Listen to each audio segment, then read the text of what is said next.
Six, five, four, three, two, one. Welcome. Traveling to the beautiful city, Ahmedabad, for the Glade 1 presents Gujarat Golf Championship 2024. Phoenix Heights and the golf course here. Levy of international players.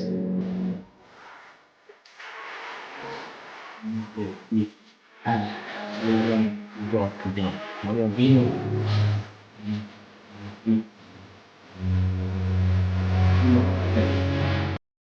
standout performance thus far this week, and an aerial shot of this majestic facility here in the heart of Ahmedabad.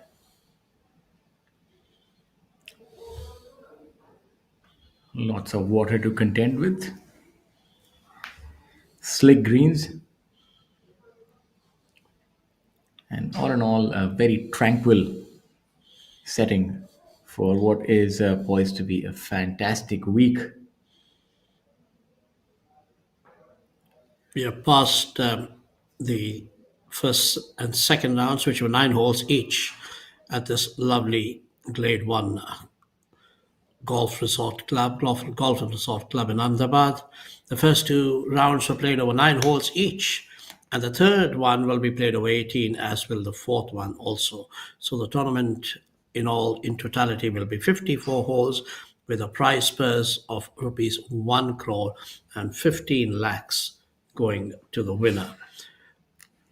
The twists and turns, beautifully captured, kind courtesy the drone, giving you a different perspective of things. A 9-hole golf course, but make no mistake, it does definitely have a bite to it.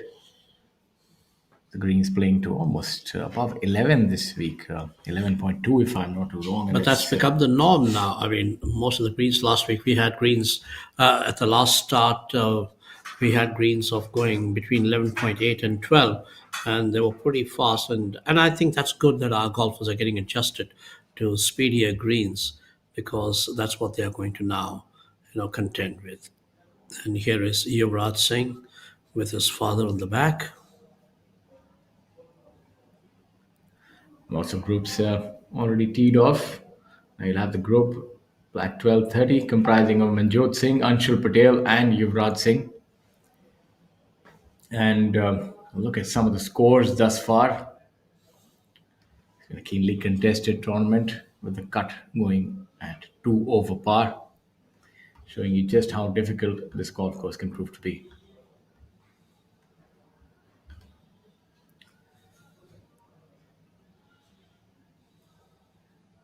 Golf really does help in real estate development as well.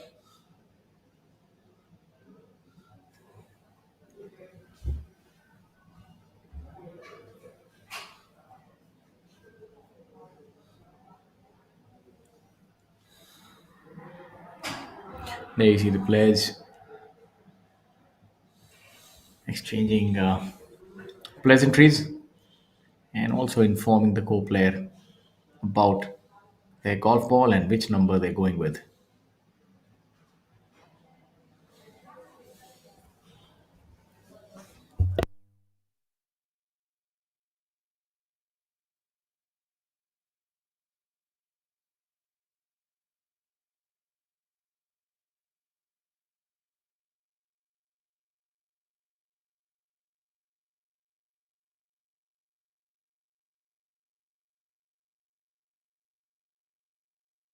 That's why I knew it.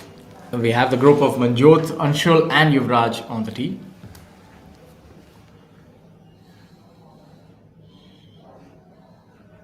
The freshly minted pro Manjot Singh, just 18 years of age, and of course from the nursery of Indian Golf, the Chandigarh Golf Course. And here he is. And without further ado, let's get into the live broadcast for Glade 1 presents Gujarat Open Golf Championship 2024. Here teeing off is Yuvraj Singh, and I'm your host Shaurya Singh, joined alongside Mr. Swami, an experienced journalist, seen a lot of golf, and today we'll be seeing some more as we see Yuvraj teeing off in style. And for those of you who joined us, I promise you that it's going to be a lot of extra excitement in store for you as we have a look at Anshul here on the tee. That was Manjot who teed off first in the group, and this is Anshul. Anshul, who has had rounds of 36 and 34 in the first two 9-hole rounds. Manjot before him had 36 and 34 on the first 2 days. And of course, Anshul is here from the neighboring Kalhar Blues and Greens in Ahmedabad, which had the earlier editions of the Gujarat Open. And so he is quite happy, I'm sure, playing in his hometown. And he is still looking for his first win, I think. A left-handed player, backs a bit of par. I mean, we have a bunch of young stars who now actually hit the ball pretty long. So here we are, Anshul Patel, ready for his third round of the tournament. Anshul going along really well thus far in this tournament at 2 under par, just 5 shots behind the leader. It's not a course where you'll see too many birdies and the turnaround after 9 holes. And bear in mind that the first 2 rounds were actually cumulative 18 holes. So if you, it's a good free flowing swing and a sign of confidence when the player doesn't quite look at the ball.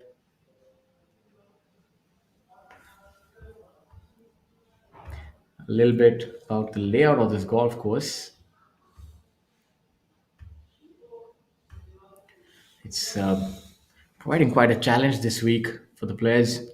The rough is up and the greens are rolling at about 11 as they have a look at Yuvraj.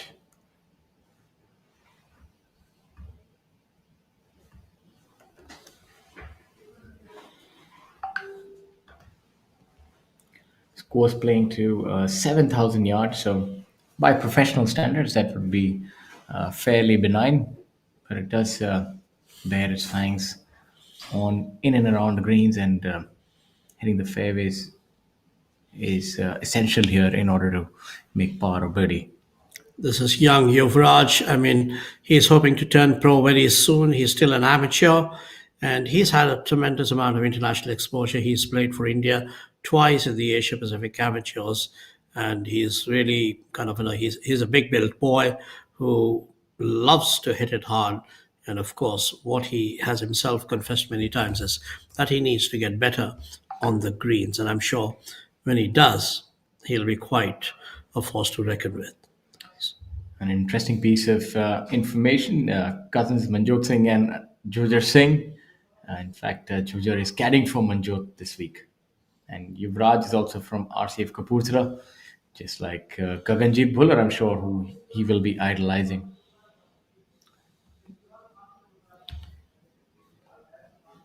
And talking about international stars here this week, we have Manu Gandhas, Rashid Khan, quite a few top players here this week, and defending champion as well, Aman Raj.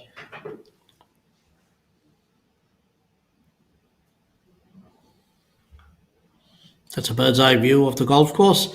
It's a pretty nice looking course there, you know.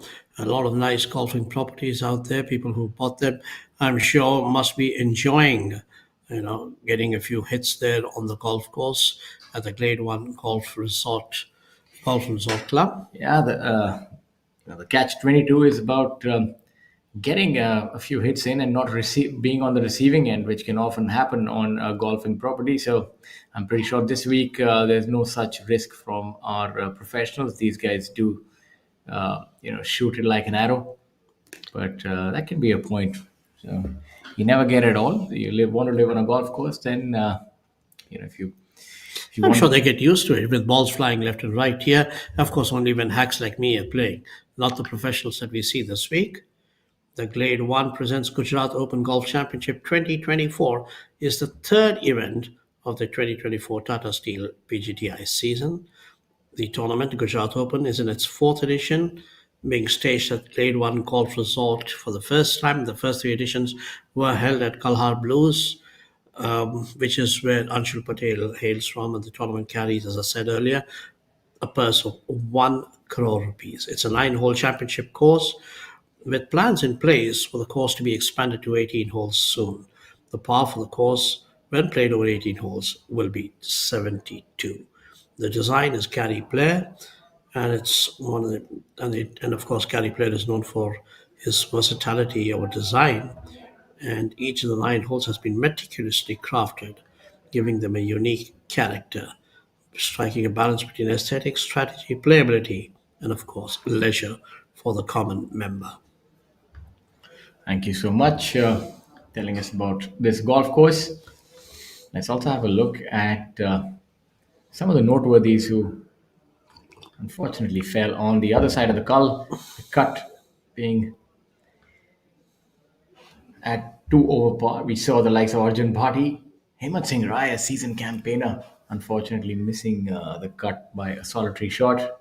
Aryan Rupa Anand, the youngster from Bengaluru, also unable to make the weekend rounds. Harinder Gupta, Sudhir Sharma, Arjun Prasad, C. Muniappa, erstwhile Indian Open champion. The good thing is that nobody can quite take that away from him. Also missing the Absolutely. cut. And lower down, the likes of Amardeep Malik as well as Dipankar Kaushal, both of them hailing from Noida Golf Course, unfortunately suffering the same fate this week. Amandeep Joel, seasoned campaigner. Another thing is that there's really not much of a turnaround time for a player to steady the boat. If you get off to the wrong start and it's just an 18-hole tournament, so to speak, prior to the cut, 9 holes as it is, so momentum plays a big part. You can't quite turn it around. 9 holes can get over in the blink of an eye, and if you really need to hit that purple patch in order to make cut here, as we have a look at the scenic 18th. This was the site of a scene of a Waterloo last year. I remember for Tinku Badlia from Noida Golf Course, he played so well up until this hole, and I'm sure you must be loving it. He shares a name with you. he was here doing really well. But unfortunately, this really proved to be his Achilles heel. Dunked 3 balls, or was it 4 in this in this water hazard? A La Roy McAvoy Tin Cup. But I'm sure that he's would have learned a thing or two from that experience. You never like seeing a player sort of being besieged by a golf course, but that's what intricate design does. It makes you think, and it's penal and rewarding at the same time. And I think this golf course is the postcard when it comes to that, and especially this hole. If the wind does pick up, it can get really difficult for the players here. Slick surfaces and not much bite, especially if you're coming out from the rough. You can see the ball bounding over. As we have a look at Yuvraj, who's incidentally turned professional, I believe, after the professional, the Q school. So good on him. Seems to possess a lot of burly strength, and that really does come in handy in golf. I would say, in certain aspect, pretty similar build to Gaganjit Bhullar. And Shiv Patel here, not really wasting much time.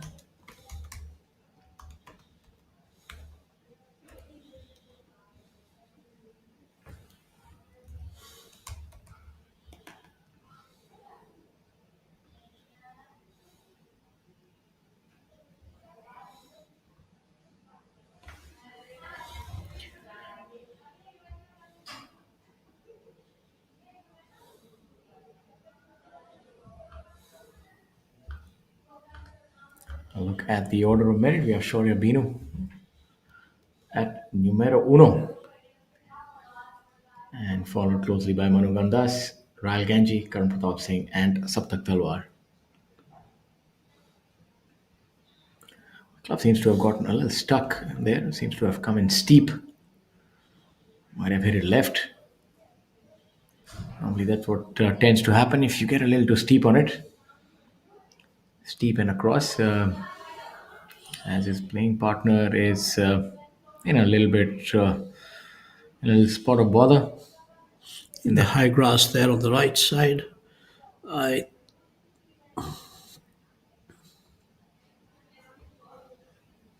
You can see the referee's card. Maybe some sort of ruling would be required.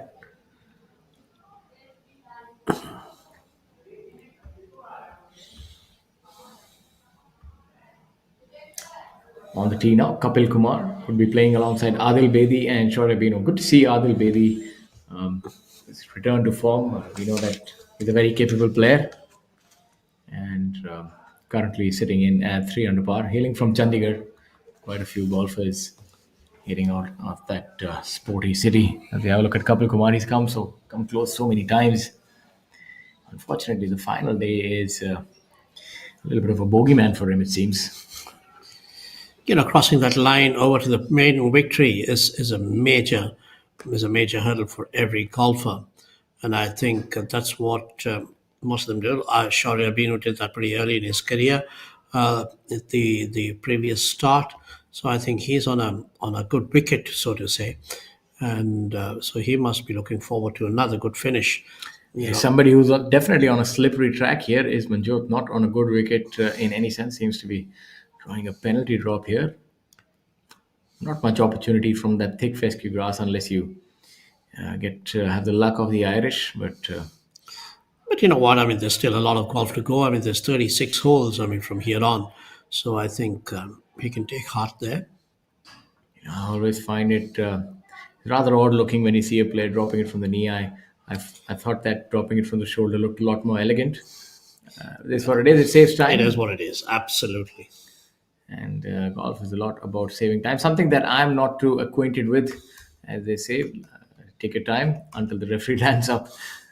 So you see that that trolley is rather resourceful. You can actually put your umbrella there and comfortable for both the caddy and the player as well. Now, coming out of this rough, you definitely catch a jumper. What I mean by a jumper is when ball doesn't have that much spin in it. There would be a few blades of grass that would invariably come in between the club face and the ball, and that would cause the ball to have top spin. It's going to be very difficult to control the ball coming out of here. Let's see how he fares. I would think that bogey is a good score after being waylaid early on.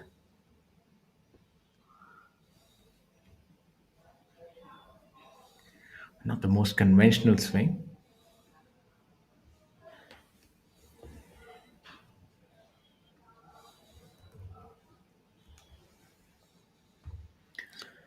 Not quite sure where that ball has ended up. The first hole, straight off the bat, really is a difficult one. 476 yards. The second hole, then a par 5, an opportunity for a birdie.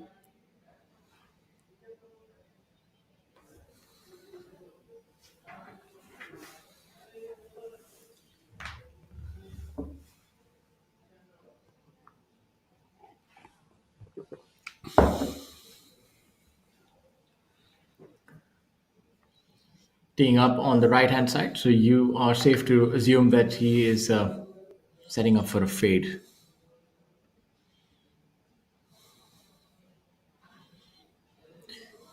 Another one of those swings that probably not the easiest on the eyes, but does get the work done. A lot of sway, well unconventional. Really does rotate a lot. It reminds me a little bit of I forget his name, that PGA Tour golfer who also has a lot of body English and moving feet. Getting a little bit of amnesia now, but either ways. There's so much of golf going around the world, so I mean, I'm not surprised. Schiefler, Scotty Schiefler. It's pretty similar in the way that he rotates and he's doing a little bit of a jive with his feet there. As you have a look at Adil Bedi, a lot more classical in the way that he plays the game of golf. I really do like his poised approach. Pretty similar to Ajitesh Sandhu, also hailing from Chandigarh. He's the epitome of. Sometimes I feel Adil has not quite fulfilled the promise that he seemed to have when he came first onto the scene. I mean, he's a hugely talented player, very physically fit. He's got a good head on his shoulders, but somehow the results. Of course, he has won one of the young winners of the tour earlier on a couple of years back, but he certainly is capable and has the potential for far, far more. Well, he definitely need to extract some of that potential on that second shot. That ball is sitting down, and it means business coming out from there, probably about 171, between 170, 190 yards, a little bit of a jumper. Not the most ideal angle. It's going to be difficult, but my namesake, the winner previous week, just 19 years of age. I'm trying to a little remiss to think what I was doing at 19, just playing amateur golf and enjoying life, but nothing like that. These boys, they like to hit the ground running, and I that's mean, the way it he's is. a And very versatile young man who's supposed to be very good at academics. I must say And that he's got all the ingredients, and he was named after, I mean, when his father got the Shaurya Chakra, that's what how he was named as Shaurya. So he's got a good pedigree out there. I'm happy that somebody's fulfilling the promise of that name. No, I no, I'm think sure you did too. I think my father had similar thoughts, but there he goes lashing away. He's got a lot of power. These young boys, they really do hit the gym, and there that is. That's a big, mighty hit. You were mentioning Aryan Rupan a little while ago. I mean, Aryan missed the cut. I mean, Aryan was a two-time All India Amateur Champion. Aryan and Shaurya actually trained with the same coach at Arun Sardesai in and around Bangalore. So both of them have a lot of similar things. And here is Manjot. It's gonna get tricky here for Manjot. Doesn't want to be getting a deuce here early on. A deuce in terms of shots dropped. Definitely does have the short game on point. And that's what happens if you are not a very prolific ball striker. Golfing God bestow you with some short game capability. Sometimes you lie right in the middle where yours truly was. Some days the ball comes out really well. The other days not so much, and that's where the putter comes to save your life. And so they say, putt for dough, drive for show, but not so much. Now golf is a power game, but can Yeah, never but quite but forget I the still putter. feel, I mean, no matter how much of power you use, at the end of the day, most of the scoring happens within 100 yards. And I mean, if you are not good in and around the greens, I mean, the scorecard will always tell. I mean, you might get away once in a while, but not all the time.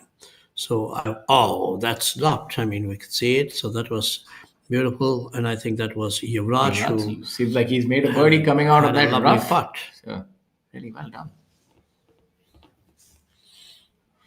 Not just Burley strength, but the precision of a surgeon as well. So look out. I think he could. I think he's got a tremendous amount of potential. He's been on the circuit for a while, and I think that's one name that you could look out for in the future, in the near future.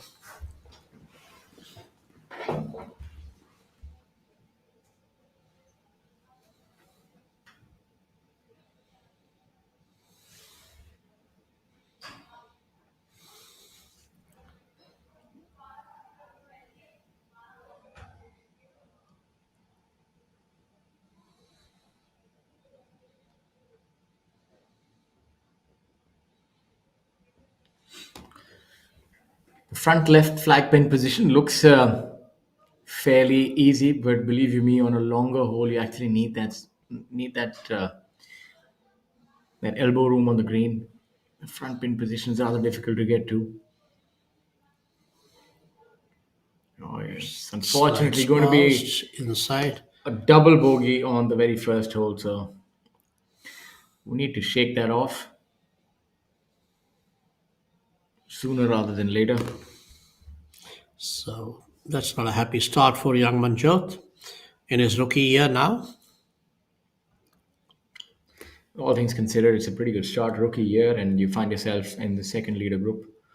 And that's a feature that is rather commonplace now on the professional golf tour of India. See, It's that's the good thing is that there is so much of depth now on the PGTI that you have a lot of new faces coming up. Last week was Shaurya who became a first-time winner, and this time Azhar, even though he's fairly experienced, is looking at the possibility of picking up his first win.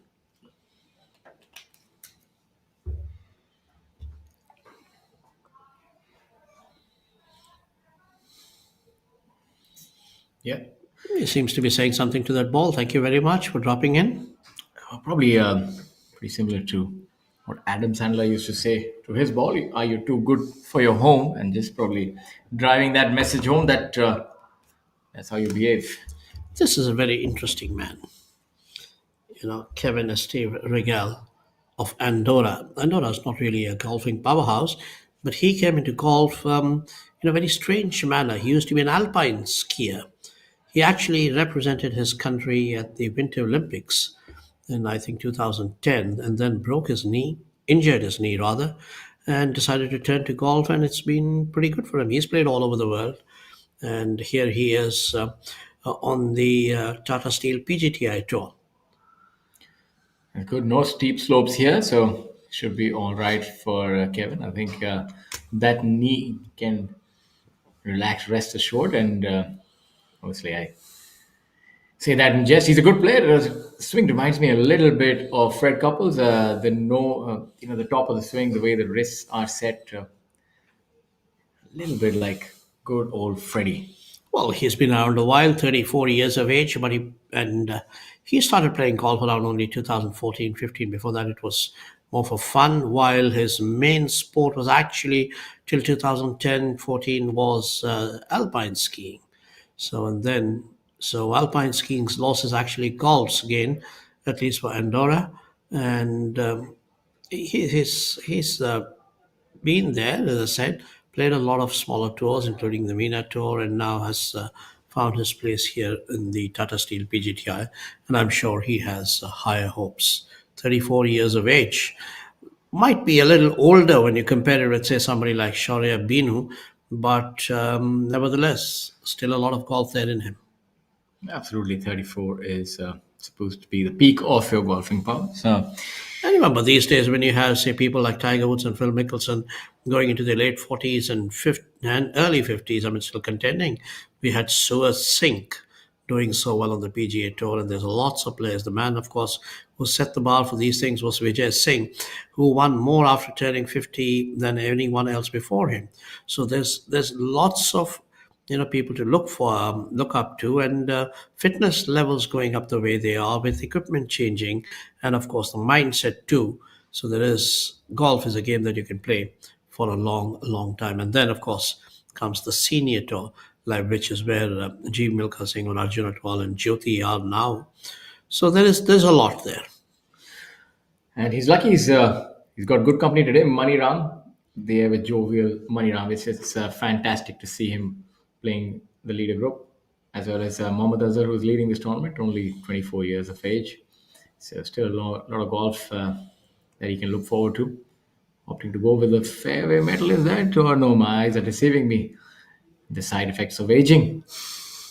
I'm still confused. That is a driver. It seems to be one of those smaller CC head Small drivers. heads, yeah, correct. Really teeing it up low. Yeah, not really wasting much time is Kevin. I must say for all of our viewers who, what do you call them, millennials who are older. I'm always confused about millennials and Y2Ks. So who were there, who saw TV in the 90s would remember that show Wonder Years. There used to be the protagonist, Kevin. So Kevin. maybe one of my favorite characters from the show. As we have a look at Mani Ram, who plays out of Karnal at the police facility. So you don't want to be getting on the wrong side of Mani Ram. He does represent the long arm of the law. He's Look at got 3 it. wins. Blink and you miss. Look at that. You really like seeing that. Not like to amble about too much.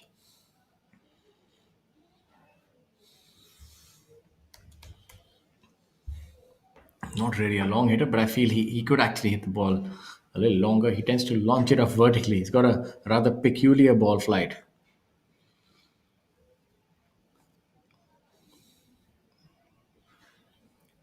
Mohammad Azhar from Wooti Golf County, Vikarabad, has been professional for a few years now.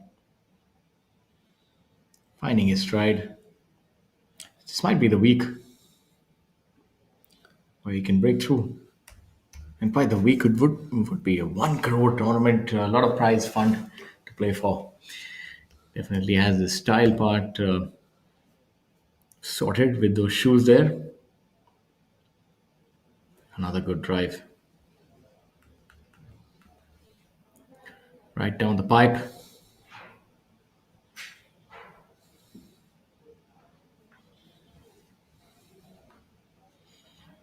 And the final group is on its way. Their long march towards glory.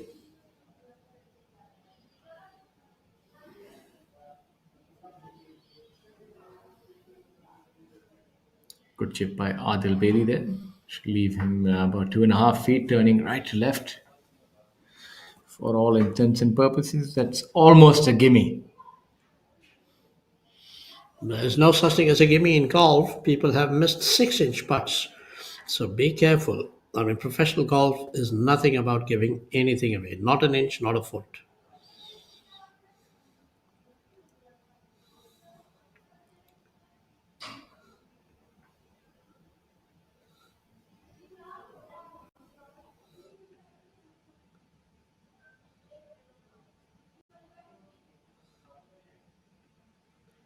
Sure, you're off the green.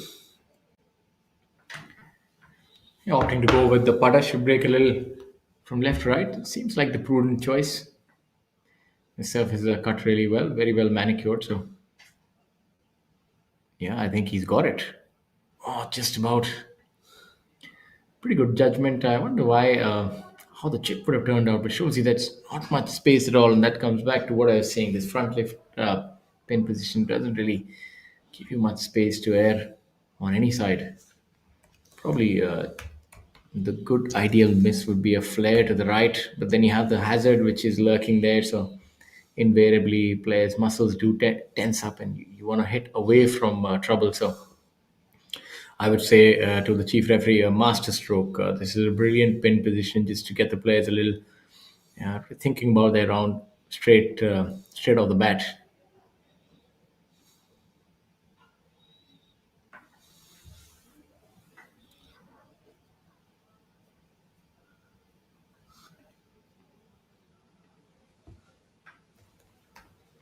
Manjot walking in comfort.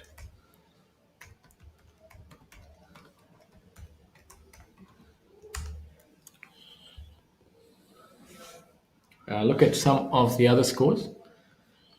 Manu Gandas in today with a good round, 4 under par. It's a pretty solid round on this golf course. Manu Gandas was the before last, And he was the helped winner him- of the opening tournament too this season. that helped him secure his European Tour card. Got a lot of experience playing in Europe. That would hold him in good stead. Yes, of course. But I'm sure, I mean, and I was speaking to him and he said he's very, very keen on trying to get back to the DP World Tour because he said the first year was actually more explanatory. He was learning about the courses for the first time. He went and played on many of them for the first time. Of course, he gleaned a lot of knowledge from Shubhankar Sharma. But again, he's very, very hungry. So he says, I want to get back there. So he's really got a goal for himself this season. And a win in the first tournament of the season itself on his return to the home tour augured well. So I'm sure he's mentally prepped up for that. And he's got the Indian Open also coming up later this month. So he's got ideas of his own, I'm sure. Yeah, Indian Open holds a special place for all the golfers. I predict that Manjot would be really good from within 50 to 70 yards. He seems like that sort of player. He's got soft hands. Kind of. Still really young, so I'm sure that with as time Look at passes that, 18 by, years of age. He's 18. Binu is 19. Amazing amount of young talent going around there.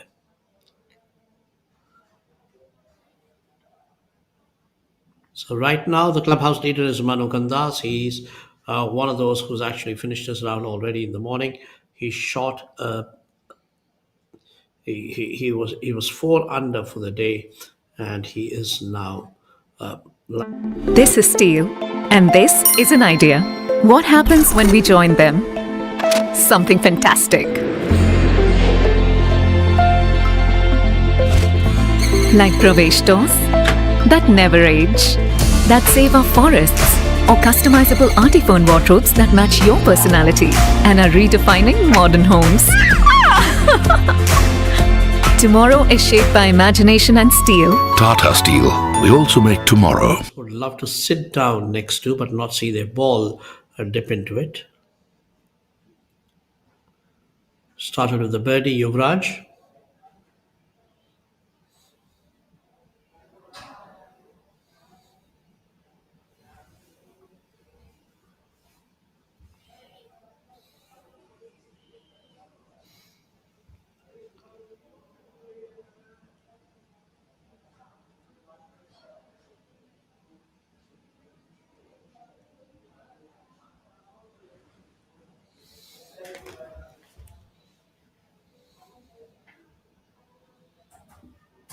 Green's are slicks. Interesting to see what kind of shot he opts to go with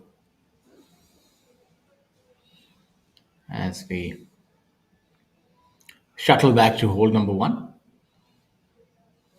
and catch Mohammad Azhar in action. Perfect position here. Center fairway, easy to attack the flag from here. You can go with your preferred shot shape. Might be going in with what seems to be a 7 iron.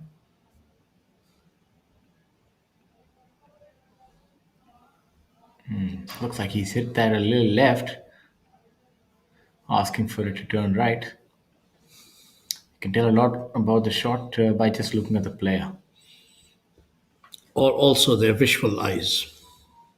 Had the longest ball of the tee, so hence was last to it. Money Ram doesn't like to waste much time. Plays at a brisk clip.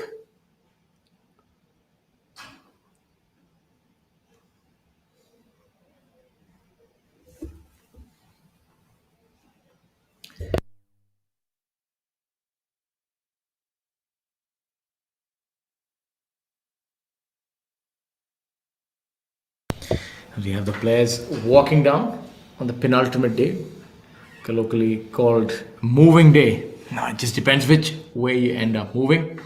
If you make a few birdies, you move the right way. Otherwise, you see yourself tumbling down. Competition is stiff. Prize money is high. I've heard a lot of Greens are players. quick. I've heard a lot of players call the third round as the greased pole. I mean, there are some who move up, and there are a lot of them who slip down, and so I mean, it's something like that they don't want to do. I mean, go backwards. Yes, somebody who's definitely got the short end of the grease pole today is Arun Kumar with an 11 over par. So shows you that this golf course can be really difficult.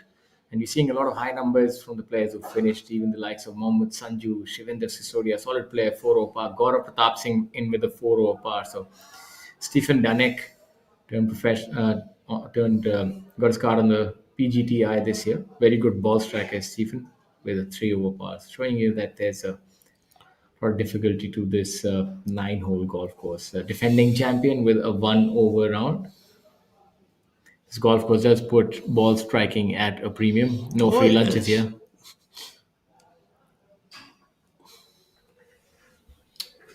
And why look at only one screen when you can look at two? And that's what happens when you follow golf on the ABP network and Professional Golf Tour of India. This feed would also be available to you on Eurosport. So depending which is your preferred choice, please definitely do watch this live stream. And better yet, if you're in Ahmedabad, you can actually head on over to the golf course and there is no fee. Yes, you heard that right. This is one of the few sports that you can actually watch these stars in action and don't really have to burn a hole in your pocket. You just need to follow the golfing etiquettes and the rules. And you can also head on over to www.pgtofindia.com, look at our schedule, see where the tour heads, and pack your bags. And then head on over there as Maniram is about to get underway for his chip shot. This might as well be a short game clinic. Very difficult shots for Maniram coming off that downhill lie, but if anybody can do it, I'm sure he can. Came on a little low, but you can tell by the caddy's reaction that was close. Coming up rather short with his approach, though. It's one of the, I would say, one of the only drawbacks of his game. Doesn't really have length of the tee, so really makes up with a fine short game and accurate hitting. But at certain point, you do require that lusty hit off the tee. As they say in life, you gotta play with the cards that you're dealt. That's not just on the golf course, but everywhere.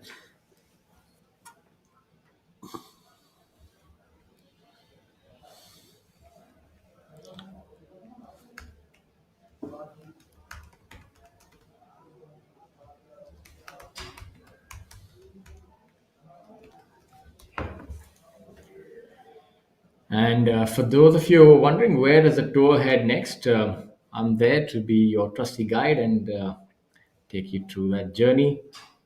Currently, we're here at the Glade One presents Gujarat Open Championship 2024 being played at Glade One Golf Resort and Club at Ahmedabad.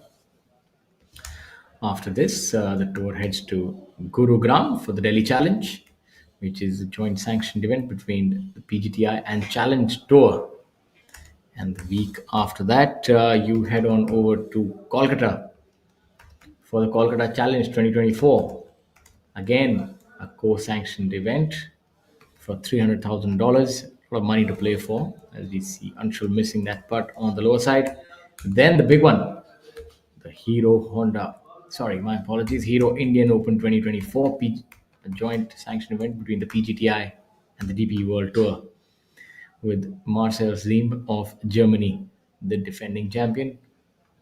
$2.25 million to play for. So that is really the event that everybody wants to get into. The rankings from the previous year and also their standing on the DP World Tour help players get into that event. And obviously, there are a few much chased after sponsor spots as well, which are at the discretion of the sponsor and a few other factors like ranking and so on and so forth. Then you head on over to Chandigarh, another big event, 1 crore. Then Delhi NCR Open at Noida Golf Club, 1 crore again. Then Tata Steel PGTI Players Championship at Classic Golf and Country Club, another big event for 1 crore.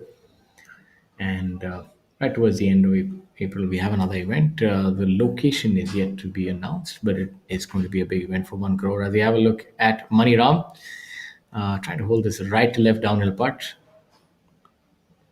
Excellent. Kept the Actually, flag just, in there, kept the flag stick there, and had no problems. That's how he makes his living. He's really good with his short game. Is Mani Ram. So a good calendar has been announced for the first half of the year.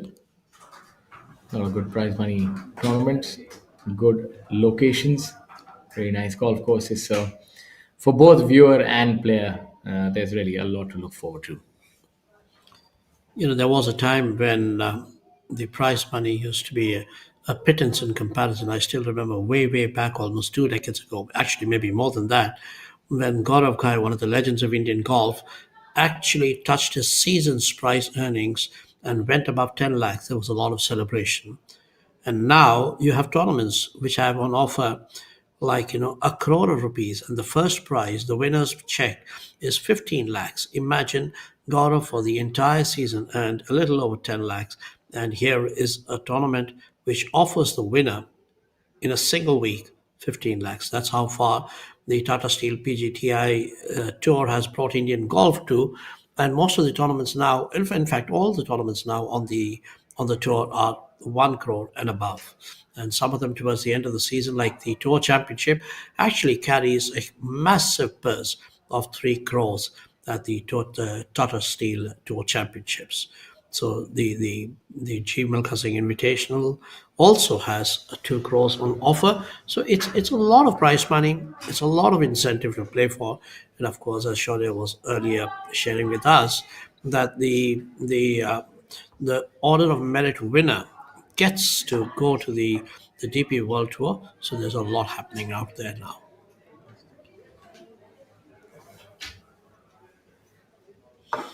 Yes, indeed. Prize money has increased, and rightly so. These players deserve to play for higher prize purses, and that ball gets better as we speak. What a fantastic golf shot! That's what we say, using the contours to Pretty your big greens here. advantage. Pretty big greens here.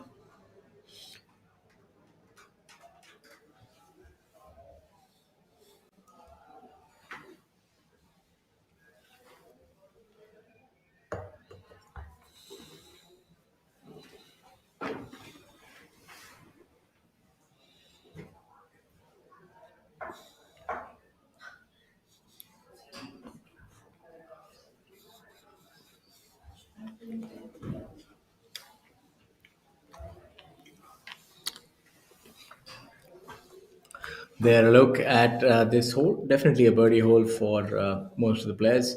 Does pose a challenge with water that lurks on the right hand side. But for precision hitters and long hitters, this is definitely a birdie hole. Plays a little uphill and longer than its yardage. So you have a look at Shaurya here. On the golf course, some of the better rounds underway. We have 2 under for Badal Hussain, 2 under Pukrat Singh Gill. The round was peppered with 6 birdies. Prodigious hitter is Pukraj. And also minutely aware of the fact that I tend to say that each and every time. But what am I to say? I've seen players, and I think at the end of the day, you see players that hit the longest. They tend to fascinate you more in this game of golf. It's eventually a power game now. And there are few touch players still, but they're not always in the fray. If you remember the likes of Brad Faxon, Larry Mize, how they used to putt. Maybe the Indian version being Shamim Khan. Oh my God. Shamim Khan and before him, Mukesh Kumar, who could putt even on a marble floor. Yeah, but Mukesh, to his defense, is also a really strong iron striker. He's always been a very good compact ball striker and has that good shaft lean as well. So I've put him in a different category. Shamim Khan, on the other hand, has a very light hit on the ball, but he's been the highest earner on the Professional Golf Tour of India. He's a great putter and really does hit it straight. Doesn't put a lot of cheese on the ball. So you'd see him struggle a little bit on the longer courses. I mean, at times he's produced some good performances, but what you'll notice, he's always there in the top 15, top 20. He's a little bit like what Matt Kuchar was Yes, on the you know US what tour. you know what Matt Kuchar is often called as? He is called as the ATM in profession on the PGA Tour. Anytime machine, anytime you see him, he is in the top 10. He has one of the highest number of top tens on the PGA Tour history. I think he has more than 100 of that. So he is really, really massive. I also know that they do tend to take the mickey out of him for being a little tight on the purse strings.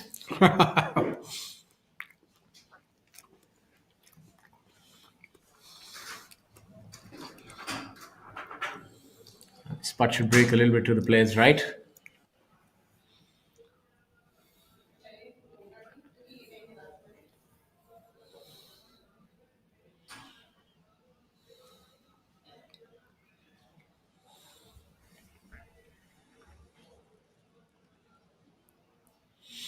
And for those who are joining us right now, we'd like to tell you that we're live at the Glade 1 presents Gujarat Open Golf Championship 2024 being played at the Glade 1 Golf Resort and Club. A fantastic venue and facility for golfers and leisure seekers alike. This tournament boasts of a prize fund of 1 crore, and currently leading this championship is Mohammad Azhar, trailing him by a solitary shot, Mani Ram, followed by Kapil Kumar and Andorra's Kevin Steve Rigel. That's a mouthful, huh, that name?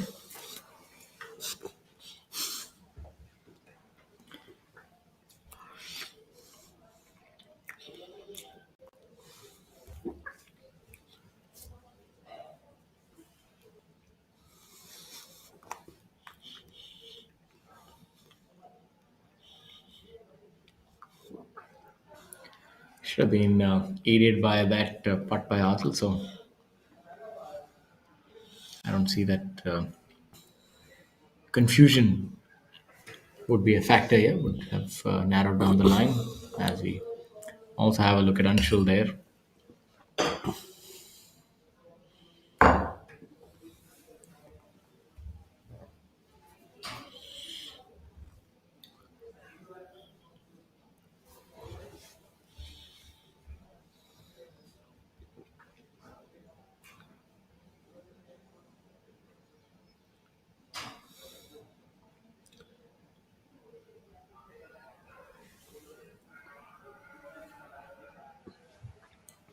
See, one of the nice things about the PGTI tour going to so many different places is that it's also managed to unearth local talent. Now, for instance, in Gujarat, which really was not a major force to reckon with in golf, say about 10 or 15 years ago, now has players like Varun Parekh, Anshul Patel, Shravan Desai, and Ashpreet Tin this week. And then, of course, amateurs, Tamanjeet and Tejasvi.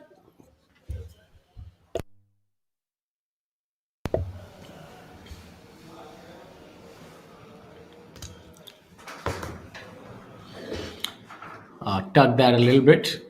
You could tell that instantaneously by the way that he retracted the putter.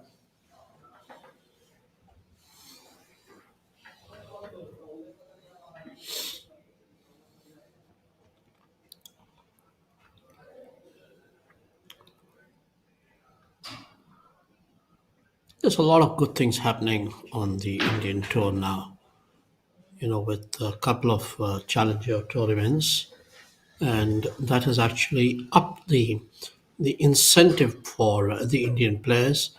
I recently met Aman Raj, and he plans to not only play the two challenger events in India, but also is planning to request for more invitations to events outside India, in the Middle East, and even in Europe, so that he can try his hand on, excuse me, on international courses. And I think that really is the goal. I mean, the Tata Steel PGTI Tour is providing an amazing pathway. Now it can get you to the Challenge Tour and then the DP World Tour, and with the partnership that PGTI has with the DP World and the PGA Tour, you can go right up to the PGA Tour in a matter of 3 to 4 good years, or maybe even less. And I think that is something that is extremely laudable, apart from some excellent prize purses. Yes, Yuvraj.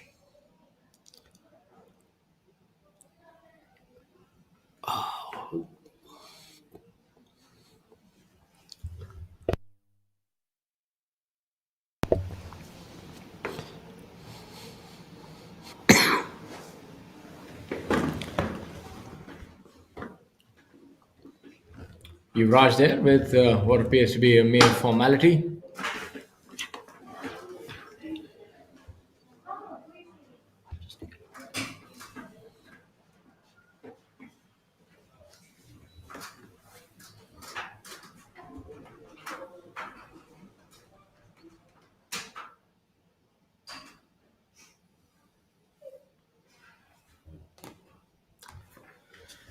Our penultimate group has reached hole number 3.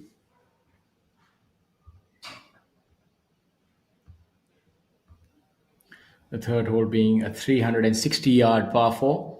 So, for all intents and purposes, this is a birdie hole.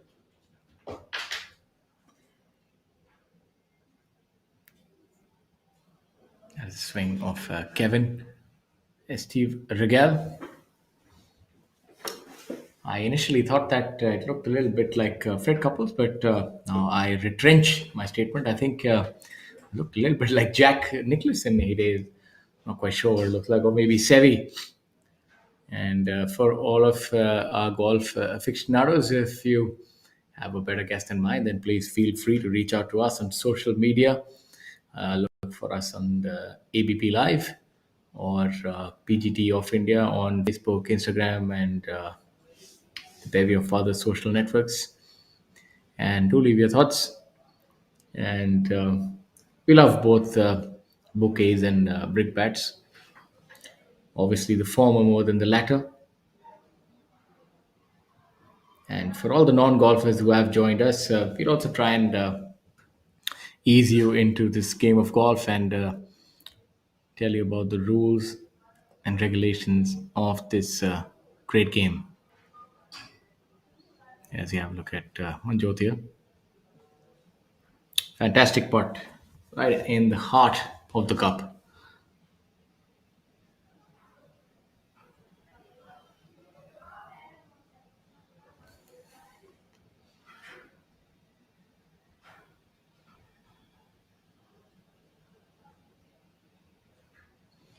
Anshul Patel.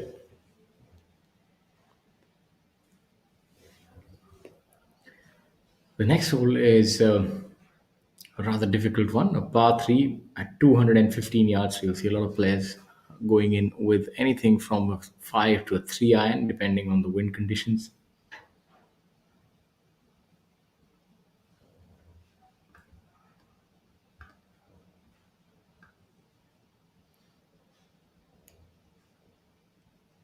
Still early days, but being a golf course where accuracy and quality of strike are really important, I would think that it's imperative to hang on this third day and not let it get away from you.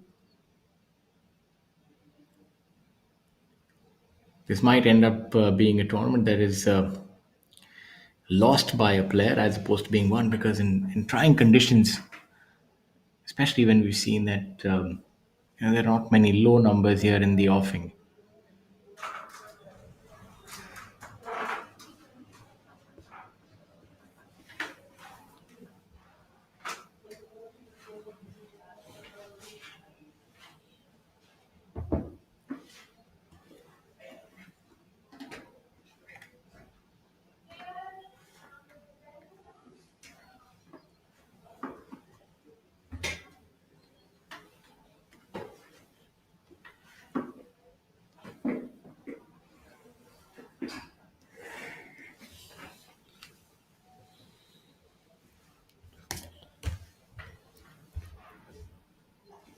Saptak Talwar coming in with the best round thus far, a 5 under par today to move him to 4 under par and 3 behind the leader, Mohammad Azhar.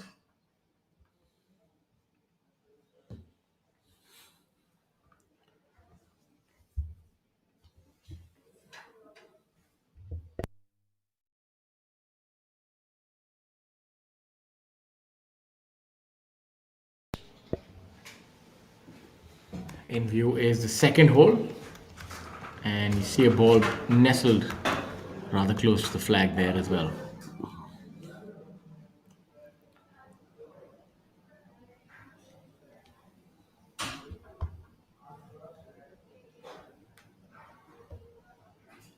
That was a nice one there. Now it just rolled off. Oh, now it stayed on the green. So he has a nice, decent uphill putt there rather than on the other side. Coming out of the rough, this would be interesting to note how Shoria hits this shot. There are a couple of options. He could give it a lot of airtime or try to keep it on the back foot and control the flight. Every player tends to have a different sort of technique that they employ for this shot. Might be all of around 80 odd yards.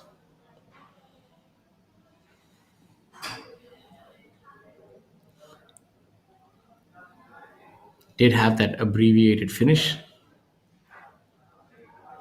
Really came out bounding with a lot of topspin there. Shows you the difficulty that the players can face when they hit the rough. The golf course is drying out. The conditions are getting a little firmer. So when you're coming out from the rough, especially to those precariously tight pin positions, you don't have much space.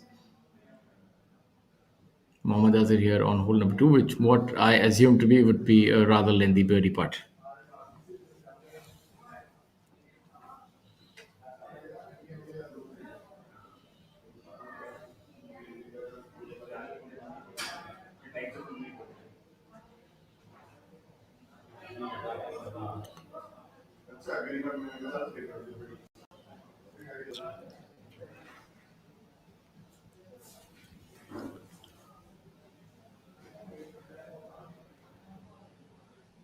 Just outside.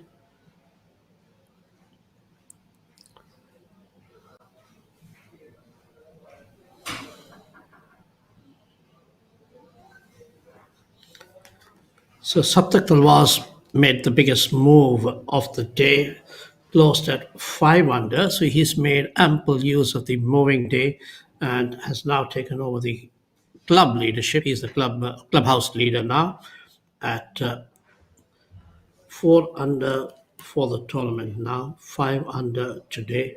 So he is 4 under 140 for 36 holes. And he had a good day with 5 birdies and an eagle on the par 5 14. and 2 drop shots on the 8th and the 13th. Of course, maybe just remind the viewers that this is the Glade One Golf Resort is actually a 9-hole golf course designed by Gary Blair, and for 18 holes the players go through it twice with, of course, different pin positions, and it's been extremely good.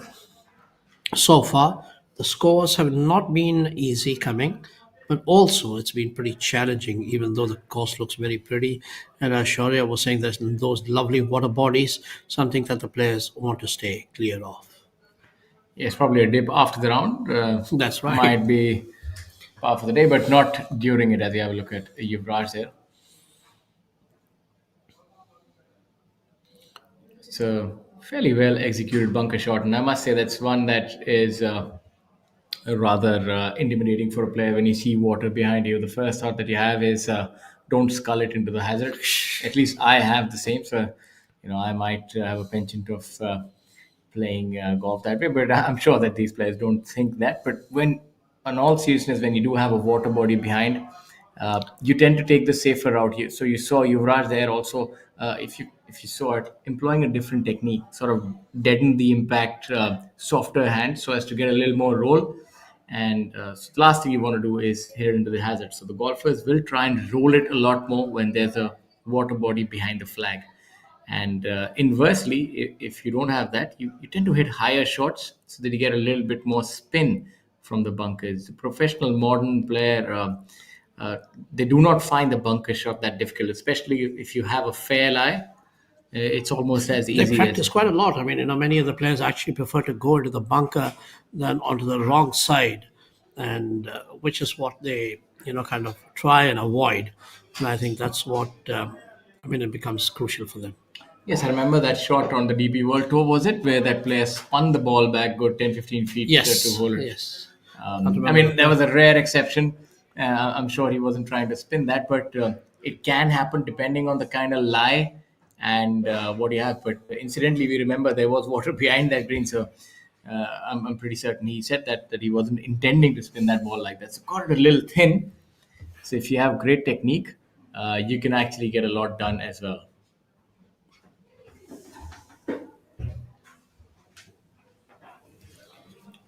As we have a look at Maniram walking off.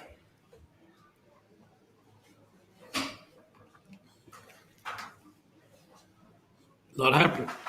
Not happy at all.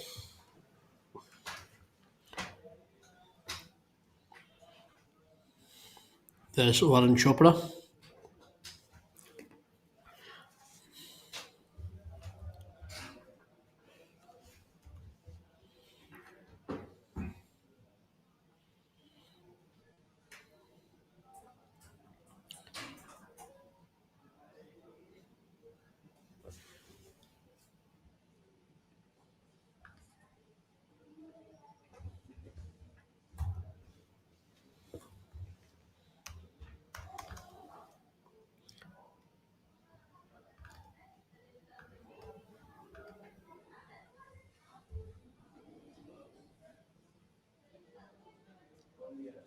Varun Chopra playing alongside Arjun Puri and Tinku Badlia.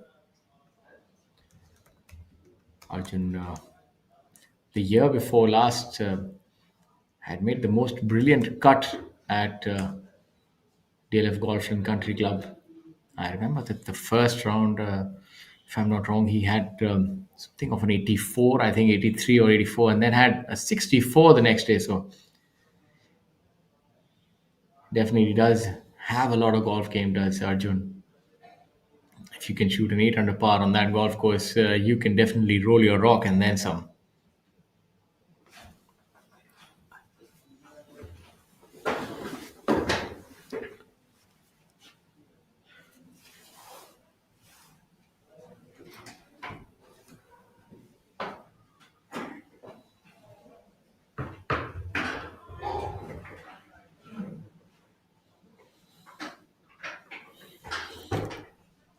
Varun Chopra gets ready.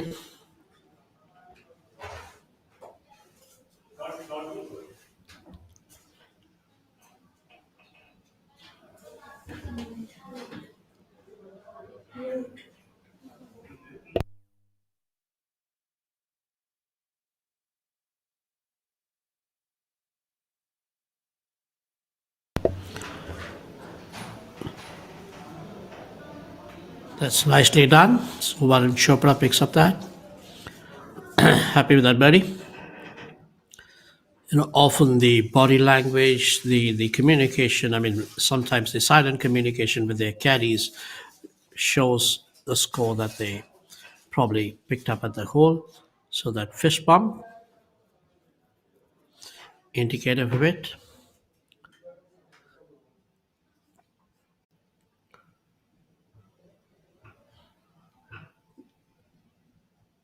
Last year, the Ahmedabad Open was presented by Glade One, and this year the Gujarat Open is being presented by Glade One. That said, there's been a lot of good sponsors which have backed PGTI in the last few years, and it has become actually a pretty good place for many of the internationals hoping to make a mark early in their career to come over and play here. And we have a lot of international stars now. In the initial years, it used to be from Bangladesh, Sri Lanka, and Nepal, but now we have people like Kevin Steve Regal from Andorra. Of course, Nepal still got Sukra Bahadur Rai and Subhash Tamang, who came to the Q school. Italy's Michel Ortolani, Czech Republic's Stepan Danek, Americans Varun Chopra of Indian origin and Dominic Pichitello, and Germany's Wenzel Krenchek, and Canada's Sukrat Singh Gill, who is also of Indian origin. And there's quite a few more. Some of them are not playing this week, but overall, the international flavor on the Tata Steel PGTI Tour has increased dramatically and made it more and more competitive.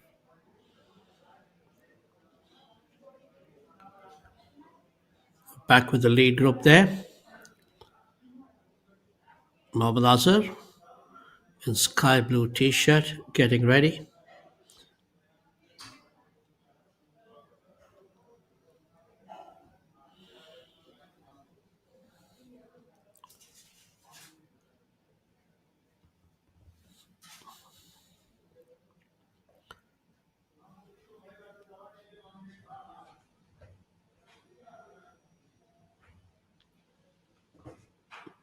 He's managed to hold it over that hump. Still a downhill putt. A bit tentative, a bit iffy. But considering the form he is in, he should hold that. And now Maniram.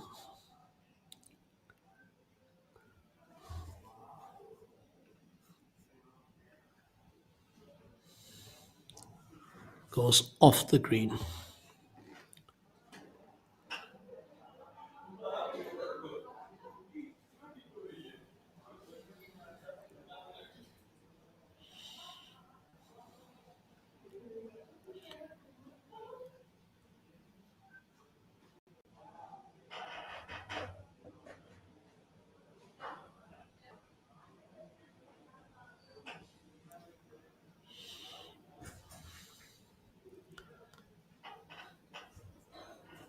Oh, he seemed to have chunked it.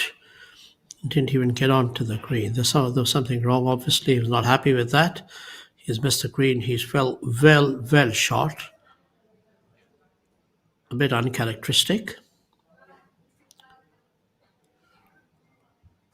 He did take 3 or 4 practice swipes, and then in the end, didn't quite manage to pull that off. Maniram, quite experienced, but he's actually never won on the main tour. He's got 3 wins on the feeder tour, which is the tour one rung below the main Tata Steel PGTI tour.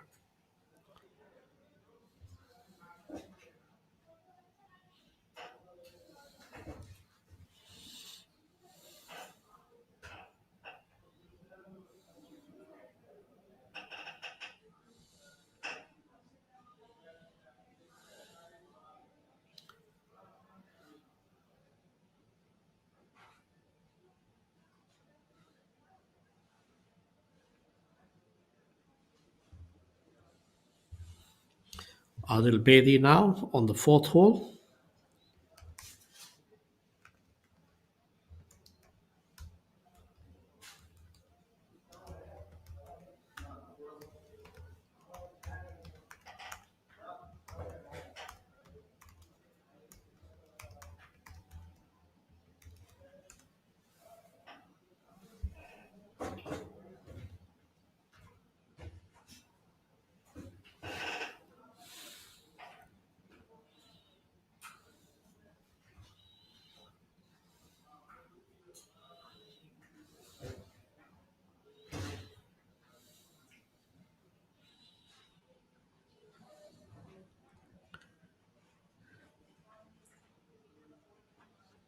well short.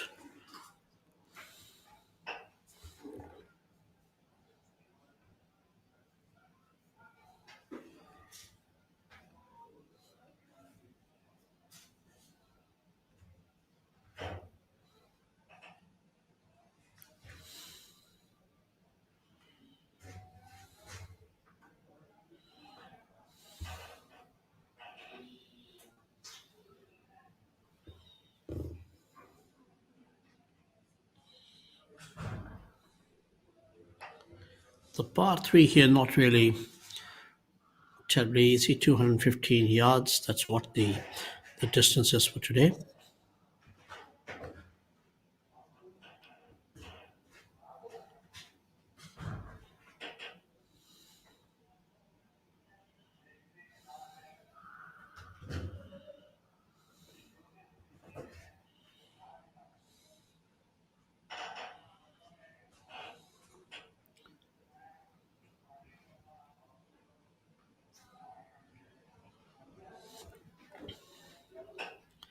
The distance is actually 215 yards for the par 3 fourth when they play it the first time around, and when they come back for the second 9, then the pin position is such where the tee box is brought forward a little bit. The distance is a little less at 191.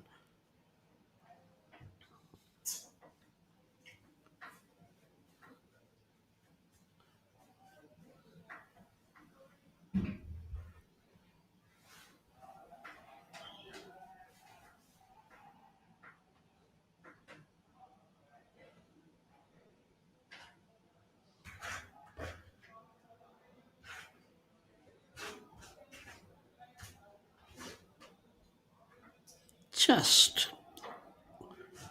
drew away from the face of the cup, the long putter, and tidies it up. Wouldn't be too happy with that.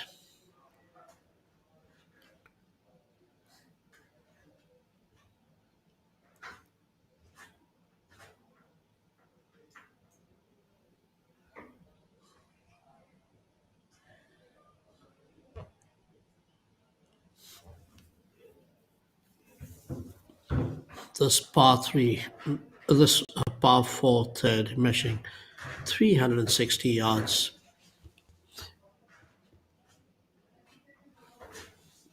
The courses compared to these days is a bit on the shorter side at just over 7,000. And these guys, as we were talking earlier, are pretty long hitters, and so the second shot is usually a mid iron.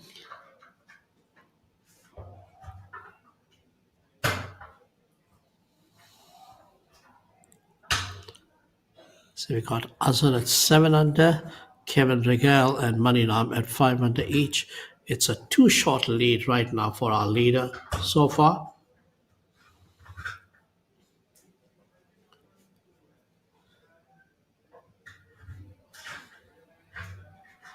Azhar, who had a flawless round of 5 under 9, 5 under 31 for his 9-hole round on the second day, started the day with a 1-shot lead, and he's now 2 clear.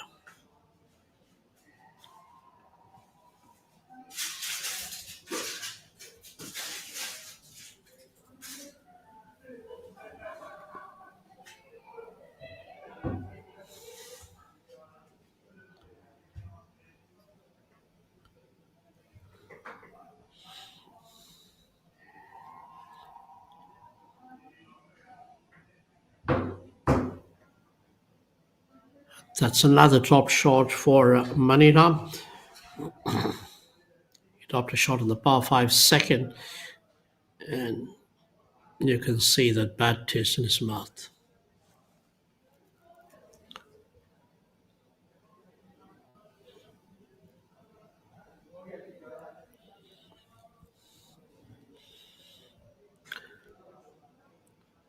Azhar playing pretty steady, looking.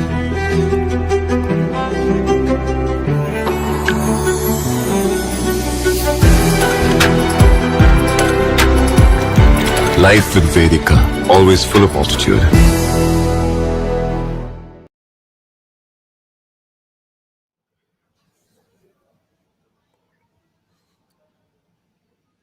Here we are with the second lead group. Shaurya Bino, the winner of the second event earlier this season, Adil Bedi and Kapil Kumar.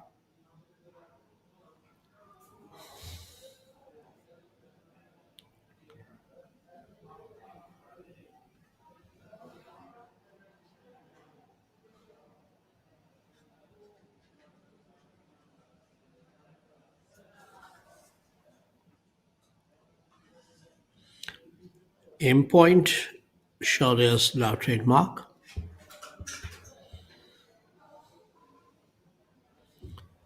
He started the day with a bogey, so I'm sure he's pretty keen to get back to even keel for the day at least.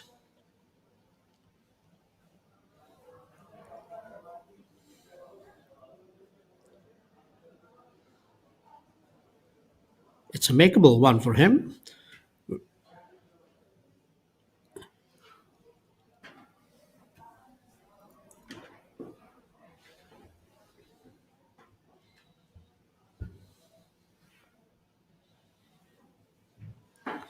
Goes past, 3 feet, 3.5 feet.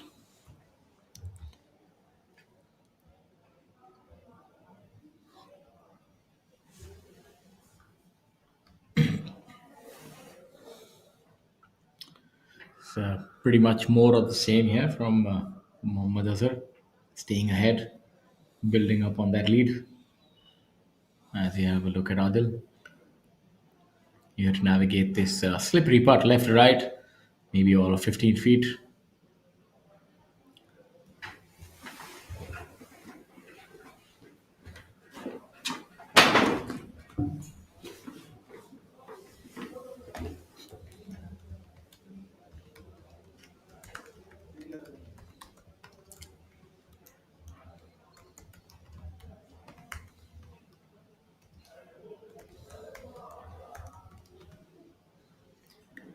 Trundling down, seems like just about stay short.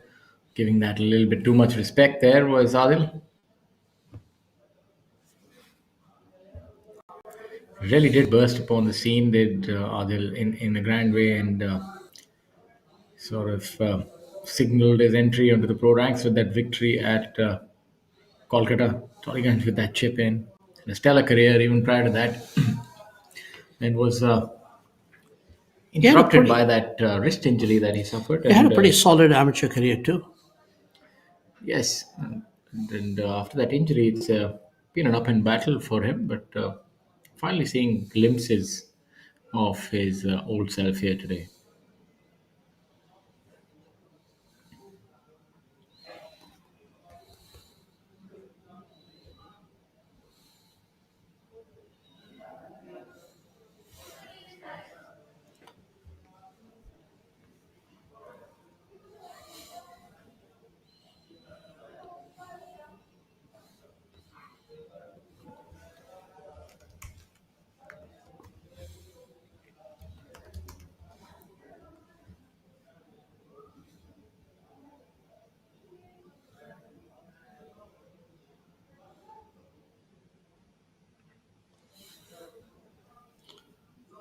No chances. Bino doesn't want to take any chances there. The distance might be just 3.5 feet.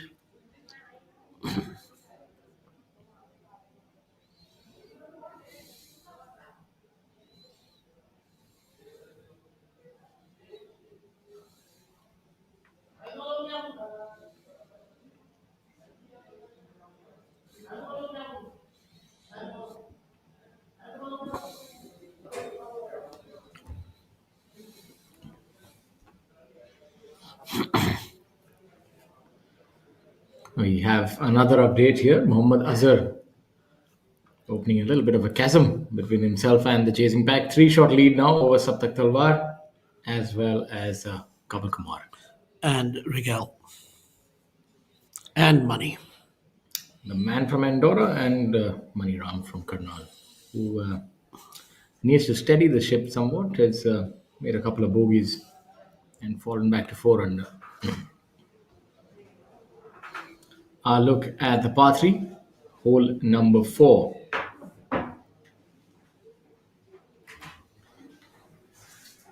So the water more of a visual impediment, not really coming into play. Ornamental. Flag pin position, rather tricky there, right above that bunker. So ideal for long hitters here, maybe hit a high fade. For a shorter hitter, I think that flag would be medium hitter inaccessible almost. If you're coming in from right to left, the ball is not going to stop. You need a left-right Left, flight, right.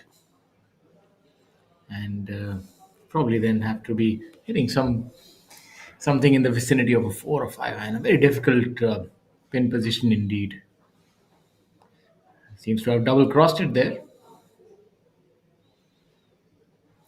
And a double cross, for those of you who are not too familiar with golfing vernacular, is when you try to hit a shot and you hit the absolute opposite. So if you're trying to hit it right, you hit it left. And when you're trying to hit a draw, you hit a fade. So, as I say, golf is a game of opposites. So double cross is almost like double jeopardy.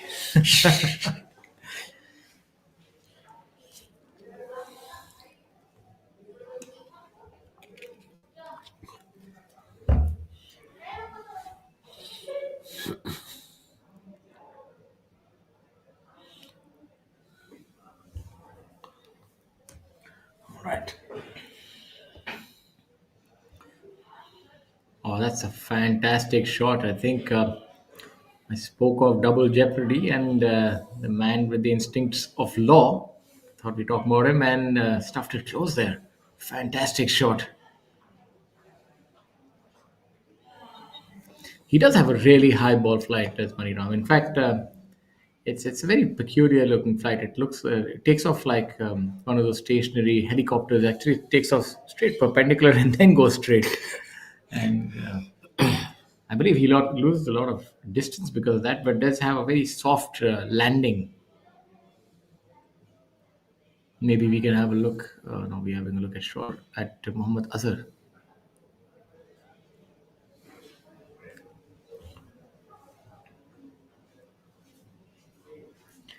And a lot more classical swing here. Adil Bedi creating width. Very good posture through the ball, good rotation. Can't really fault much with that swing.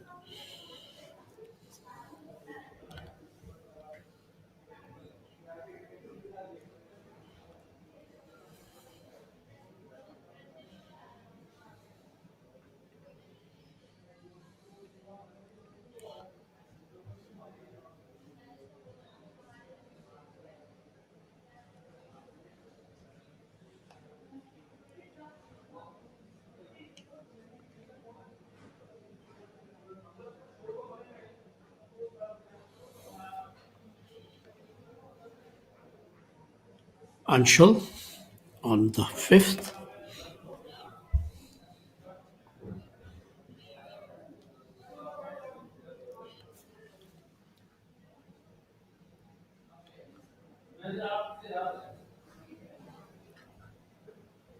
Seems to have drawn a decent life for this shot.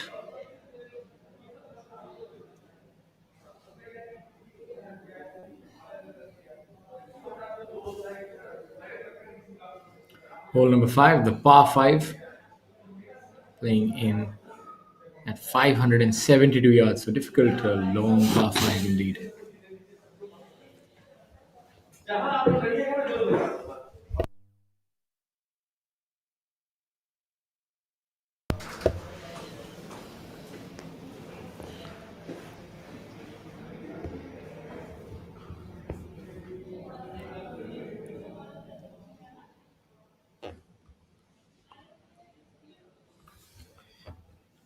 Talking of this season, while Manu Gandas won the first event and Shaurya won the second, the man who's trending pretty well over the last 3 starts, including this one, has been Saptak Talwar. He was fourth in the first 2 events.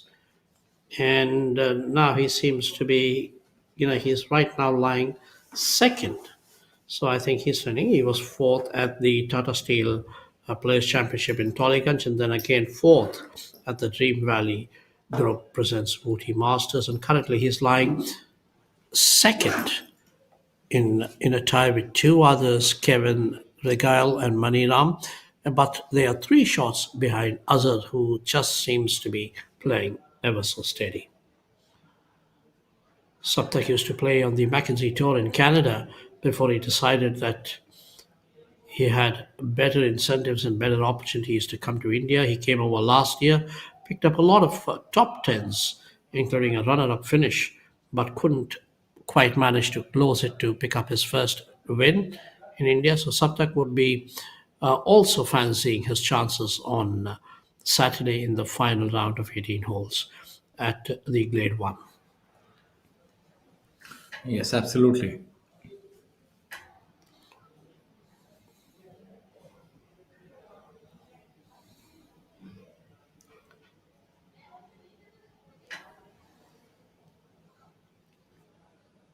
They have Manjot surveying that long putt.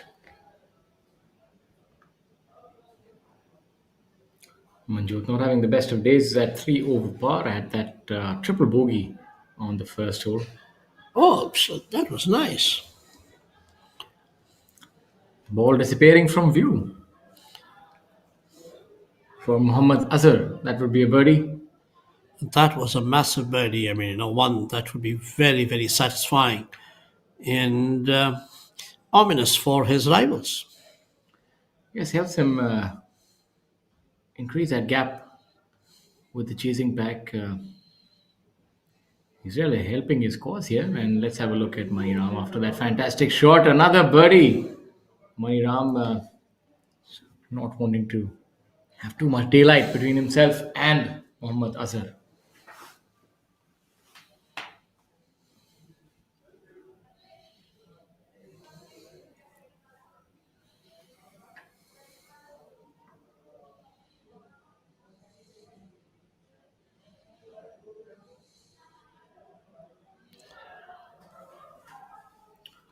The broomstick putter being employed by Kevin Steve Regal. So normally you do see the broomstick putter coming out in the later years of a professional golfer's career. Not many young players opt to go with the broomstick.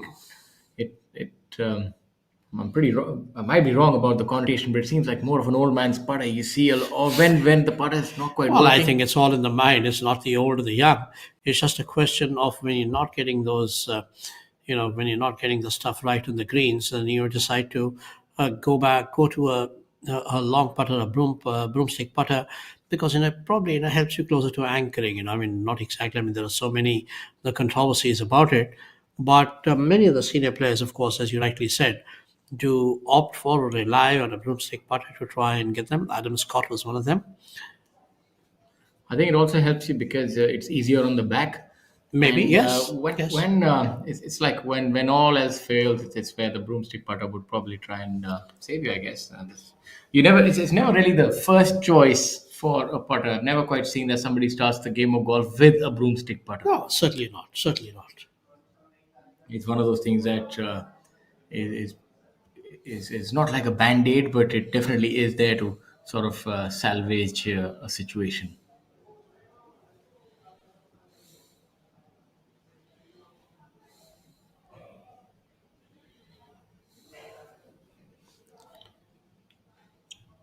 Spot should break from his left to right. A lot easier for the southpaw as compared to a right-handed player for a similar putt. For him, I would say it's almost a makeable putt. Just leave it out up and then it should break towards the hole. I think he has made it unfortunate to have missed out there by a whisker.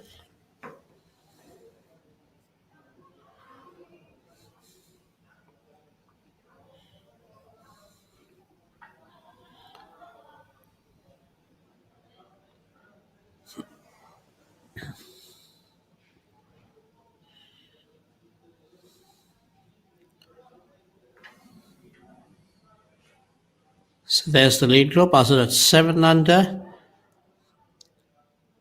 Saptak Talwar has finished for the day. He shot 5 under and moved into tied second. Kevin and Steve Regal had a birdie and a bogey, and he is 4 under, which is where he started the third day.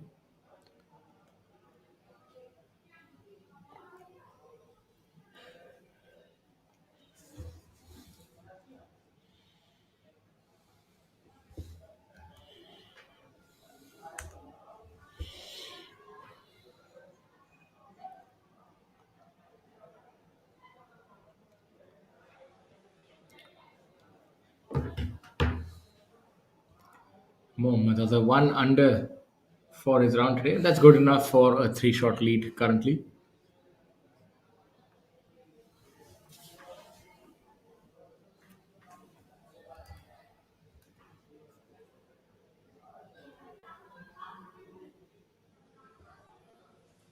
Yuvraj there cleaning up.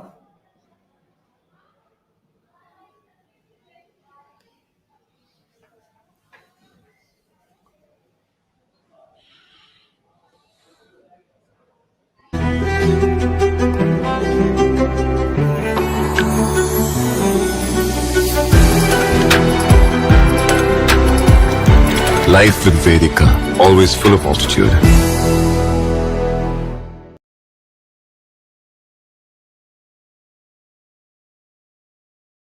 Look at the par 3. Hole number 4.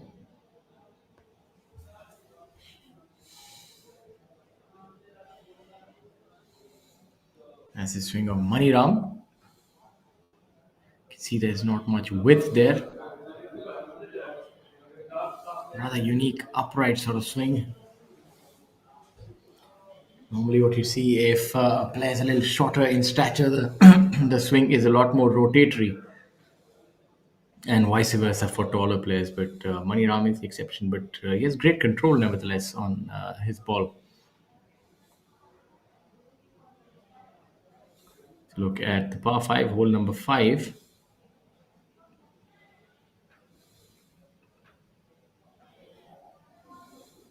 Seems that Adil has some sort of a rescue.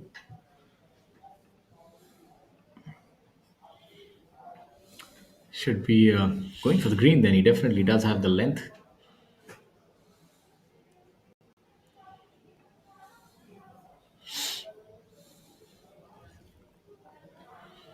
Let's see where that ball ends up.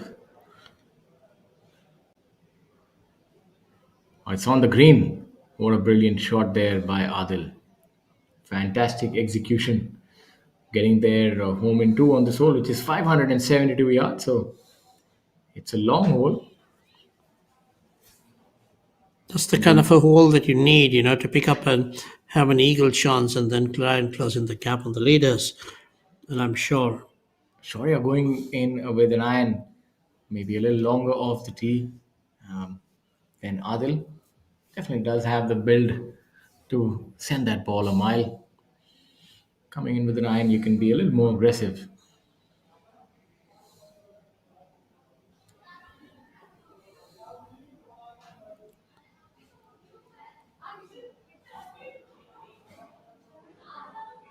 An abbreviated finish.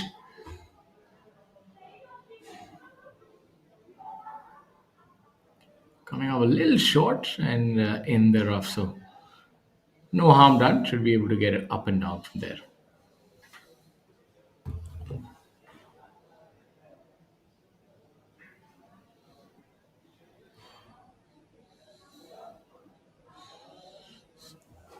Azhar again best off the tee.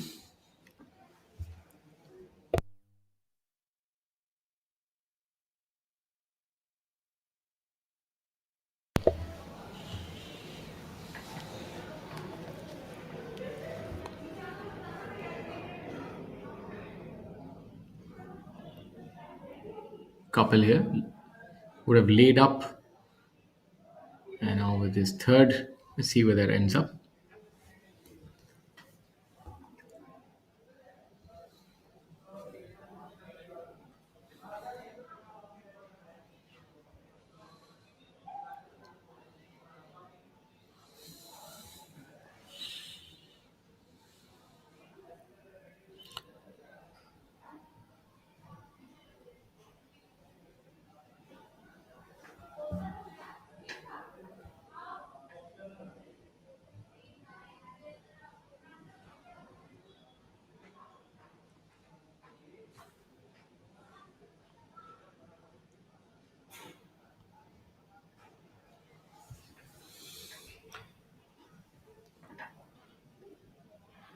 We have another player, Dhruv Sheeran, actually picking up a round of 3 under despite a double bogey on the 10th.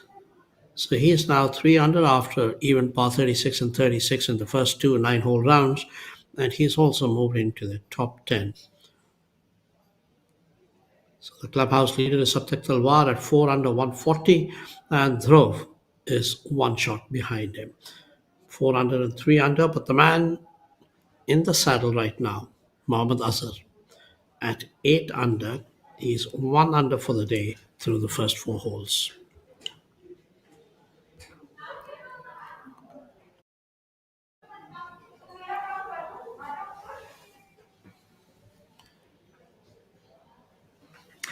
Yeah, caught us unawares. Good morning to our viewers. That's me, Shaurya.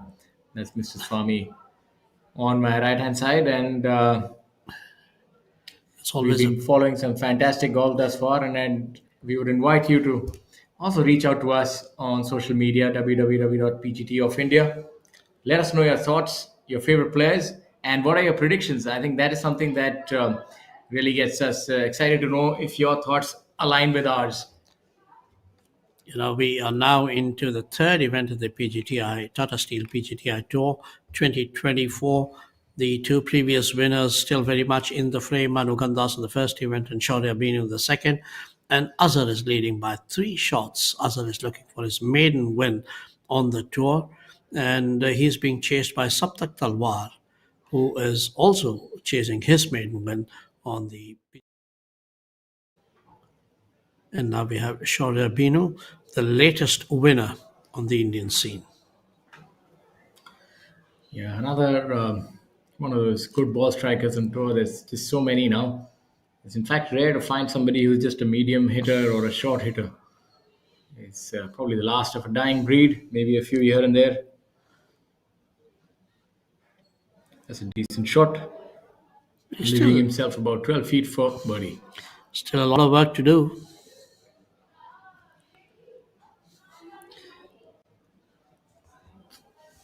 I mentioned it last time too. My only fear with Shaurya is that he often seems to take too much time, and in these days of speeding up golf, you need to play your shots much faster. Yes, as you have a look at couple. So this hole is definitely not going according to plan. He's 3 in the bunker, 4 out, but that's I would say that's probably 8, 7 on 10. Not too bad. It was a difficult shot uphill, and now he's left with a rather difficult shot turning from left to right. But my apologies.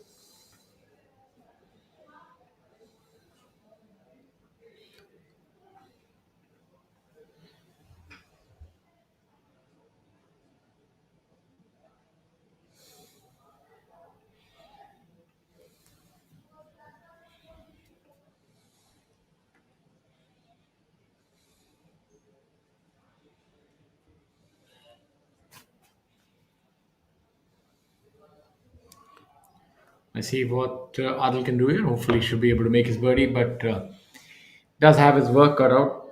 Has almost all of 40 feet with a significant amount of break from left to right, and also an elevation change. This putt is uphill, and then probably towards the last 10%, a little downhill when it is closer to the water. Let's see how he does here. Hasn't he done well? Fantastic putt by Adil. Seems to be in control of all the facets of his game. Adil Bedi would move back to even par for the day and 3 under for the tournament. I would say a golf course like this, remain within 6 shots of the leader after the end of day 3, and you're pretty much still in it. It's a difficult golf course. If you can turn it on and shoot 5 or 6 under, you can cause a lot of upsets on the final day.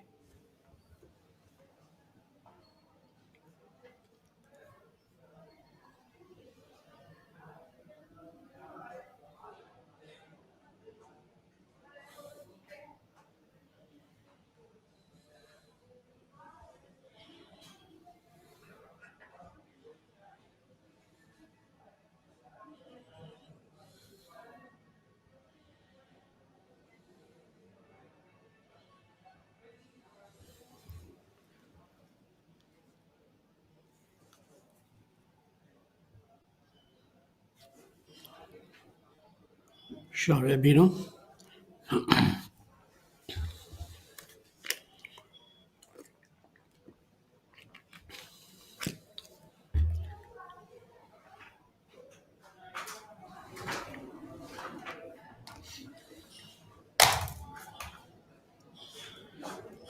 Just inside.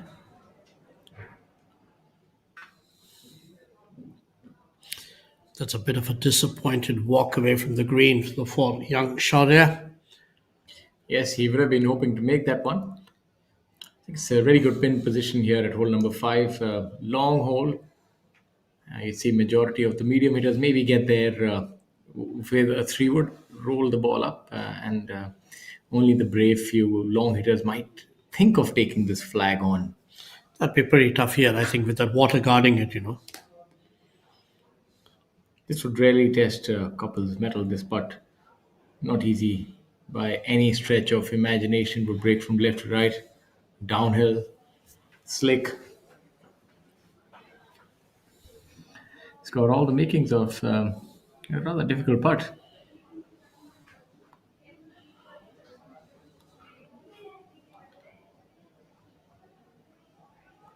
Let's see how he does here.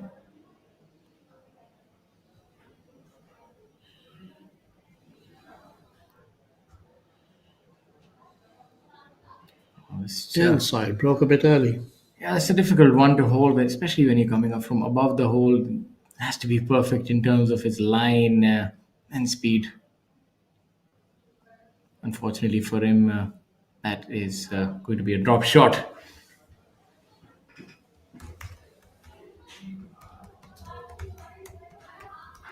So you have a look at the group of Munjot, Anshul, and Yuvraj.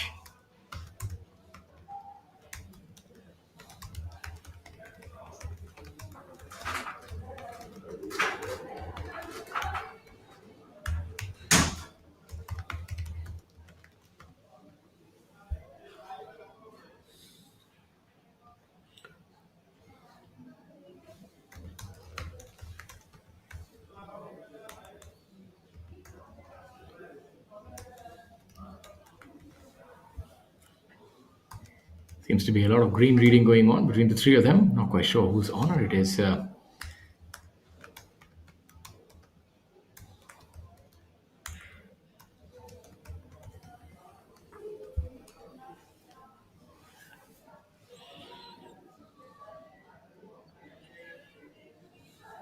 It's a difficult putt to read from this angle. I'm certain that's why Anshul took that time.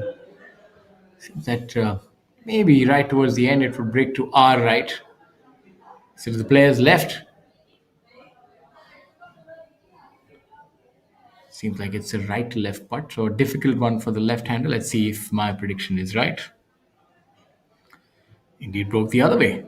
And then straightened out. Perfect. If you take the time and executed that beautifully, then of course, please be our guest and take all the time that you need. Fantastic putt by Anshul there. And a perfect read at that.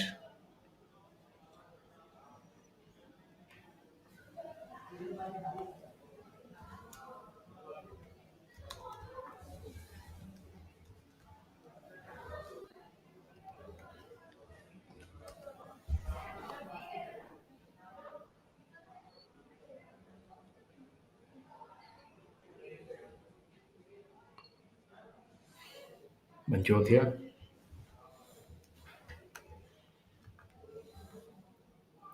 Out on the golf course, we have Akshay Sharma finishing his round up. He shot a one under par, a good round here. He's seeing not too many red numbers here. Oh, good putt right there by Manjot. Varun Chopra, the American, one over par for the day. Shamim Khan, the all-time Order of Merit leader, one under par, again showing his proficiency and caliber. Rashid Khan, also one under through nine, coming along really well. Angad Chima, one under through nine. So some of the more experienced players creeping up. on the leaderboard. Fortunately for Yuvraj, it's not his best effort. Manu Bandas 4 under par today, making a flurry of birdies from hole number 13 to 17. 4 birdies in 5 holes. Jairaj Sandhu 2 under, 3 under for the day. But the man to beat still is Mohammad Azhar, going along really well today.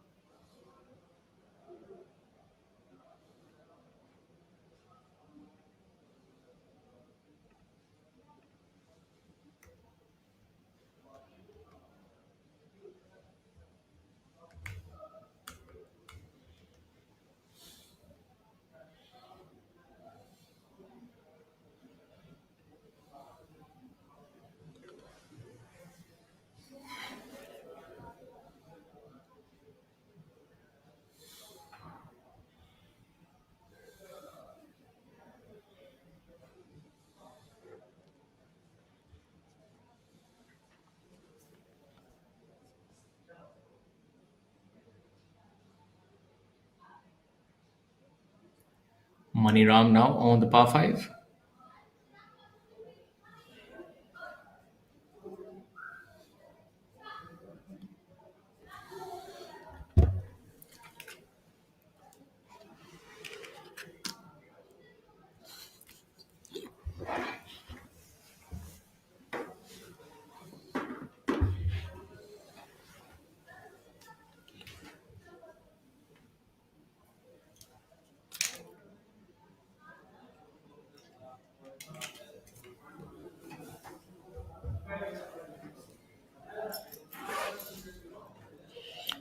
Oh, that's a nice drop there.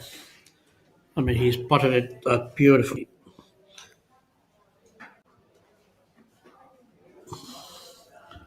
There's another marvelous putt there by Azhar. He's making sure that there is enough of a distance between him and the rest. But it's a nice putt that he picked off on the par 5 fifth, and that's going to do him a lot good. This seems to be going the other way and short.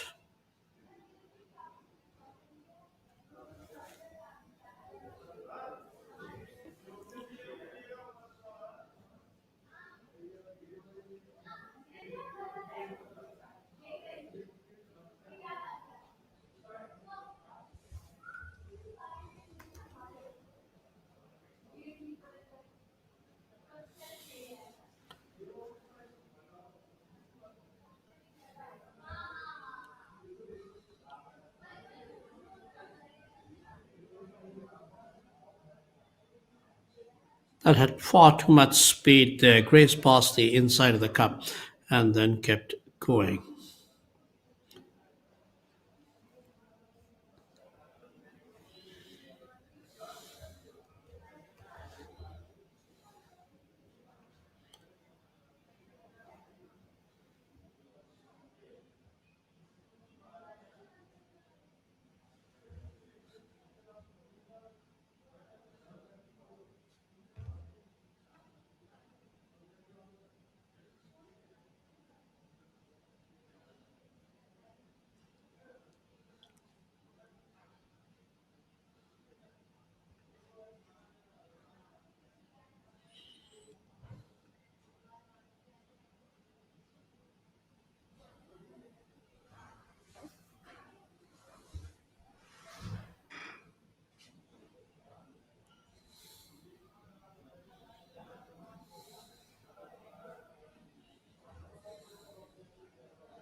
So they walk off the fifth green with mixed emotions there. Also picking up of a nice shot there.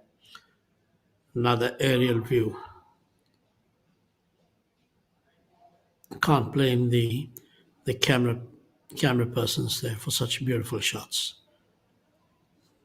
There's Azhar, that a replay of that long putt on its way to disappearing into the cup. What a lovely sight. Just a shade too much.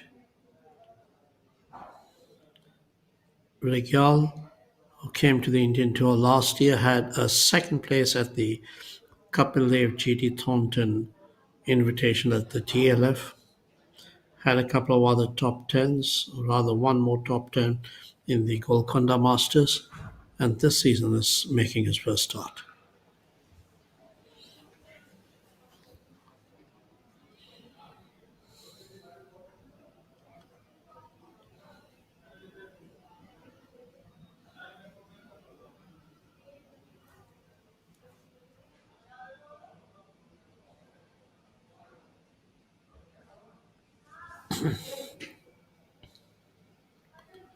So there we have a look at the scores there. Mohammad Azhar, we're still with the Azhar is ahead at 8 under. Kevin Steve Regal at 5 under. Maniram at 5 under. So those two chasing, but still a lot of distance between them and the leader. Saptak Talwar, fourth place in the last two starts. Again, lying fourth right now, but of course, he has one more round to go on the final day. He shot a lovely 5 under today, including an eagle. Dhruv Sharon has moved up to 3 under and fifth place and tied with Vikrant Chopra and Jairaj Sandhu and Adil Bedi, and of course, our newest champion, Shaurya Binu. So they're all bunched together at 3 under. So it's pretty close there. Of course, even though Azhar seems to have gone a bit far ahead, but still very, very close and tight. As we said, there's one more round to go on Saturday, and anything can happen. Yeah, it seems like a lead of about 3 shots is not quite secure here on this course. You could get a double bogey around any of the holes here because they are quite difficult, especially if the wind does pick up. So I should think players like Vikrant Chopra are definitely in the fray, and would be really nice to see him win that maiden tournament. Has been a bridesmaid, if I'm not wrong, almost about 10 or 11 times and never quite won. So maybe this is his moment, and had a difficult year last year. I had quite a few conversations with him where couldn't quite put in the requisite amount of time to practice, and had to balance quite a few things. So I think this year you're seeing that with the time that he's spent on the range, this is really helping him.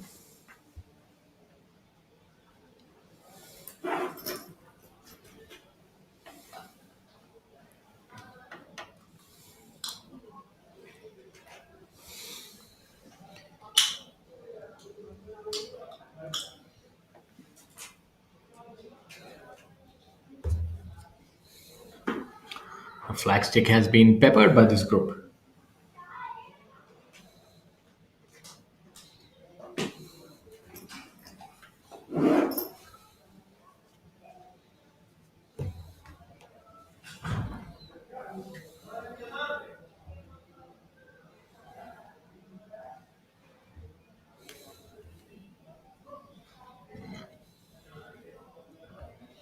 Let's have a look at the Professional Golf Tour of India Order of Merit. Shaurya Binu leads at 16 lakh 82,000, followed by Manu Gandas, Royal Ganji,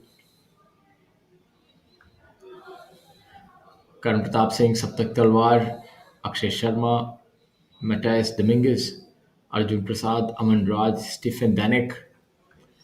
A very good ball striker is Stephen. I happened to see him at the Q school. Very precise in the way that he hits the irons. Maniram having a good year. He's really found something in that game. And it's heartening to see players like Maniram still competing and actually contending. It gives us mere mortals hope as well. Sarthak Chibber, Amardeep Malik, another ones of the experienced players. Dhruv Sharon, very good ball striker. Badal Hussain and Pukhraj Gill, who have spoken about at length, and I mustn't anymore. Shamim Khan. You can wax eloquent about Mr. Khan, and you still won't do justice to this humble man from Delhi who's What a wonderful golfer. who's woven such a fantastic career. As you have a look at Adil Bedi here with what appears to be a down and left right. Should break now. Looking good. And that's a brilliant putt by Adil. Currently, Adil sitting in at 3 under par. That should move him to 4 under par. Shankar Das also another erstwhile numero uno at number 18. Karthik Sharma, Southpaw, and happened to see him on the range a few months ago in Gurugram, and I must say he's a very impressive ball striker as well, especially with the driver. I saw him very penetrative ball flight and really in control. Udayan Mane, Olympian, M. Dharma, another winner, Thangar Raja, hard hitting Sri Lankan, Michel Ortolani, the Italian.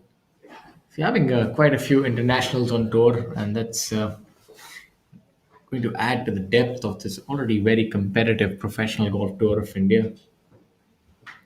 Subhash Tamang from Nepal, Sachin Beswaya, the winner on tour previous years, Abhinav Lohan, seasoned campaigner, Mohammad Azhar, who's leading this tournament, having a decent year. So momentum definitely playing into it. Adil Bedi as well. Yuvraj Singh, as we have a look at the couple. This putt fairly straightforward, not much to it. Should look to hit it firm. That's the thing about straight putts, you have to hit them with commitment. And he does that. Karan Tonk, good to see Karan Tonk back in the thick of things. Based out of Tatanagar, Jamshedpur. Karan, prolific hitter of the ball, really hits it long. Really good amateur as well. K. Prabhakaran from Sri Lanka, Varun Chopra, Indian origin American, Shvinder Sisodia, tapping high, and as we go lower down, we see a few more international names: Jamal Hussain, Sukhraj from Canada, MD Akbar Hussain. And coming in at 59th position is Rajiv Kumar Jatiwal from Chandigarh. As we head back to the action, we have a look at Shaurya Binu. Slippery putt here. Does well. There's a sigh of relief, when you get in these 3, 4, and 5 footers because you're supposed to get them, but you're never sure. It's the weight of expectation that does you in. I, for one, always found that putts from within 4 to 8 feet, you always add another burden of expectation on yourself. And you're a lot more easier from about the 14, 15 foot range. You hit the putts a little more free, but when you are expected to make them, I think that sort of becomes a mental game. Obviously, for these players, they have perfected that. We have a look at Adil. After his birdie, would be looking to make another one here at this. This is Tata Steel. And this is an idea. So, what happens when you join them? Something remarkable, like the material of the future. Fiber reinforced polymers that goes beyond steel. That is high on strength and corrosion resistance and is cost effective. A material that will be used in foot overbridges, the insides of railway compartments, and electric vehicles, as also in infrastructure for smart cities. Tomorrow is shaped by imagination and steel. Tata Steel. We also make tomorrow.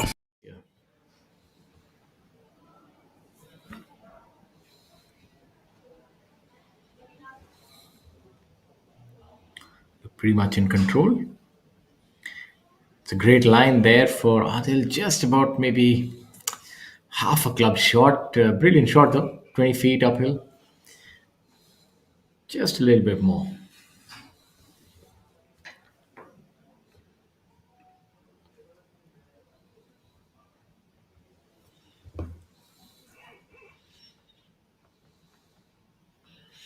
We're coming towards the end of the first 9 rather than the front 9. It's the first 9 at the Glade 1 Golf Resort. For 18 holes, the players need to go around it twice.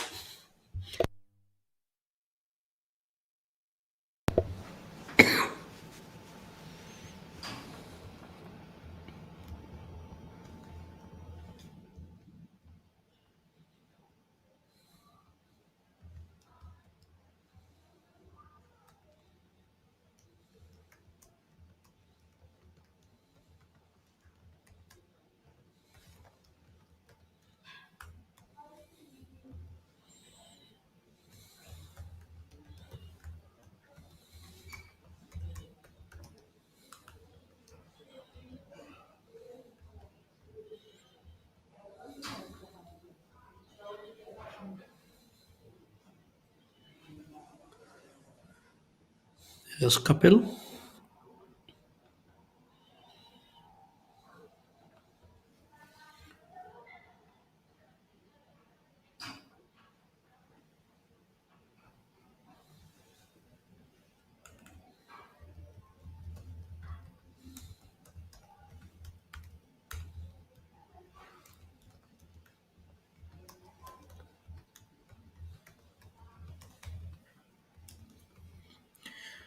Mohammad Azhar there on our screens.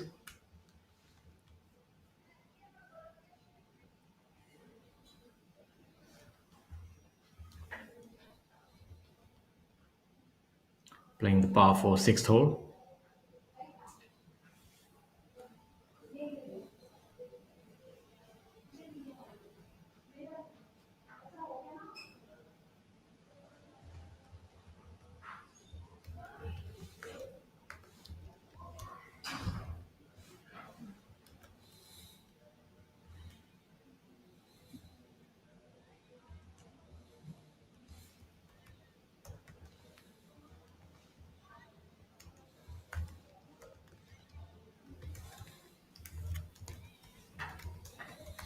Mohammad Azhar moving to 9 under par now. With that birdie on the par 5, opening up a 4-shot lead at this tournament at the Glade 1 presents Gujarat Open Golf Championship.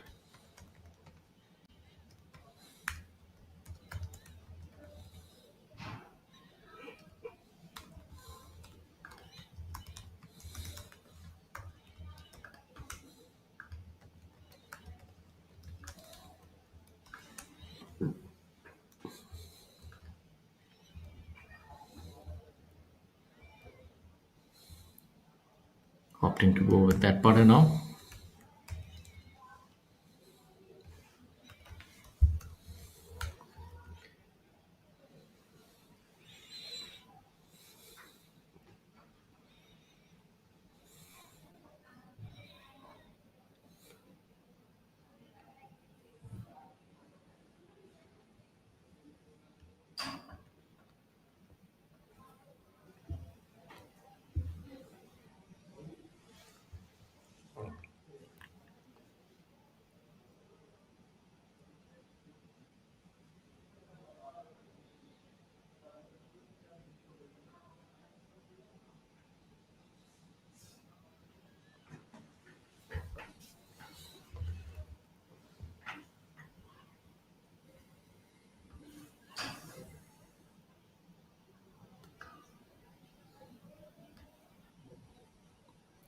Kevin Steve Rigel. He's not been able to find too many greens. I mean, I'm sure he must be a little disappointed with his approaches.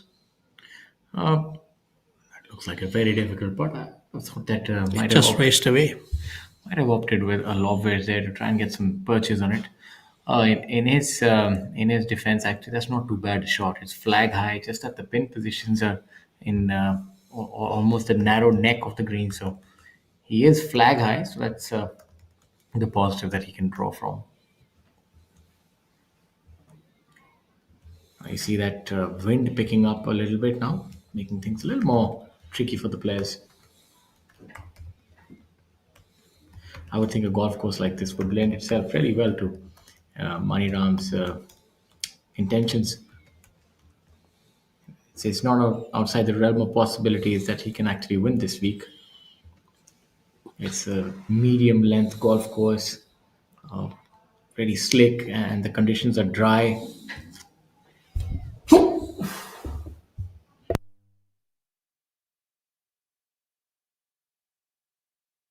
Excuse me. Dry conditions. The ball is rolling. Tends to favor the medium to short hitters.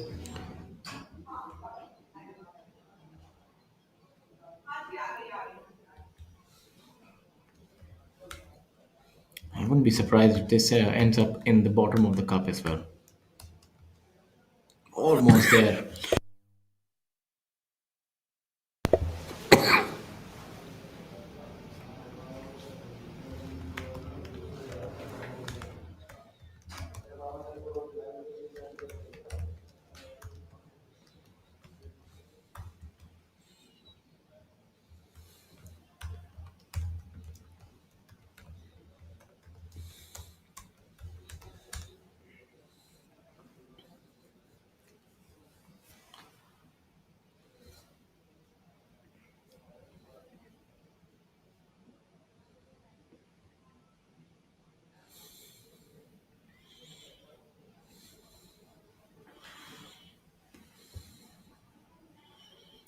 There you go with that split screen view. It's great effort by Adil there, making that putt.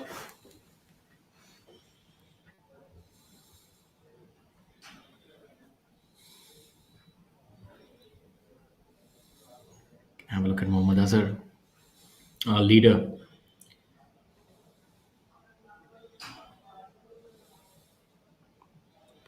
Just about missing out. Should hold that for his par and remain at 9 under par.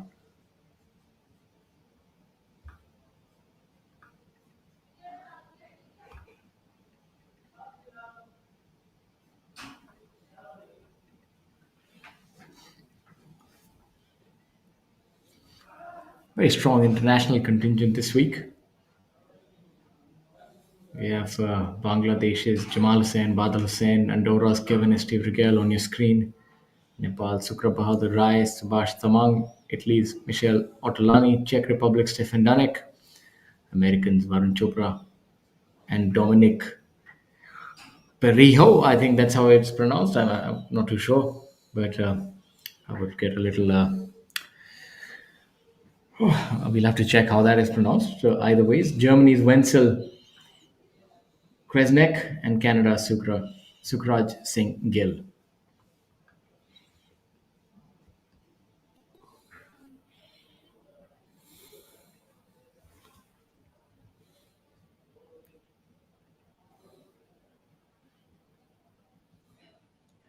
Back to the action. That seems to be Kapil Kumar there.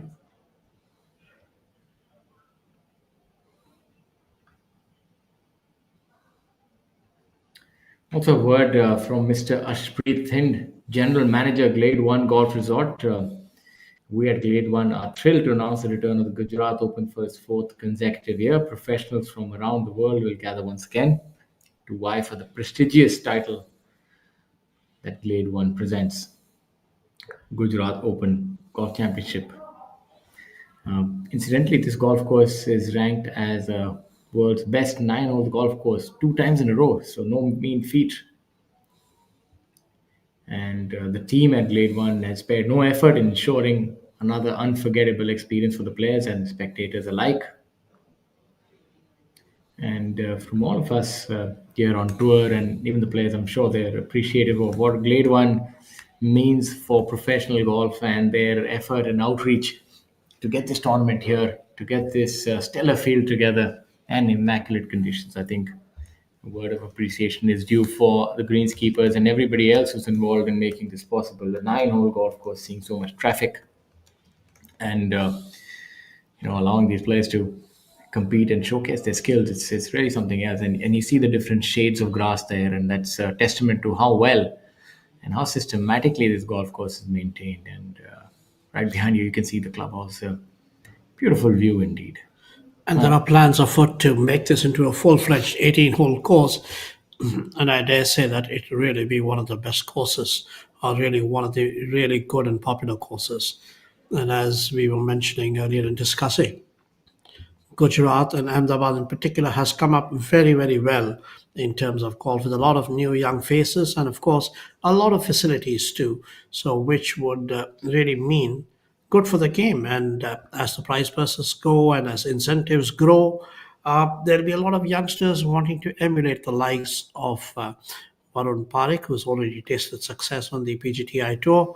So there should be a lot more of talent coming in from Gujarat in the next few years. There are a few things to note here. This fantastic state and city probably lies somewhere in the top 5 in terms of cleanliness in the country. It's a city which is a sight to behold. A lot of history there now, especially with the world's largest statue as well. And That's right. And so many other attractions all throughout. It's great for business is what the state is doing, and of course promoting sport as well. As our honorary Prime Minister's vision is to get sports first, the Khelo Abhiyan, and this is this golf course, this tournament is a true testament to that vision. Now only time will tell who is going to be the flag bearer for that vision. Currently seems to be Mohammad Azhar at 9 under par.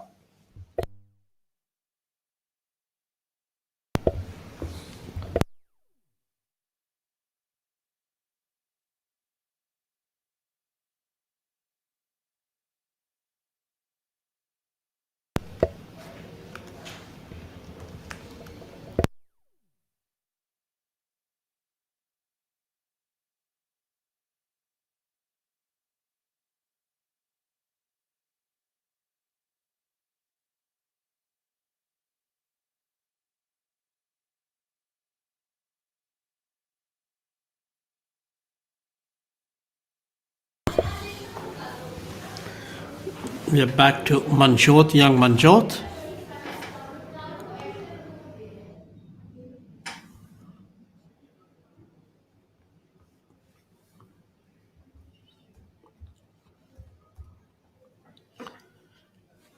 Manjot's not having a great day.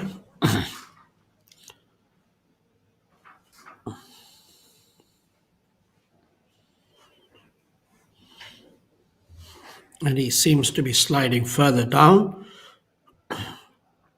A triple bogey start and then two more bogeys later on. But he did have two birdies too, so he was three over for the day. And it's not quite going on. I'm sure it's a great learning lesson for this young man, just 18 years of age and in his rookie year.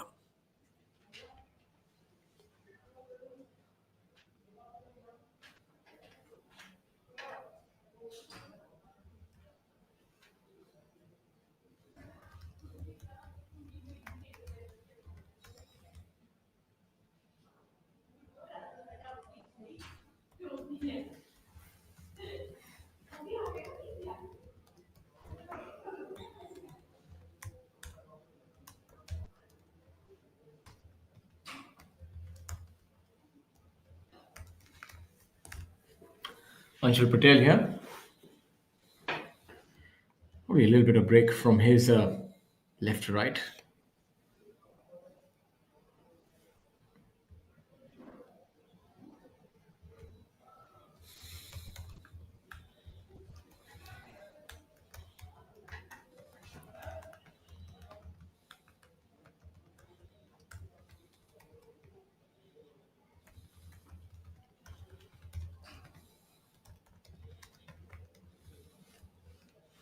Perfectly done. Right in the heart of the hole. That would keep him at 3 under par.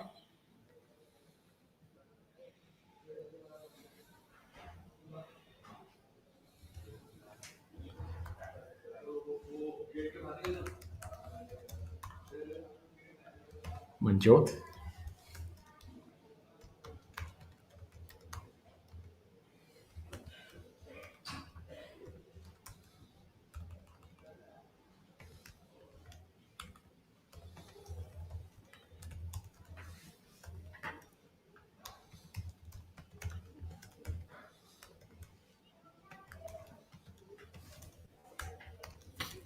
Manjot, a rather similar build to Karandeep Kocher, both of them rather lanky. But Karan is a lot taller and he really hits the ball long. I think Manjot still has to put on a bit more He's still very meat. young. He is very, very young, exactly. Not that Karan is very old either. Yeah, but he just seems like he's been around forever. I think he would be probably 24, 25. Yes, indeed, and he was actually one of the youngest. He was one of the amateurs to have actually scored a success on the PGTI tour, and one of the young teens to record a win. When Shaurya won in the previous start, Shaurya became only the fourth teenager to win on the PGTI tour, and among the first ones to do so was Karandeep and Shubhankar, and later on Adil Bedi. So I mean, Karandeep actually has grown into a fine golfer. It's just that he's now looking for his next step above, to look for from more from the Asians to the European tour, which is where I mean he deserves to be. He deserves to be on the DP World Tour. He's a pretty good lad.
So look at Money Ram here.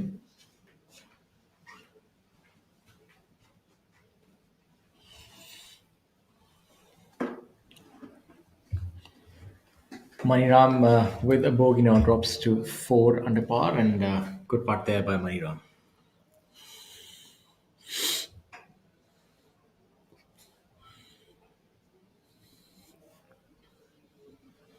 There's another thing that we ended up missing. There's another winner to the teenage, Shitij, now with call at the age of 18. So we have 5 teenage winners now on the PGTI, which is, and it's only a recent phenomenon, I must say. Shubhankar, Karandeep, Kshitij, Adil Shaurya, Binu, maybe all in the last 5 years, 6 years. So it just goes to show you. Schumacher's been there for a long time now, so that would have been much before that. So Schumacher's now already 25, 26, I think. So when he won as a teenager, that must have been quite some time back, about 7 or 8 years.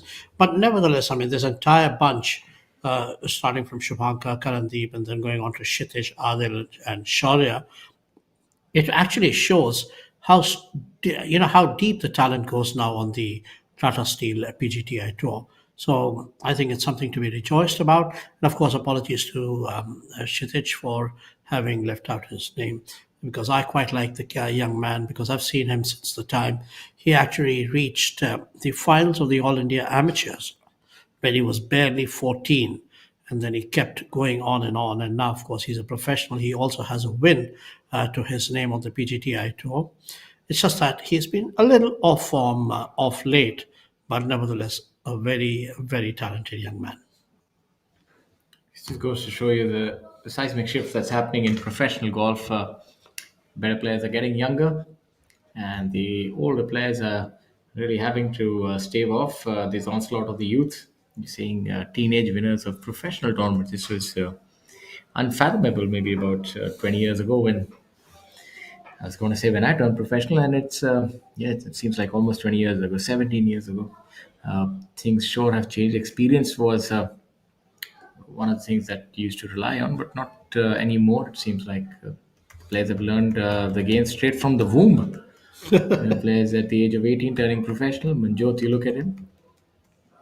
He's 18 and he's playing the second leader group. So there's not much of a gestation period or a self-imposed embargo like we used to do. We used to say that, all right, we want to play the amateur, make the amateur team, play a few years, get some experience, maybe play an international tournament or two, make the teams. But they've actually skipped all that and just gone, skip the meal and go to the gravy straightforward. So that's what they're doing, and they're performing well as well. So shows you that it's. I mean, at the end of the day, I think there's a certain beauty to the amateur game as well. But in today's day and age, it's a lot about instant gratification and trying to achieve your goals as fast as you can.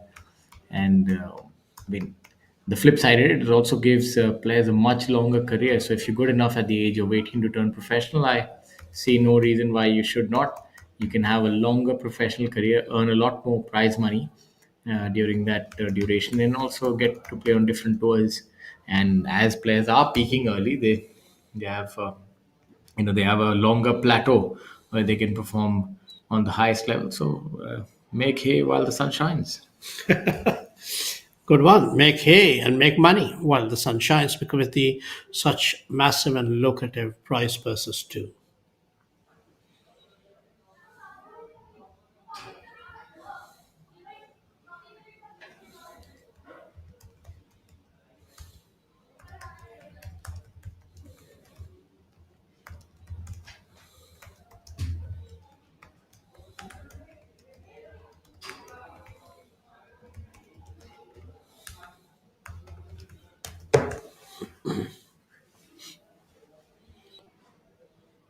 Yuvraj now. A sizable divot there. Here at the 18th. Not quite sure where that ball has ended up.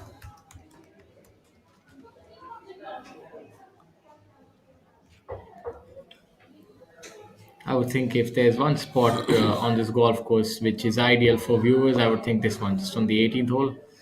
Grab a coffee and sit right next to this island green and see players navigating this very difficult second shot, even though it's not much in terms of yardage, maybe only about 120 at most, 140.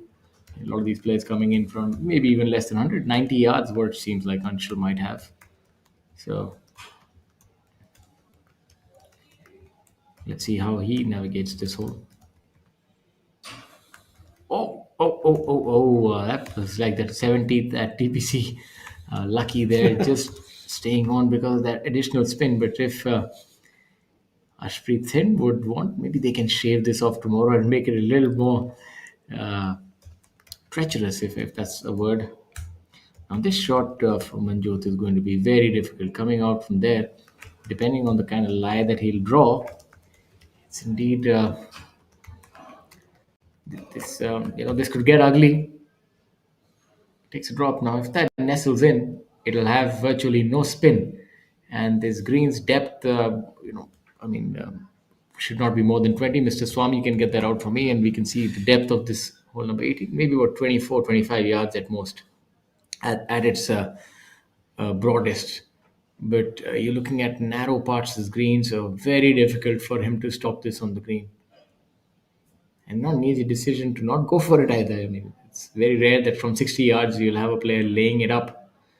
But you never know. We've seen this has been the site of quite a few shipwrecks, pun intended.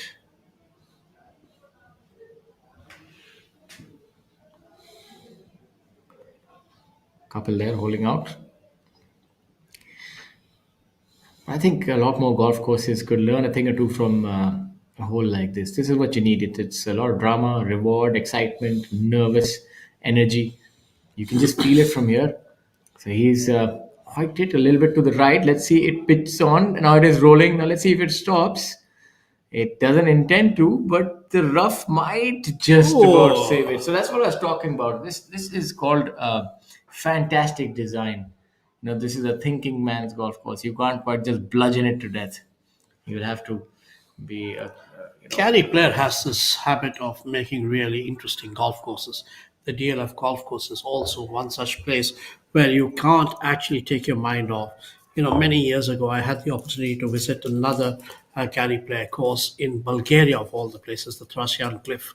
And that is so difficult and challenging that they had a DP World Tour once, and the players then started talking about how difficult it was.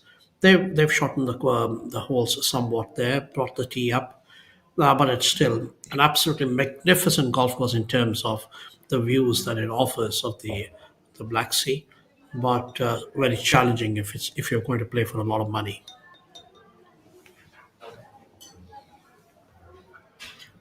If you look at the beauty of the 18th, measuring in only at 282 yards, but giving nightmares to the players nevertheless. And that's the kind of design that you really look forward to. And even for casual golfers, I would say that you definitely do end up playing here and playing this hole. Maybe get a few old balls out. You don't want to be dunking your new golf balls in this hazard in this day and age. That can be quite a painful experience.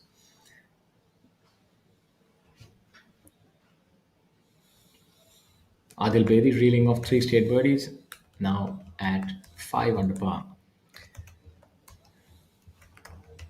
Both Anshul and Manjot will be standing rather gingerly. Whiff of air, and they could find themselves in the drink. Not much space there, but should be able to have a comfortable stance. Looks like he's opting to go with some sort of a chip. His rehearsal definitely indicated that.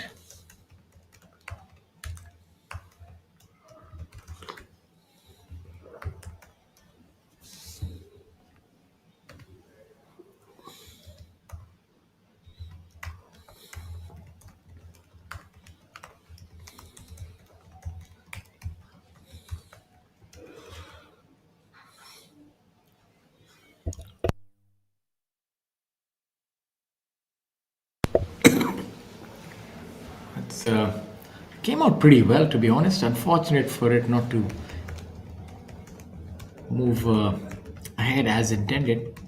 So released a little more, but a good shot nevertheless from Anshul. Unfortunate for it not to have released a little more. Now he faces a downhill putt for his par. Let's see what Manjot does here.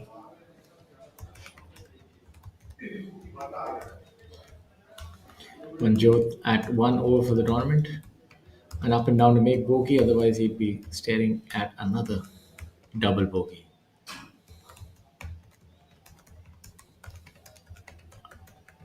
That's a pretty good shot by him. Very well done. So should be able to make his five.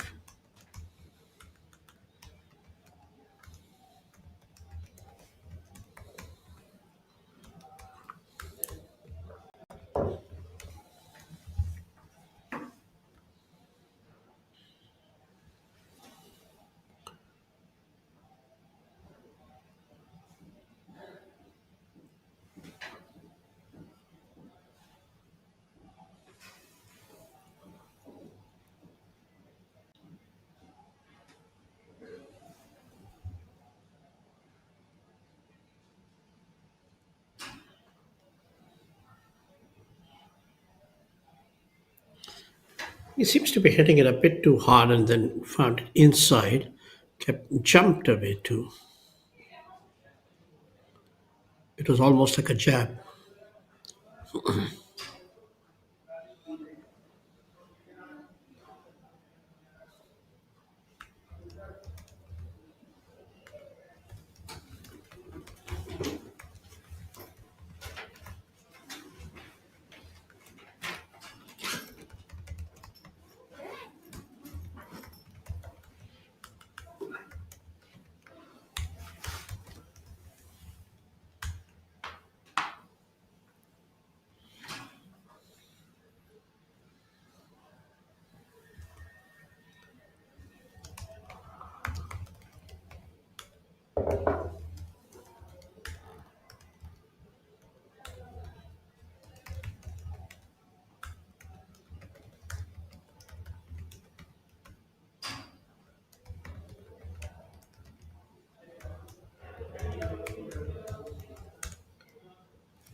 What seems to be a mere formality of a putt from Manjot here.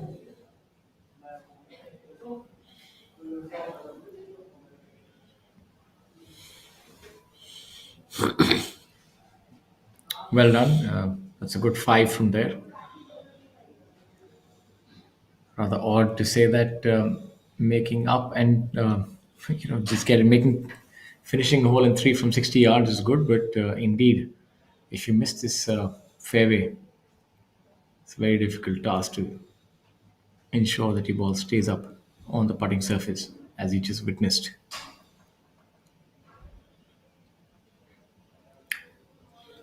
Anshul would drop a shot as well.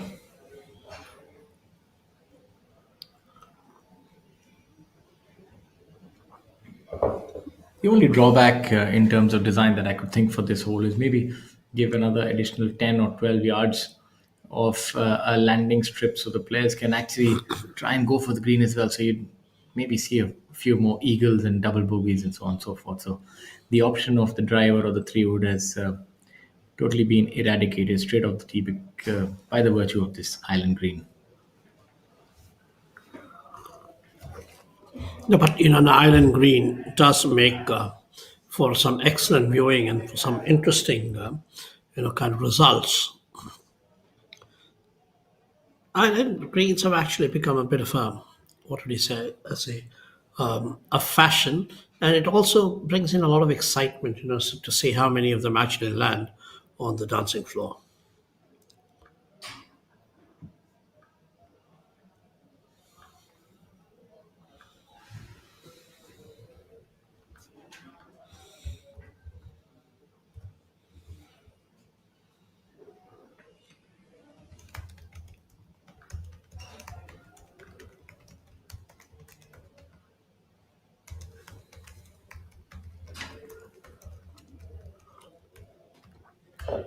Our leader now, Mohammad Azhar.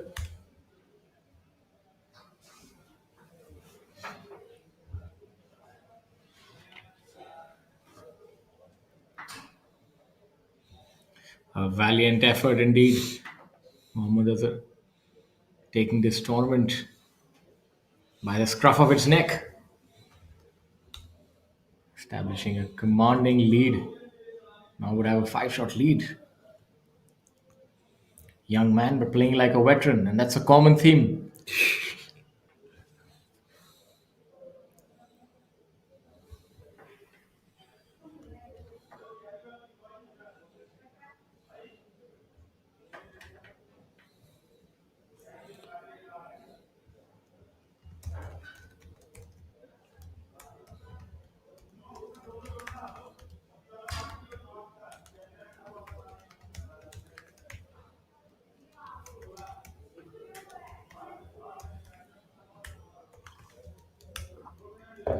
Shoria Binu on live feed 1. Now, this would make for some interesting viewing on hole number 8, but he's coming from the fairway, so expect this to be close to the flag with a lot of spin. Fantastic shot right there. A shot of a seasoned campaigner.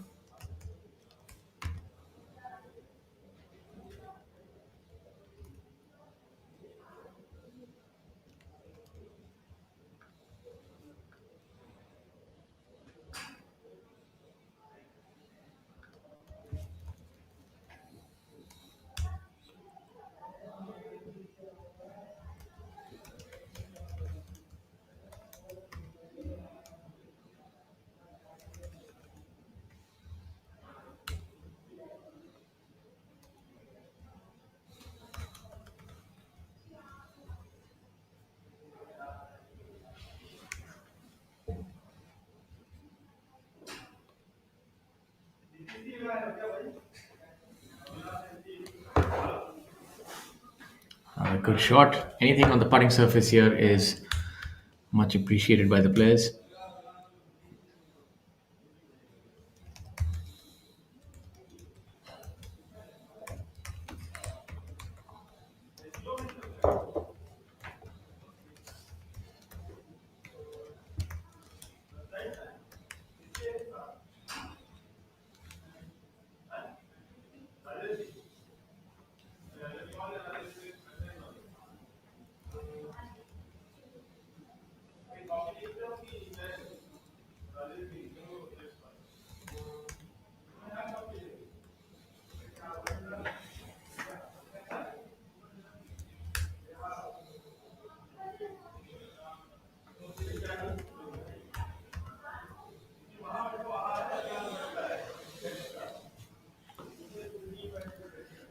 And look at the swing of Kapil. Come on.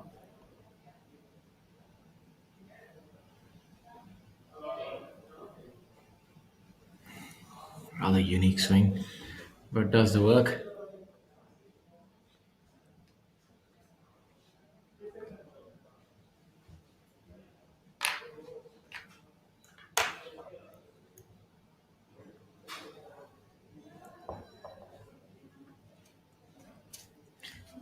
And the first 9 holes are done. We get into the final 9 holes for the penultimate group. Unique format that the players are playing the same 9 holes again.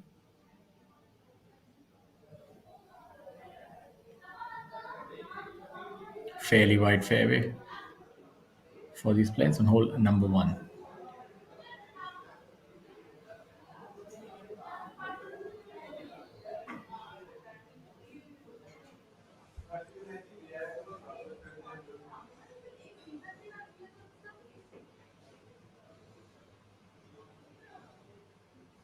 Very good through the ball. Unleashing on that one. Looking on a little pensively. Mandeep.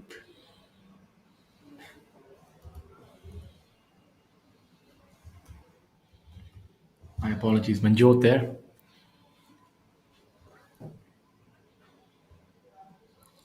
Very lanky build. Obviously, still 18, will put on a lot more weight and muscle as the years go on.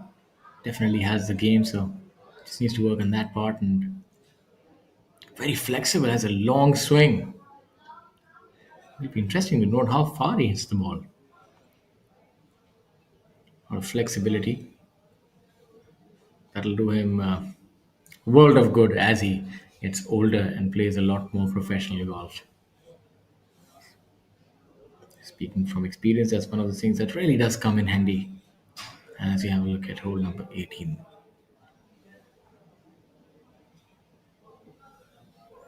That's a good layup if it stays on the short stuff, and indeed it does.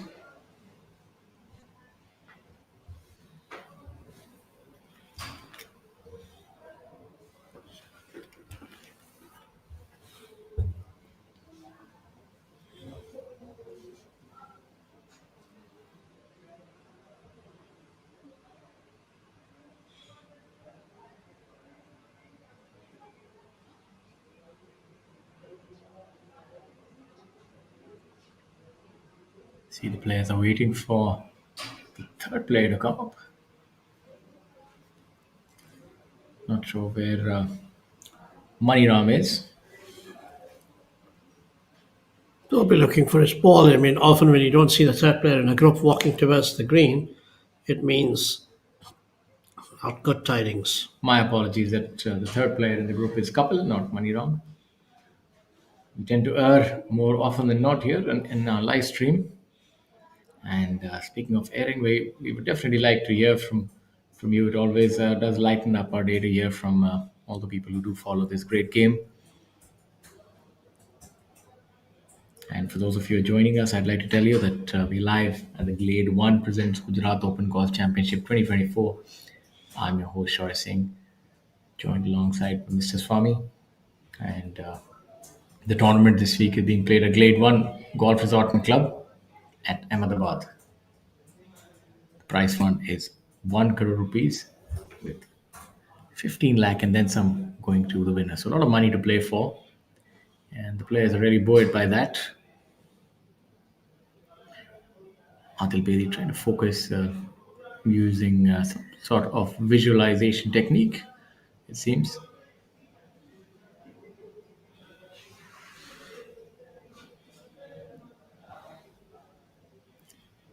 You can see the solitary duckling in the back, so there's a lot of nature as well to ogle at.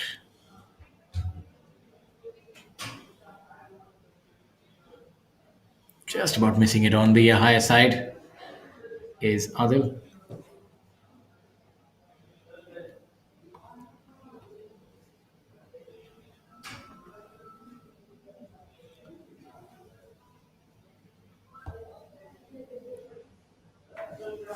So far, the most impressive has been Azhar. He's not made any mistakes, kept his scorecard clean, picked up 3 birdies, put much more distance between him and the rest as we are now approaching the midway stage of the third round.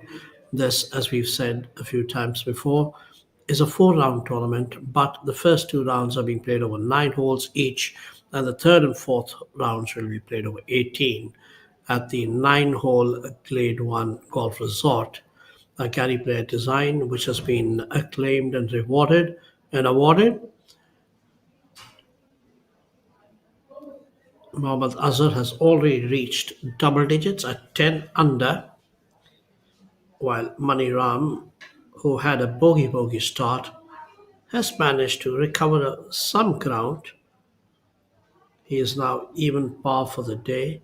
So in his first 8 holes, he actually had 3 birdies and 3 bogeys and only 2 pars. It's been a roller coaster of a ride for Mani Ram, a 3 time winner on the feeder tour on the PGTI, but looking for his maiden success on the main tour. You need to get the ball right speed to the right speed. Otherwise, it's just going past. The greens are pretty nice and smooth. So it's not going to kind of stop or something. There's nothing to stop them.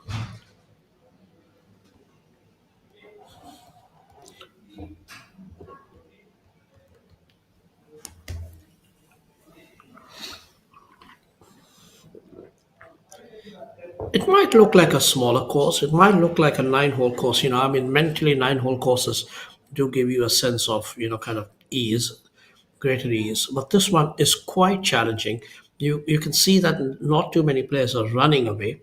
Yes, Saptak Talwar did have around a 5 under, and Dhruv Sharan was 3 under. And Azhar has been quite outstanding with 3 under through the first 8 holes. But everybody else has been having some sort of problems. Most of them have dropped at least a shot each. A couple of exceptions have been Mohammad Azhar, and of course down the line Ankat Chima, who had a bogey-free first.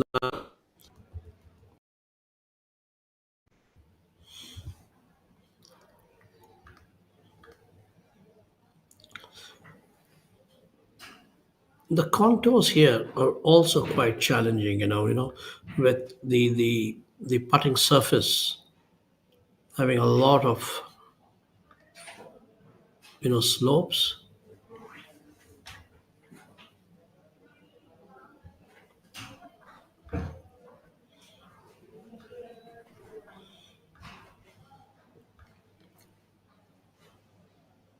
Azhar lost a good third round. A good day today on Friday can actually bring him closer to his first win.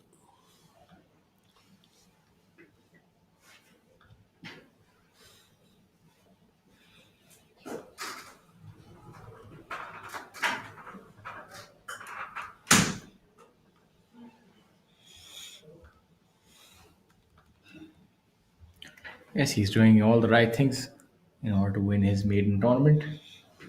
Playing consistently well, staying clear of the chasing pack. Four ahead now of Money Ram.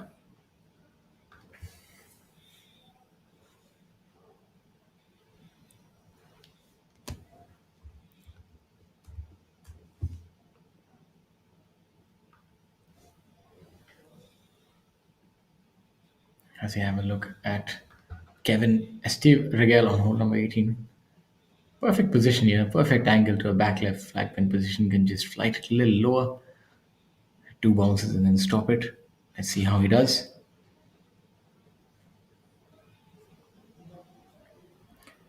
About 25 feet right, if that's the ball.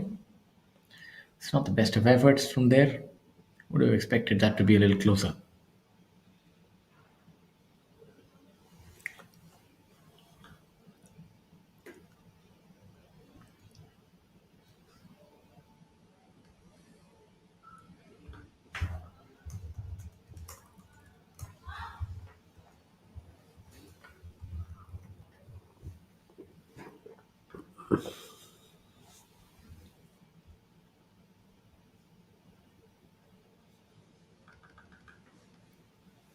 We have a look at hole number 10, Anshul Patel.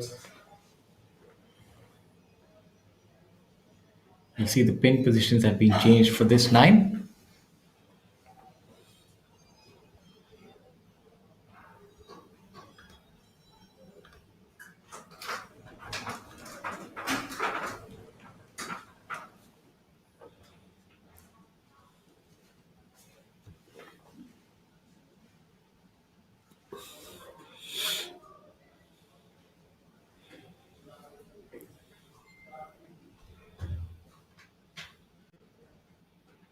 Not quite sure where that has ended up for Manjot.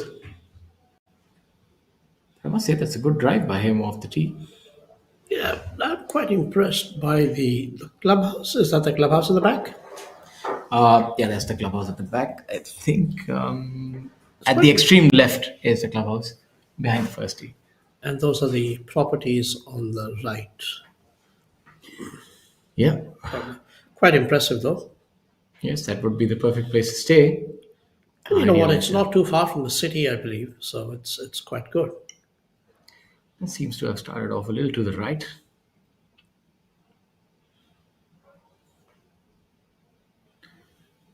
Not quite sure where that has ended up.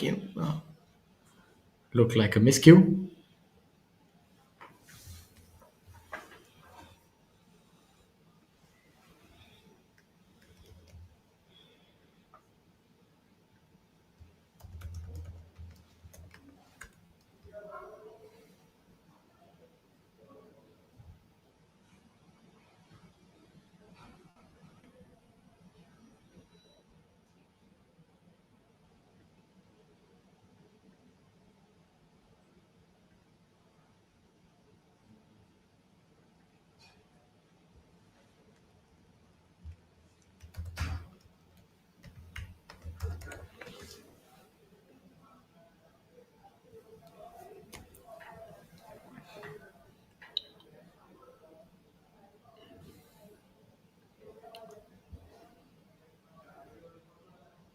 here on the island green at hole number 9.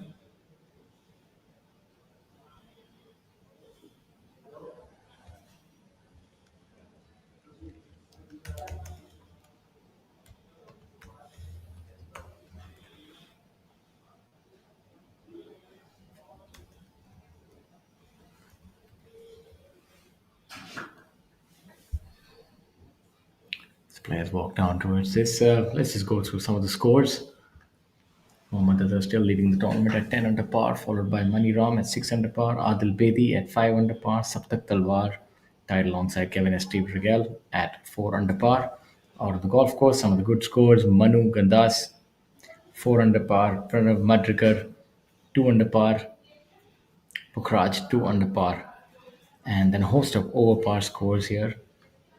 Testing conditions for the players: a total of 24 players under par at this point in time, at par or better, my apologies. And it's only, yeah, it's quite a few. I mean, it's actually been quite challenging for the players.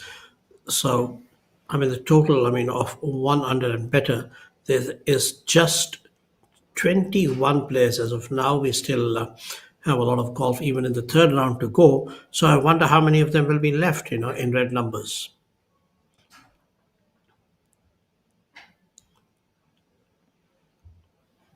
The water bodies are also making sure that any errors are penalized well. Like Abhinav Lohan dropped a double bogey on a par 5. There was Vikrant Chopra, who seemed to be going well, and then dropped a double bogey, as did Dhruv Sharan, of course. So those have been kind of costly lapses.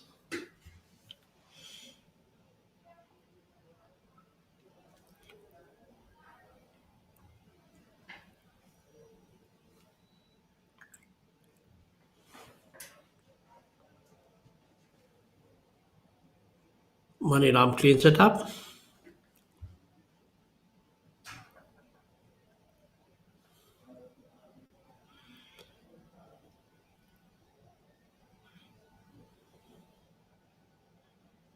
Kevin seems to have a very interesting routine. He points his long putter, backwards towards the hole, and then seems to be guiding the golf ball towards the cup, and then executes it. But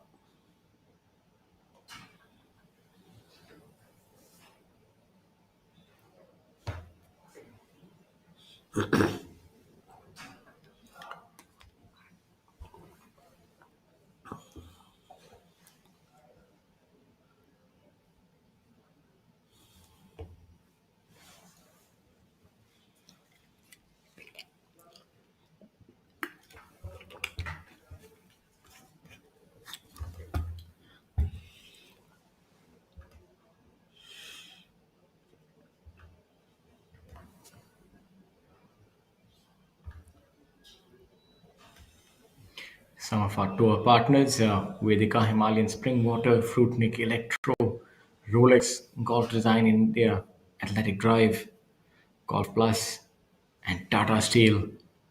The tour is only possible thanks to the tiring efforts by our partners and sponsors.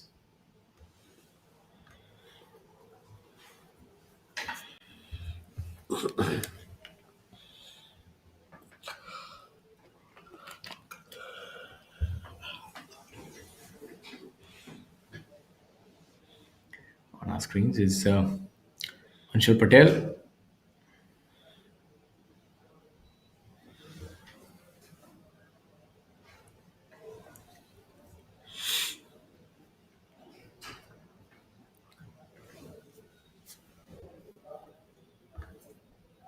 Anshul Patel, currently sitting in at 2 under par for the tournament, finds himself 8 shots adrift. I would think this is a 9 that would there's a good putt there.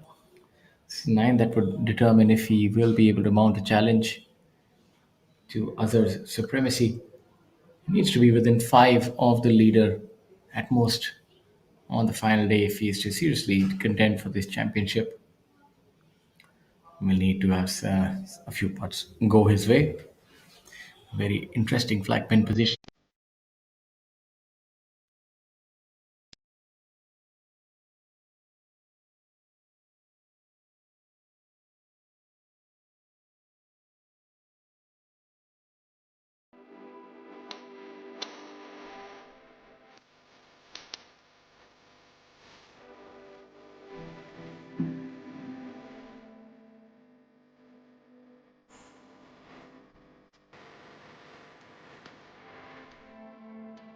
between him and the leader to 3 once again. It's commendable indeed by Maniram, showcasing his medal, making birdie on 7, 8, and 9, 3 on the trot. Maybe he can be 4 if he birdies this hole. He'll be coming through after this group. A lot more difficult for him to birdie the first. It's playing to all its length,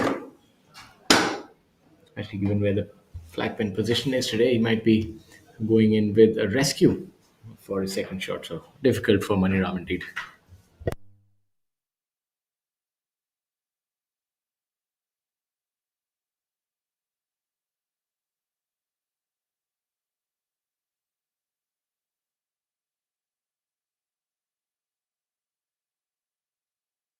Manjot missing out on his birdie. That was a fantastic putt.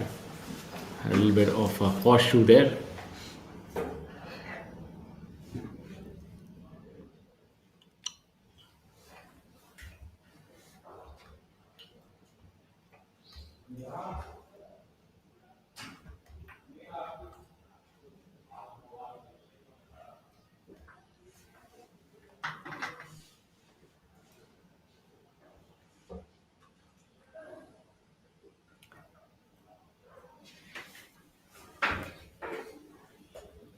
As I say, a tournament gets interesting on the back nine on Sunday.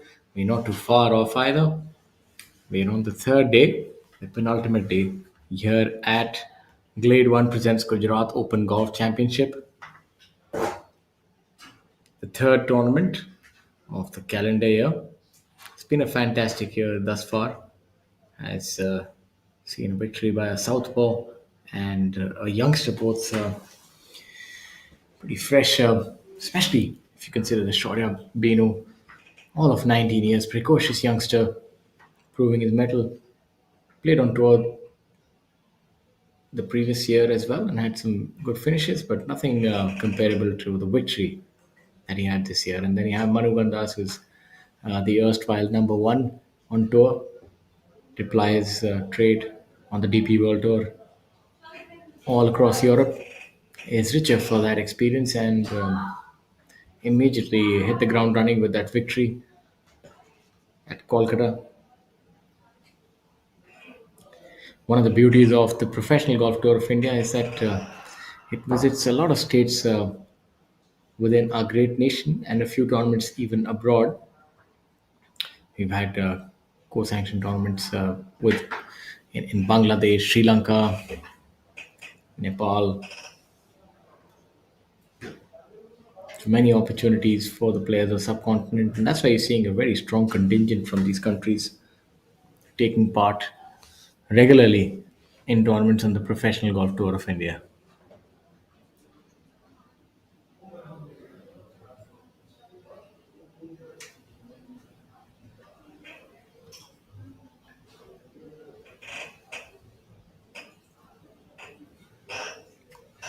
Now we have a look at Shaurya here. Really good angle for him on hole number 10. Should be looking to hit a high draw here.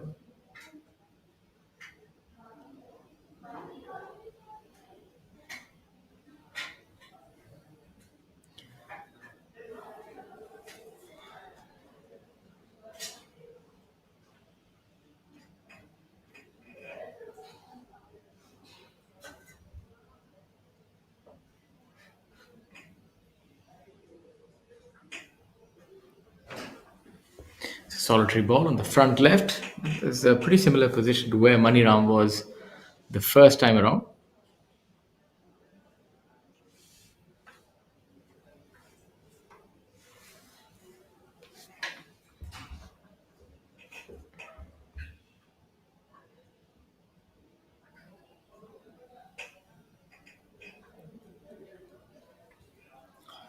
This is the penultimate group of Kapil Kumar, Adil Bedi, and Shaurya Binu.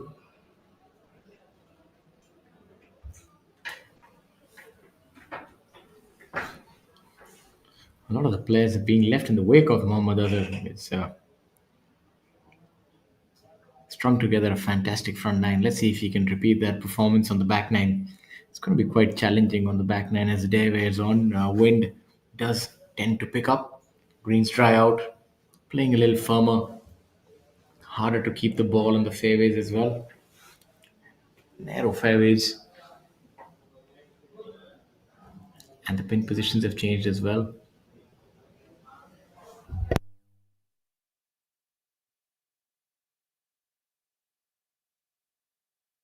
So, difficult conditions indeed.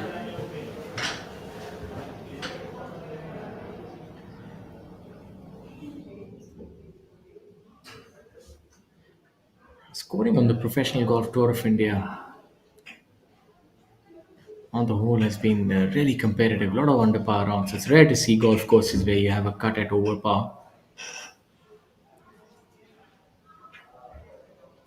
There are these subtle slopes on these greens, and they're rolling at 11. So very quick. Just for the record, you can understand that the Masters roll somewhere in the vicinity of 12. So these greens are not too far off. Really quick. Of course, the severity of the slope might differ a little bit, but just shows you that you need to have your game on point. As I also have a look at Nick Hill now, heading the media on the Professional Golf Tour of India.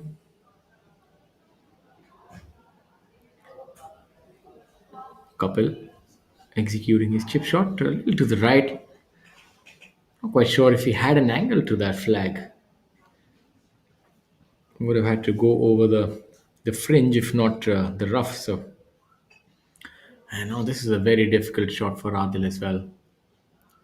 Brilliant pin position on both the occasions for this hole. Very difficult indeed. This is probably the hardest one of them all. With the water at the back, not much green to work with. Will really need to get under this shot now. And has to ensure that he doesn't decelerate, otherwise, there is a risk of leaving it here because it's a long bunker. This needs to be executed to perfection. And that's rolling away, needs to stop. As I say, from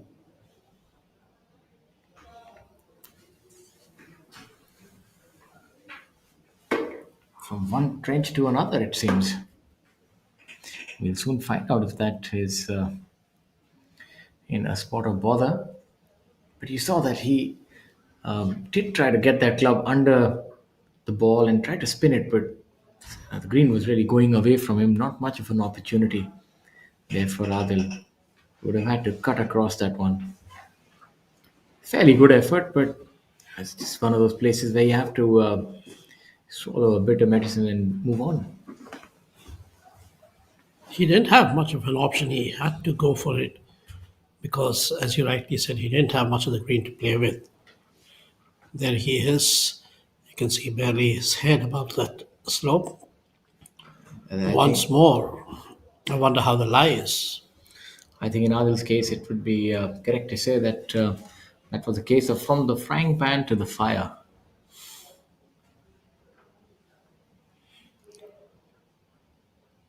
Not taking much time. Seems to be very certain of his shot. We'll need to hit a similar shot again to put some spin on it and get it high. Coming out of that rough.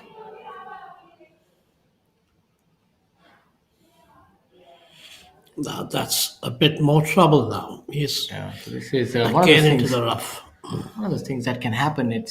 It's not even a lapse in concentration. It's just one of those things about placing yourself on a golf course in the correct vicinity or the quadrant. So when you know the flag is on the back left, sometimes it might be a safer option to maybe play a club shorter. Easier said than done, and play for the center of the green. So if you miss it left, you still have some opportunity of trying to make you up and down. It was rather unfortunate to have drawn that kind of a lie there.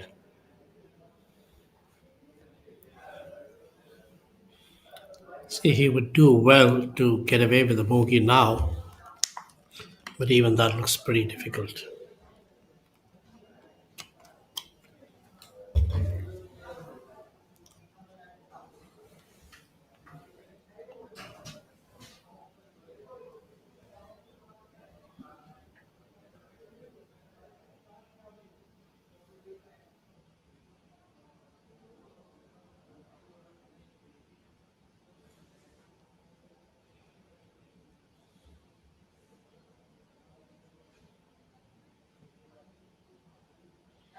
Just graced the inside.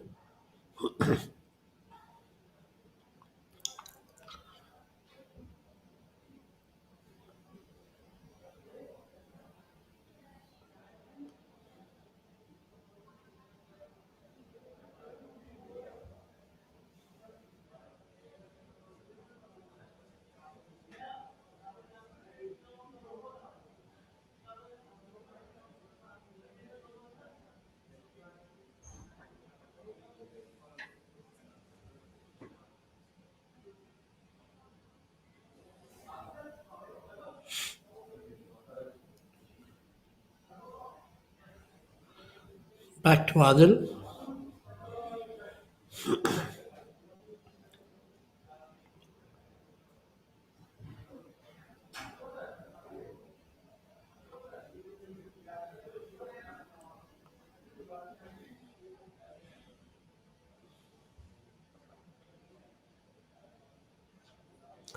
He did try with the putter there.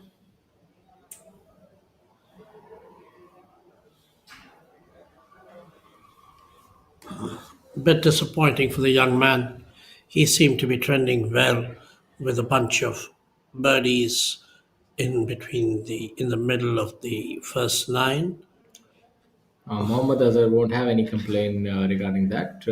Any assistance that he can get from a golf course, he'd be more than happy to take. But this is one of those holes that a player would do really well to make four. It's a difficult hole, and you saw that Adil actually didn't hit a really bad shot either in two, and his third wasn't that bad either. But just the green was running away from him. He had to maybe try and get that bunker shot just about pitching off the green once, and that's very difficult. The margin for error was just so slim. Oh, and another victim, Shaurya Binu, also dropping a shot here. A horseshoe there. A very unforgiving hole. Hole number one.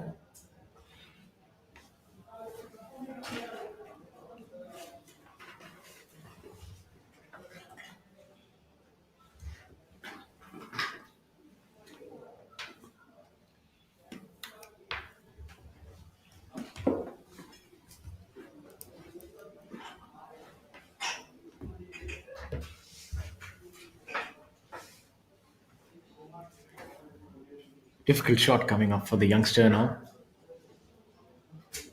Coming out of the rough.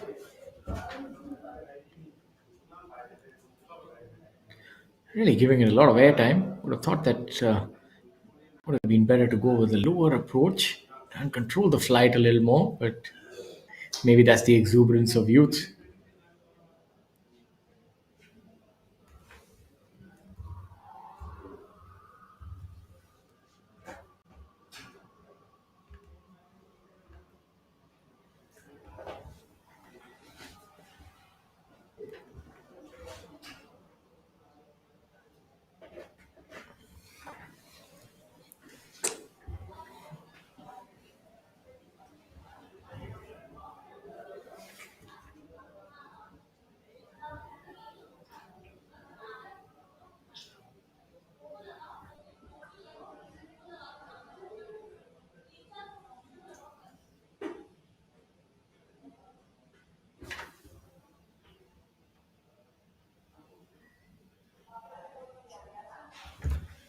The round of the day belonging to Saptak Talwar at 5 under par.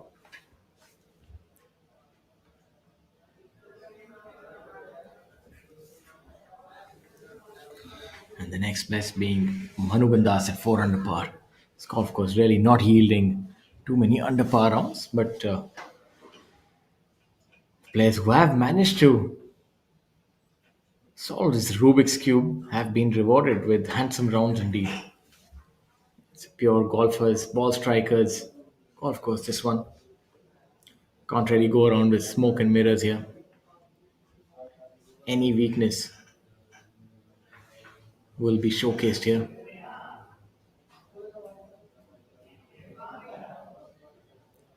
No place to hide. Hole number one, par 5, in at 566 yards. Reachable for a majority of these players. Manjot trying to make his birdie. Youngster, all of 18 years.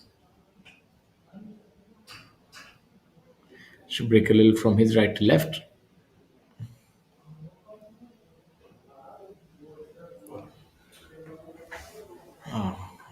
Missing it on the lower side.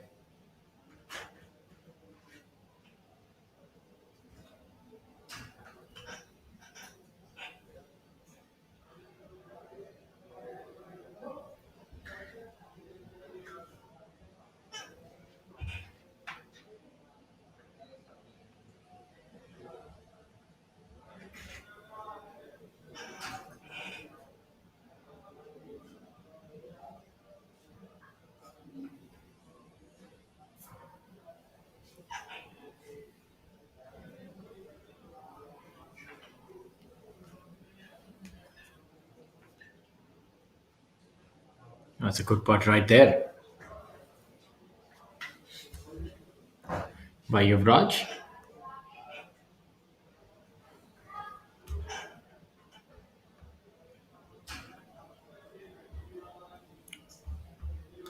Let's have a look at the order of merit. Shaurya Benu leading the order of merit. Still early days, but it never hurts to win early in the season. Manu Gandas, a proven winner, in at number 2. And Rahul Ganji, the experienced warhorse, at 15 lakh and 99,000. Two tournaments, two top tens. Now we have Anshul navigating his putt.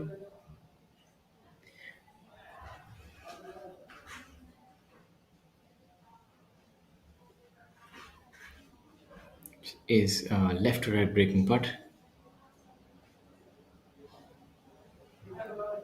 Simultaneous viewing for our viewers here on live feed too. We can see the leader group on the first hole with a fantastic bunker shot. I'm not quite sure who that was.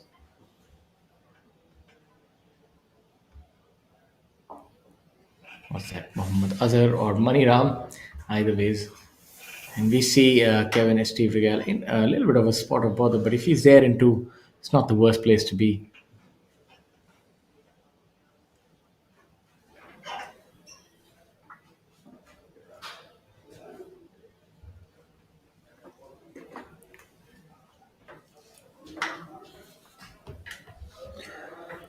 Opting to play without a cap or a hat. Really braving the elements.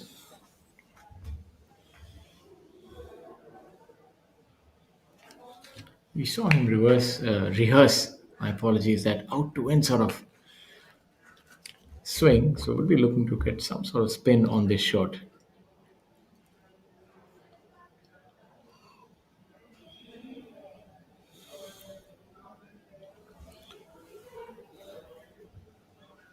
Yeah, that's a brilliant shot. It looks like it's, unfortunately missing the hole. That looked good all the way. Should be good enough for a par though.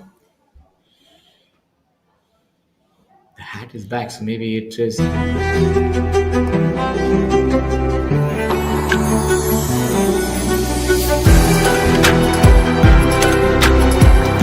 Life with Vedika, always full of altitude.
Money Ram now on hole number 10. Not quite sure what this putt is for. I think I'll go on and assume that it is for birdie because we've seen Mohammad Azhar with his approach. Then we saw Kevin Steve Regale. Either Money Ram would have had to miss this green, probably strung together some of the best two shots of his life. This hole is playing to all its length. Really intimidating hole today. It's a good try, but it's not quite done yet. He's left a little bit of work for himself here.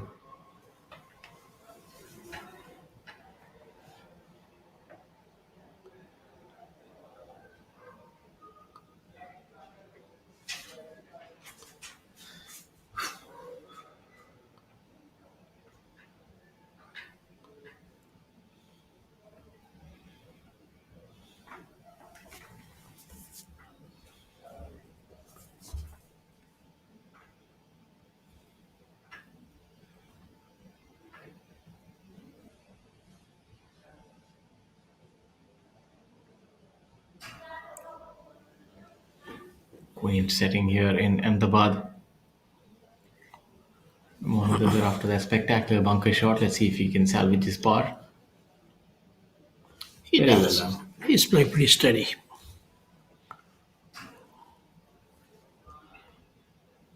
When you're leading, when you're doing well, suddenly your confidence is sky high. And I think that's what it's been. I mean, even if you make small mistakes, you're able to recover pretty quickly. He has done that so far.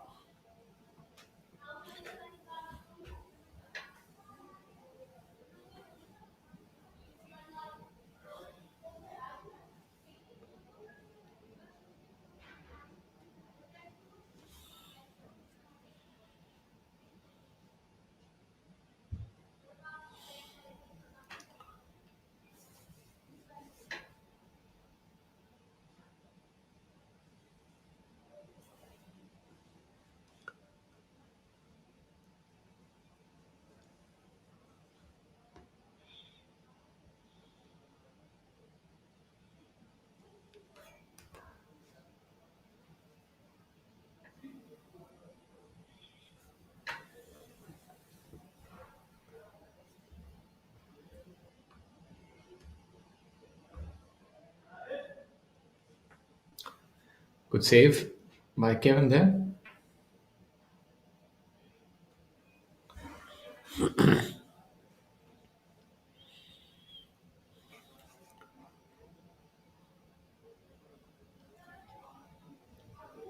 We are live from Glade 1 Golf Resort and Club at Ahmedabad for the Glade 1 presents Gujarat Open 2024, the third event of the 2024 season. A purse of 1 crore, and the leader right now is Mohammad Azhar looking for his maiden success on the PGTI Tour. At 10 under, the first player to reach double digits below par, and chasing him is Maniram at 3 shots behind. And Shaurya Binu very much in the picture, of course, a little further behind, though he's a 2 under. He's 1 over for the day, or rather 2 over for the day. I'm sorry.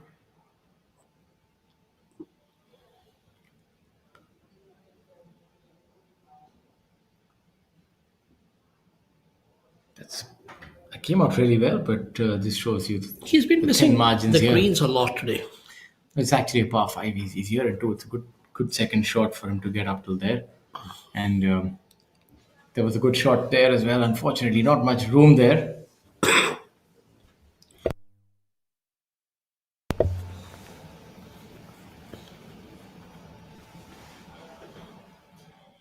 Steep embankment. Lucky for it not to have rolled off. That would have been a very tricky up and down coming from there. He still has an outside shot at a birdie here.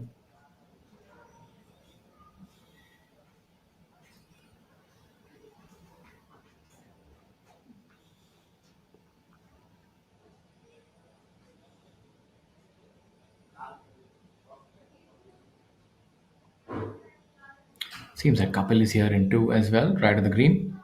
Would have taken 2 lusty blows to get there. Adil Bedi, possibly the easiest shot of the group.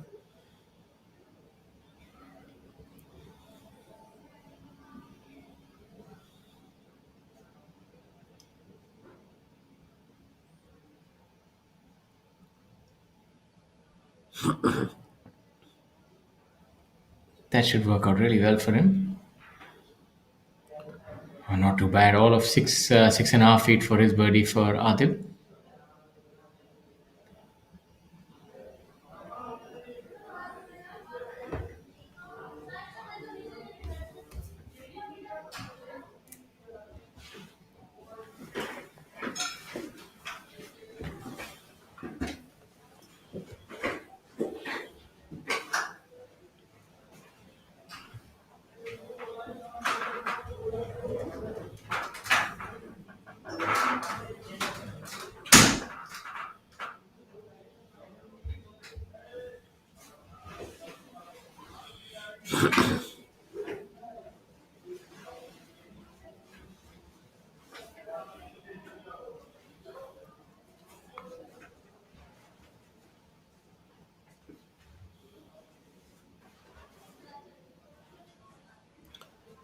Couple taps it in for to clean up the hole, but things not quite going his way either today.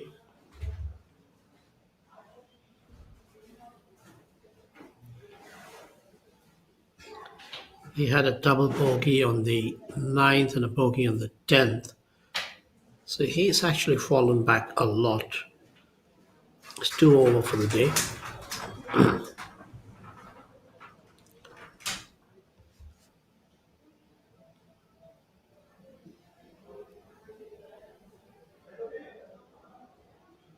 Sure, they're doing well just to make sure that he doesn't mess up further.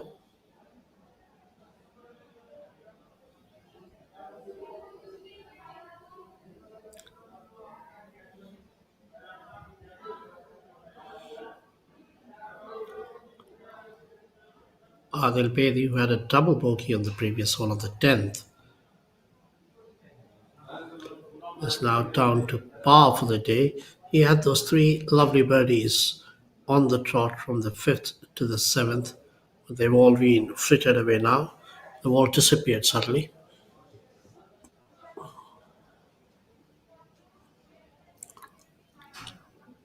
Once you have a double bogey or a big mishap like that, it kind of brings in tentativeness, and that's what we can see in Adil right now. Normally a pretty quick play.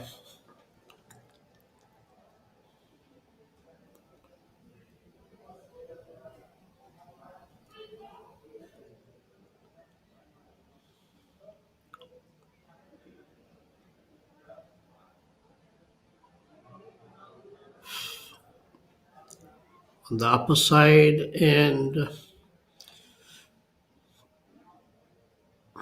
didn't pick up a shot like he would have wanted to.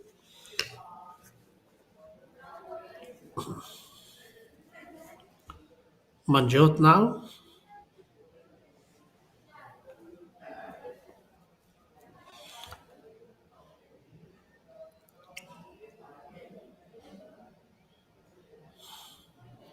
Just drew away from that on the inside and just kept going. I mean, on these greens, even this kind of a putt, say about 3 feet, or maybe even 3.5, is not going to be a certainty.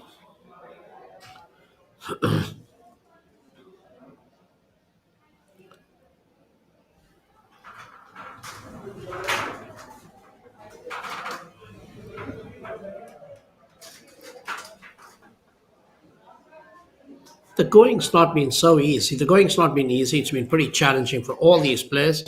The smallest of players costing them a lot. The greens have not. The greens have been tricky. The slopes have been very demanding.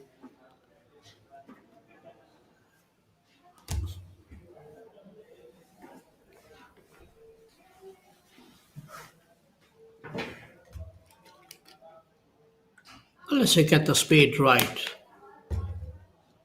they have been. The ball has just been kind of floating away from the face of the cup.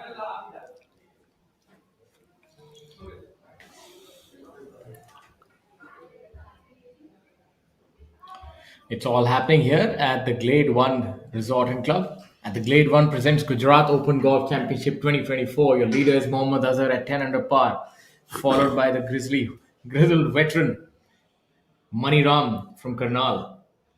Saptak Talwar, the youngster, hard-hitting youngster at 4 under par. Kevin Steve Regel from Andorra at 4 under par. Dhruv Sharon making a resurgence at 3 under par. Adil Bedi, unfortunately waylaid by a double bogey on hole number 10, but coming along well at 3 under par. Manu Gandas, champion 2 years ago on tour, number one player, also having played on the DP World Tour last year, is in at 7th position. Shamim Khan, the all-time career money leader on the Professional Golf Tour of India. As we have a look at Anshul, unfortunately, that ball not yielding to his request.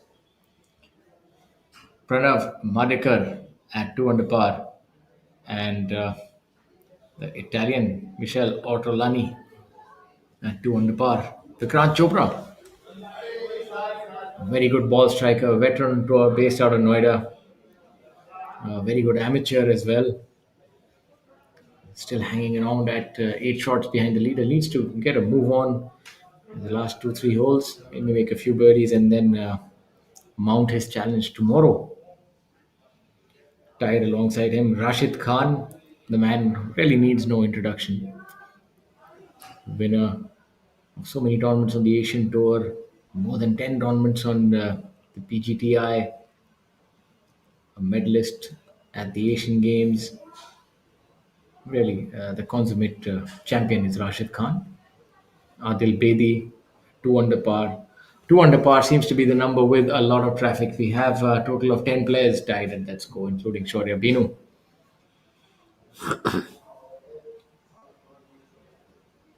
Angad Chima in at 16th position, based out of Chandigarh. Recently married Angad Chima. Congratulations to him. May this bolster his fortunes and improve his golf game. There are the latest scores for you. Mohammad are still holding strong. I've been very impressed by this young man, Mohammad Azhar, how he has grown in stature over the years. Really holding his own today, 4-shot lead. And 6 clear of Saptak Talwar. Mani Ram as well. You would say he's somehow hamstrung by his limited abilities when it comes to ball striking and distance of the tee, but he's made up in other ways. He has tenacity, he has short game prowess. He really is one of those players who knows how to navigate a golf course and when to attack, when to take the foot off the gas, so as to speak.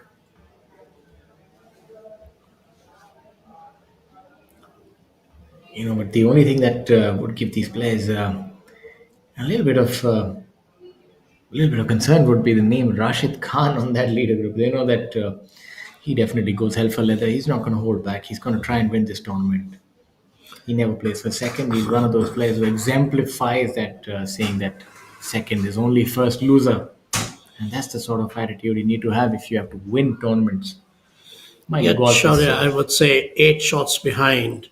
He's got 6 holes left in this round and another 18. 8 shots in 24 holes may not really be all that easy, but then he would need a bit of help from Azhar also. So, if Azhar was to drop a couple here and there, Rashid, of course, has this habit, as you rightly said, of going really low. He's capable of shooting a 6 or an 8 under on any day, and he's such an aggressive player. You're quite right. He doesn't think about a second place. He just wants to go right to the top. So, yes, he can always be the dark horse there. But the way Azhar is playing, he's not made too many mistakes, or rather, he's made no mistakes. He has actually picked up, birdies a lot. He's moved to 10 under and opened up a 4-shot lead over Mani Ram, who bogeyed the 10th. That is the first on the first hole. This is steel, and this is an idea. So what happens when we join them? Something marvelous, like cars that are lighter, more fuel efficient, yet safer. Thanks to high-perform automotive steel, which lowers CO2 emission and makes this world a better place.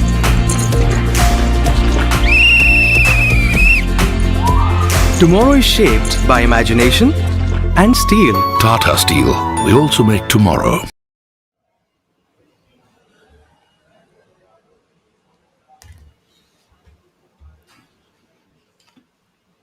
Adil Bedi playing hole number 12.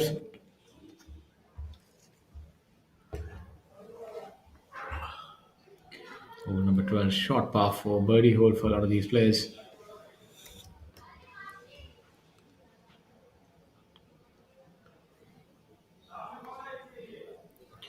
Really opening that club face. Want to do it a high soft shot. Using the contours of the green to perfection almost. Really good shot by Adil there. 15 feet left of the flag. Shows you that you don't always have to go for the flag. If you're smart enough, you can use the slopes. And he knew that he was coming off a flyer lie, so couldn't quite attack the flag directly or risked the ball going into the hazard. So this is how it's done. If you can plot your way around, you can still get a good birdie putt. We see another ball nestled right next to the flag. Seems to be Shaurya Binus from the way he's walking. You can tell a lot about a golf shot by the player's gait.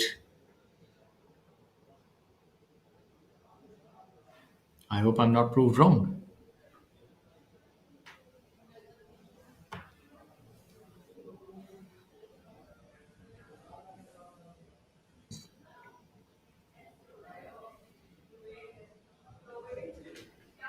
And as it often happens in life, when you predict, you get it right half of the time. So I take back all my words. But it goes to show you that Kapil Kumar might make for a great poker player. Doesn't really wear his heart on his sleeve. And I must say, has hit a really impressive shot on that flagstick.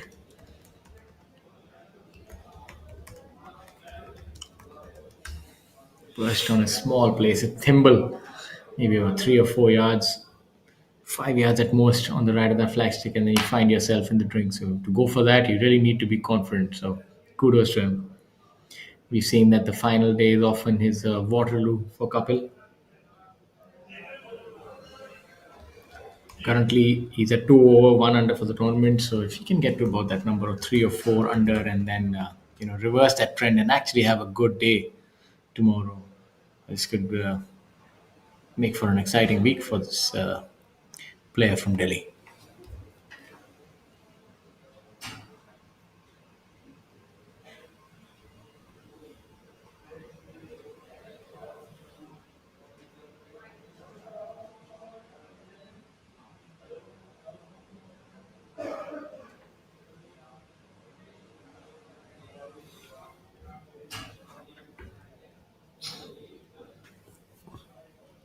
Somebody will have to make a good, fast move, Going into the final round with a 4 shot lead will be a big boost for Azhar. His confidence has been on pretty much a high. He has not dropped any shots so far in the third round. And that kind of form will be a big booster for him.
Adil Bedi, a 3.5 foot putt, drops it in. He needs to get a few more like that quickly to get his confidence back.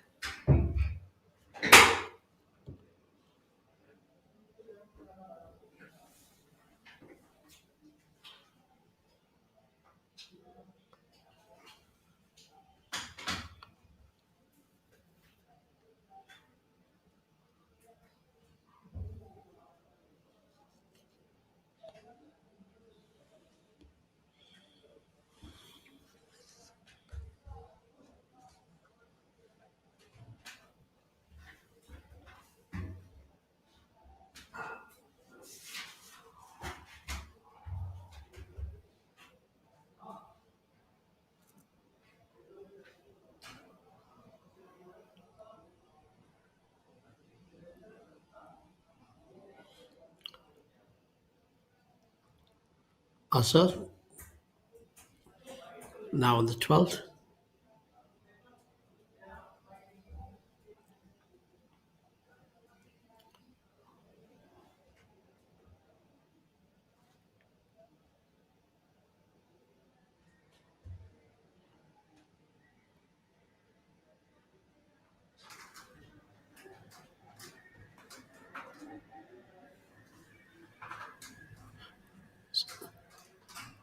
It's Anshul on the live feed 2.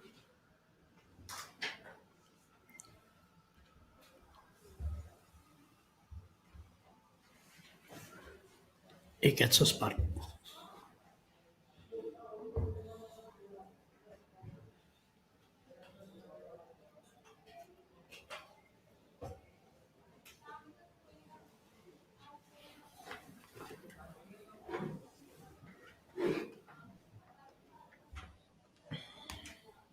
It's a view of that majestic hole, number 18. Should be the site for some epic battle tomorrow. I'm certain of that. Somebody who would like to disagree would be Muhammad Azhar. He's coasting clear at this point in time, 4 shots ahead. Maybe he can just power his way into victory. But I'm certain that nothing ever comes easy on the professional golf tour of India. It is one of the most premier tours of the world now, with international players in attendance, and you never gonna get any victory easy here. Testament to that is the fact that Manu Gandas, who was number one on tour 2 years ago, with all of 5 victories that year, went on to play the DP World Tour and now plays on multiple international tours and is here competing this week. Then you have Rashid Khan, a man who's has many victories on the Asian Tour and the Professional Golf Tour of India as well. So there's a lot of depth in the field.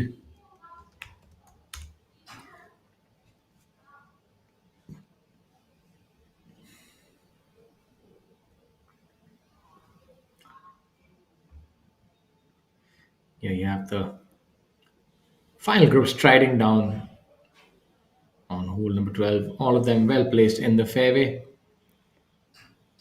Maniram a good 30 yards behind the rest of the players, understandably so. He's not bestowed with length of the tee. But what he lacks in that definitely makes up on the green. Now let's see how he does here. He does have a penchant for hitting high, soft shots, and this is where that kind of ball flight will come in handy.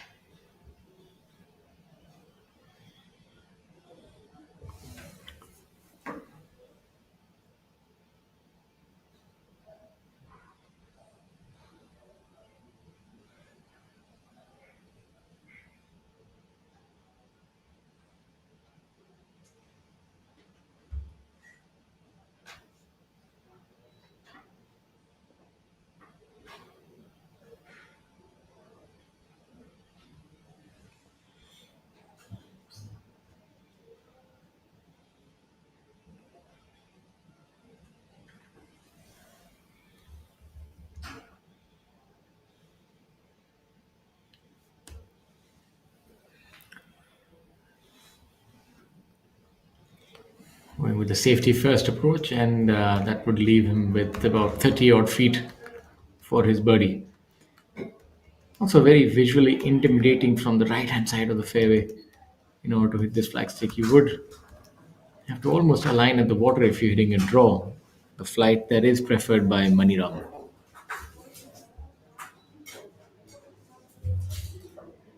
Kevin in a better spot, good 25 yards ahead.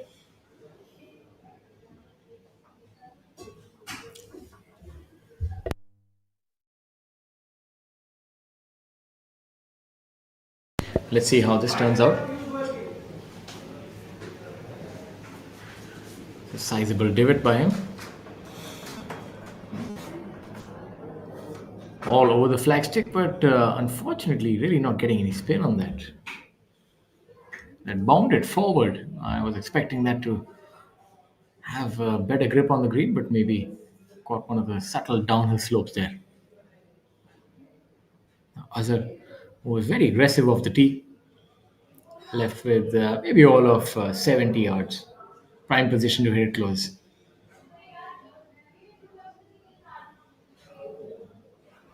That's a really good shot by Azhar between the flag and the hazard. Shows you his level of confidence at this point in time.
Unique format for the players playing the same nine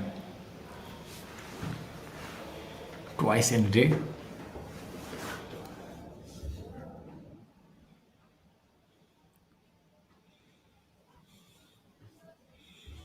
Does help them with getting familiar to the conditions, but the pin positions do change. So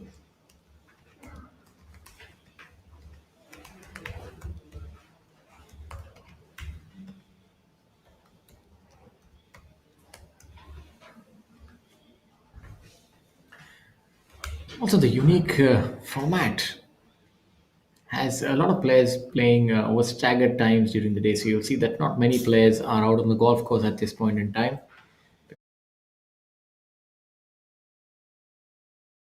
A lot of our fielders already finished their rounds, and we've seen that it has been a high scoring day for majority of the field. Not for this man though. That looks good. Oh, it's a really good effort by Manina, but we'll have that 4 footer coming back for his par.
Kevin cleaning up for his part.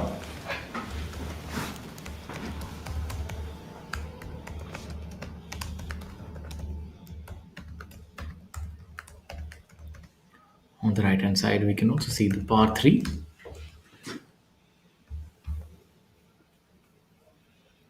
Hole number 13.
Now look at Money Ram trying to salvage his par after that good putt. Very assertive from that range.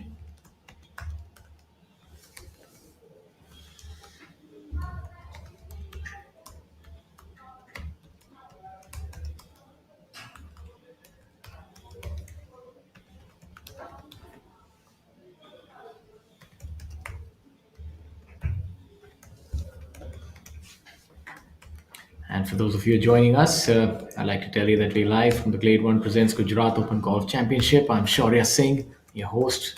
We're live at the Glade 1 Golf Resort and Club at Ahmedabad. This is the third tournament of the calendar year. Mohammad Azhar leads this tournament by 4 shots over Money Ram. And there's a trio of players: Saptak Talwar, Jarat Sandhu, Kevin Estibrigal. At tied third position on your screens is Adil Bedi. And we've seen some very good golf being exhibited by the youngsters. And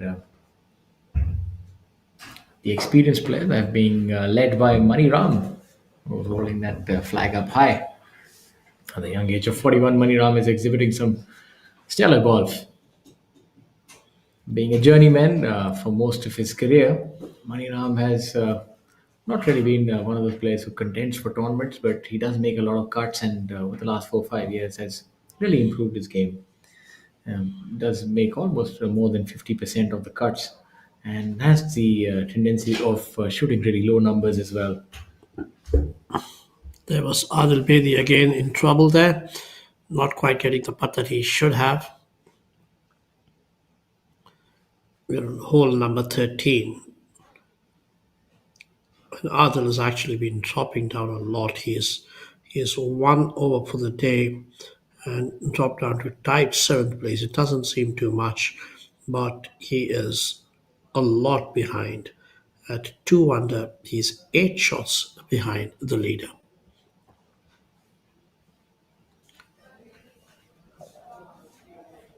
Kapil.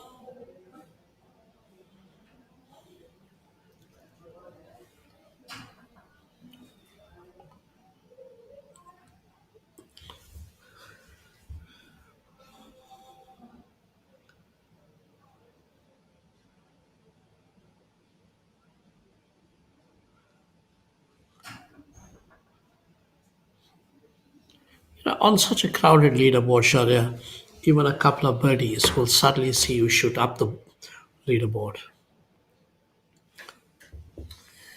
Yeah, that's for sure. As you have a look at that, Kevin, my God, it's going away.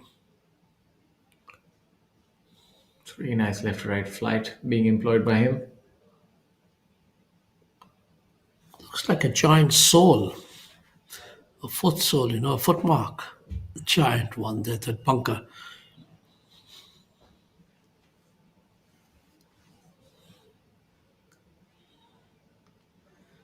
Look at the par 3.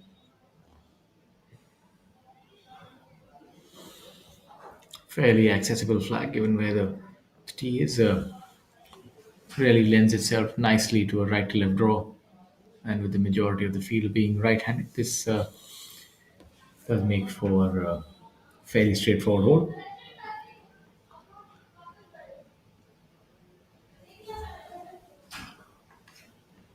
Playing to about 190 yards, so players will be going in with a 6 iron.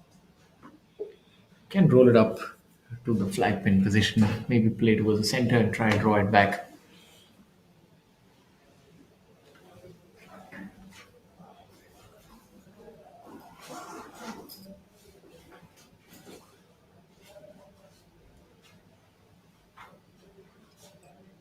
It's a little bit of a miscue, and would find himself in a little bit of spot of bother.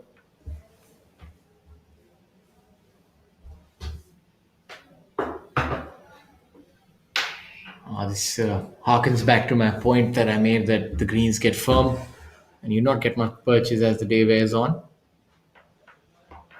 That has its benefit for the medium hitters. The ball does travel further. Should look for this to be close. Money Ram does like to turn it from right to left.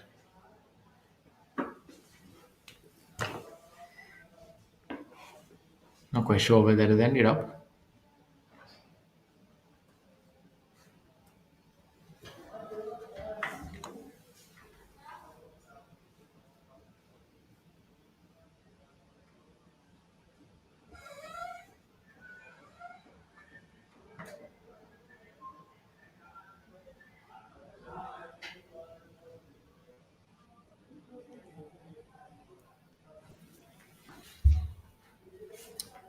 So the youngster sliding that by will have his work cut out. Maybe about all 6 feet. Playing the 14th hole, which is a par 5.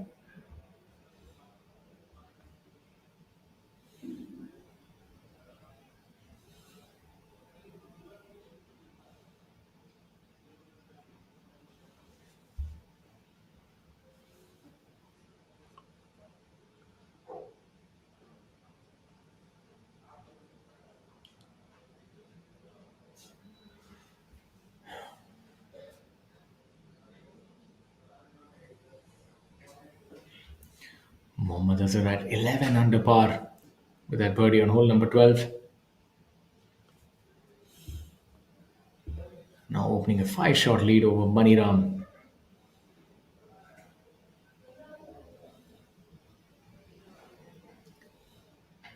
Manjot seems to be in a little bit of a quandary, not quite sure which way it's going to turn. So going through emotions once again.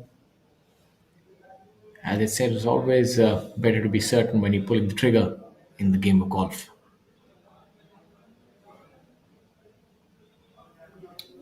That was a nice one. That read would definitely helped him. And for our viewers who are not quite acquainted with the game of golf, I'll summarize it in a quick fashion for you. Golf comprises of 18 holes. Each hole can have a different par. Usually, par is either 3, 4, or 5. What do I imply by par? Par is the number of strokes that you must complete the hole in, the stipulated number. If you take more than that, then you get a plus. If you indeed take fewer than the par, that's a good thing. Then you get a negative. And negative numbers are always shown in red. And as I say, golf is a game of opposites. So red numbers are a lot more valuable. And the one with the lowest score over 4 days is deemed the winner. And a shot which is one lower than the par is called birdie, and one over is a bogey, and so on and so forth. I've given you a quick summary. In case you have any more doubts, please do reach out to us. I know that the game seems very serious, but there are, it's such a great game that once you play it, you do understand the internal workings of the game, the intricacies. There is as they say, it's a battle with oneself. It's an individual game. It's not a team sport. You have to compete against all the other golfers in the field. Just as an And example, yourself. You're competing against yourself too. You're trying to do better each day that you get onto the golf course. just as an example, you must have had about 134 or 130 players start this week. You only have 50 entires who want to make the weekend round as we look at Kevin. Maybe a little bit under it. Not his best effort, but to be fair to him, that was a rather difficult shot. Steep turn from the right. There was no real way that he could get close to that flag. So I think the battle was lost off the tee. He was just trying to salvage some scraps with the second shot now. Will need a really good part if need a really good putt if he's to indeed make his part from here. And there is that man who can't do anything wrong today. Mohammad Azhar, he picked up a birdie on the 12th and moved to 11 and extended his lead to a healthy 5 shots. And now here he is on the par 3 13th, contemplating what next. When your confidence is sky high, like it is for Azhar right now, things do seem very, very rosy.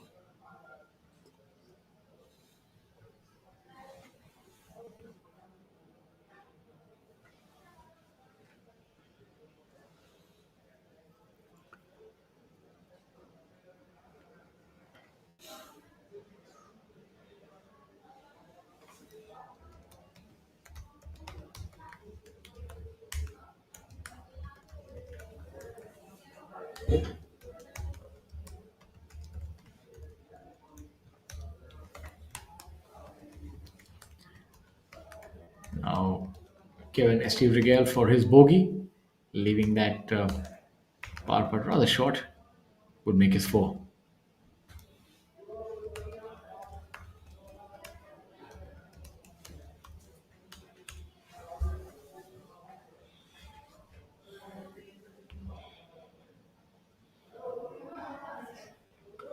It's a slick putt and a difficult read. Seems to be across his spine. That's when you're not quite certain which way it's going to break.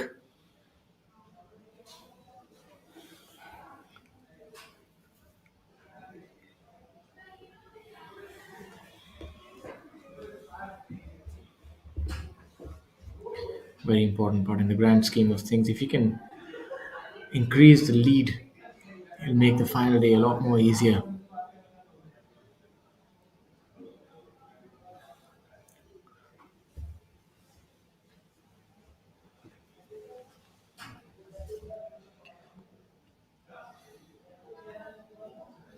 You don't want to leave the door ajar for the opponents here.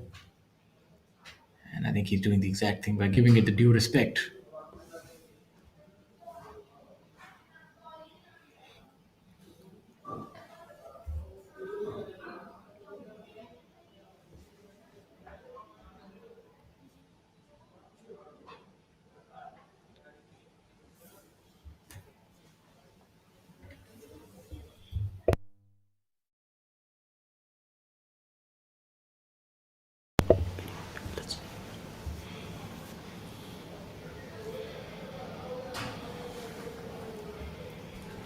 Should break a little to his left, right at the end.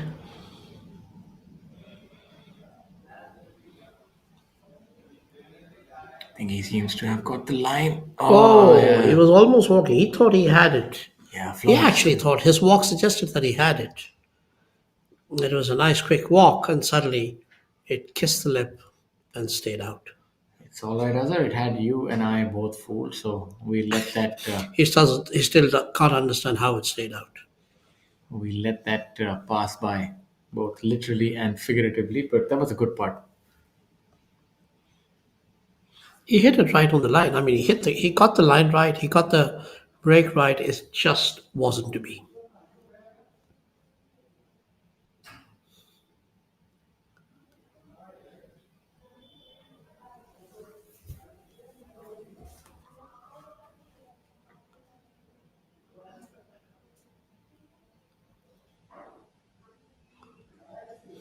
Maniram gets it right.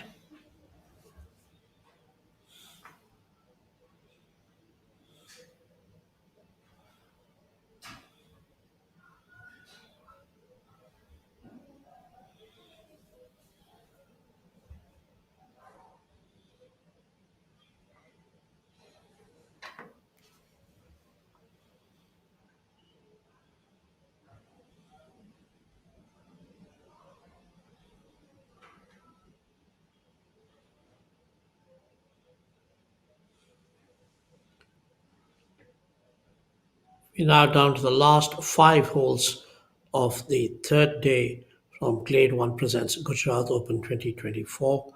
Azhar still in the driver's seat, way ahead of the rest of the field. Maniram trying to chase him, 5 shots behind.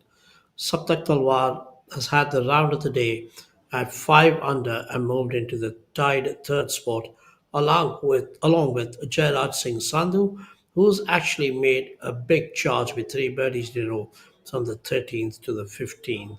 And he is 3 under for the day. He had 3 birdies in the first 4 holes, and now he's had 3 birdies in a row from the 13th to the 15th. So 6 birdies against 3 bogeys, 3 under for the day, and moving into the top 5. Kevin Estevigal has been having an average day, 2 birdies, 2 bogeys. He is passed, not made his charge, not made his move, and continues to kind of live by the moment right now. He needs to make a few birdies to try and get himself into the frame. But the man who's trying to move away from the frame and into a world of his own is Mohammad Azhar.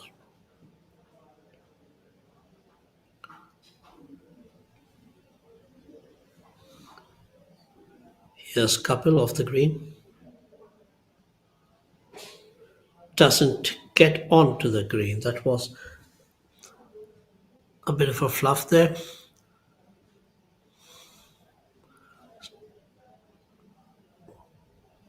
That was a costly mistake. On hole number 14, a par 5. You let a shot go like that on a par 5, it hurts you even more.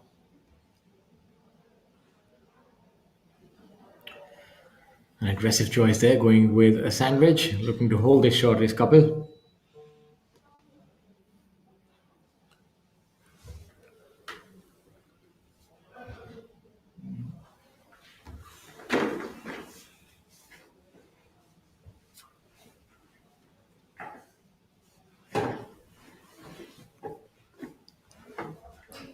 Azhar already 5 shots ahead, had a chance to make it 6, but that birdie putt stayed out, went, touched the lip, kissed it, and then just stayed out of it.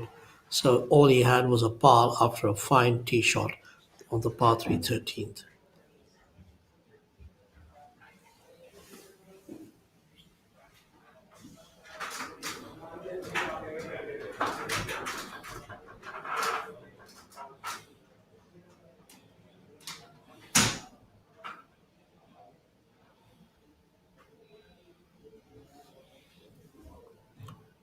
It's been a very interesting day so far.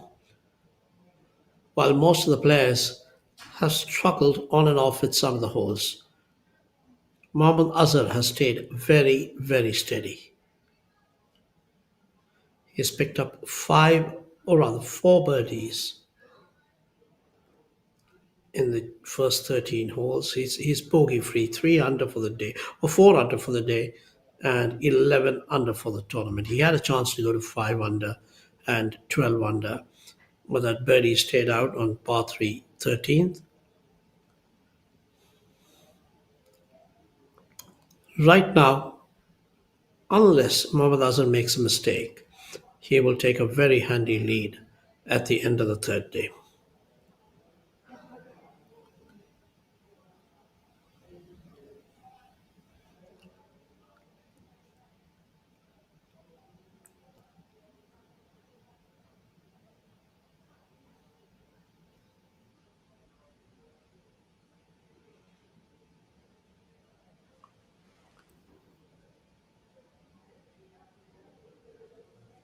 Shaurya Bino struggling today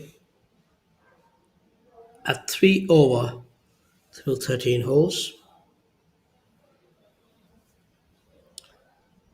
Not getting to the greens as much as he would like to, and then on the greens, the putter not doing his bidding. A bit tentative, which is in sharp contrast to what he was in his previous start, where he seemed full of confidence.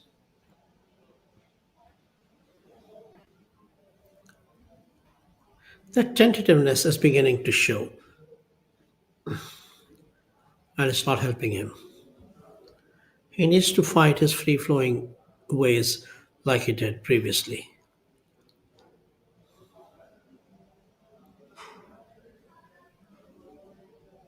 Anshul Patel, the local man.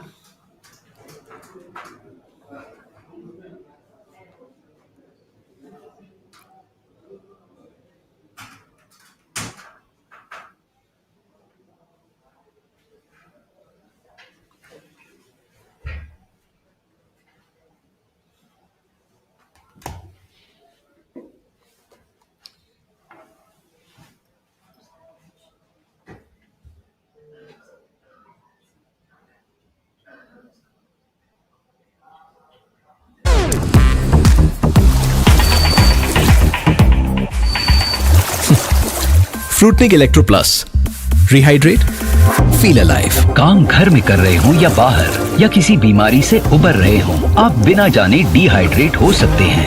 रोज जरूरत है Fruitnik electro plus rehydrate. इसका अनोखा R3 formula electrolyte restore करे, glycogen replenish करे और muscles का तनाव कम करे तुरंत एनर्जी के साथ। Fruitnik electro plus rehydrate. He's missed at least one or maybe two birdie chances other than what he has made four, but still, despite that, 4 under for the day, and he is sailing away, 5 shots clear of the field. Yeah, that's always a telling sign that a player is in control of his ball striking. Playing a blemish-free round when he's seeing all the other golfers have, been having a very hard time on this track. So going bogey-free just shows you that And he's all the important completely, he's facets of the completely game. undisturbed by the fact that his playing partners have dropped a bunch of bogeys through the day. He's kept himself clear of all those obstacles. Yeah, he's a very understated sort of player. He's sort of goes under the radar and nothing really fancy. Uh, Delivers on all the major points. Hits the ball just about far enough, not short, medium long, medium hitter. Good short game. Very well-rounded approach shots. And I Quite also young. think I mean, he has age on his side too. 24, and he's been a professional for about 4 years, but not really kind of a contender as you rightly said. He's picked up a few top tens here and there. Not this season. Last year he had a couple of them. He was eighth at the Indian Oil Server Masters.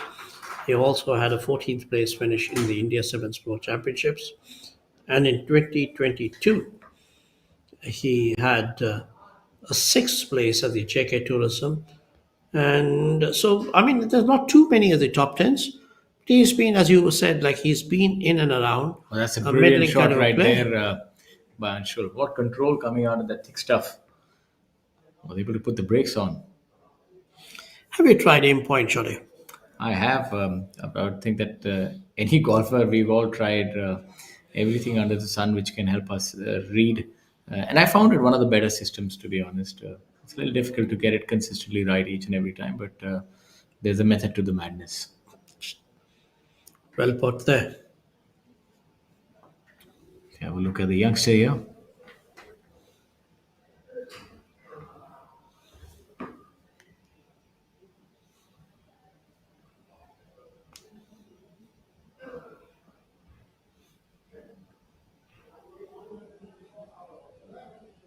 Just about sliding by there.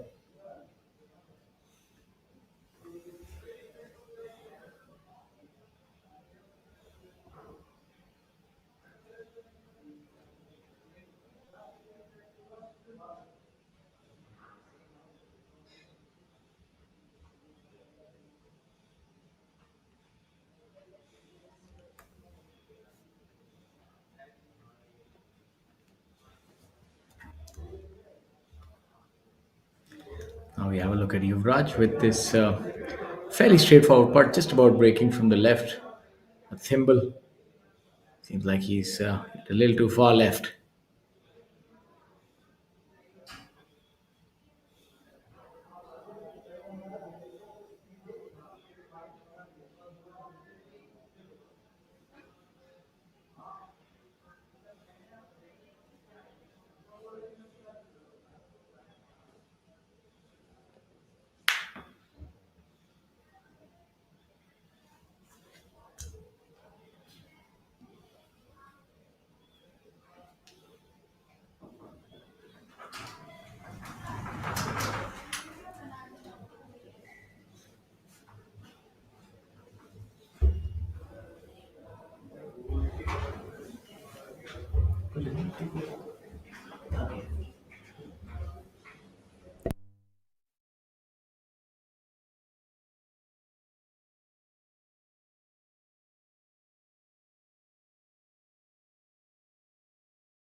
That's a brilliant up and down.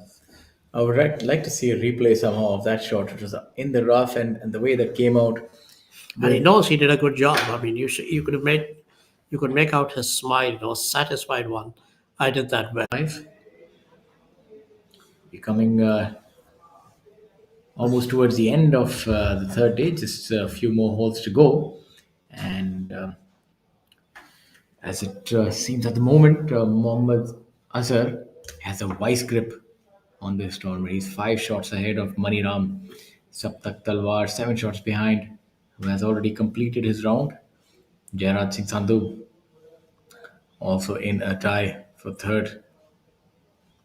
So things are really getting interesting here at the Glade 1 presents Gujarat Open Golf Championship 2024. We saw historic participation this year in the qualifying school, entrants from all over the globe, and that has resulted bolstering the strength of this tour. So it's good to see a veteran like Mani Ram able to hang with the best and compete and be second. For anything, I'm rooting for Mani Ram to win this tournament. Of course, we want Mohammad Azhar to win as well, but nothing like seeing a journeyman perseverance A being war rewarded. horse, a war horse. Absolutely. Good putt there. I really doubt that he would be on the green in two, so that should be a par for him.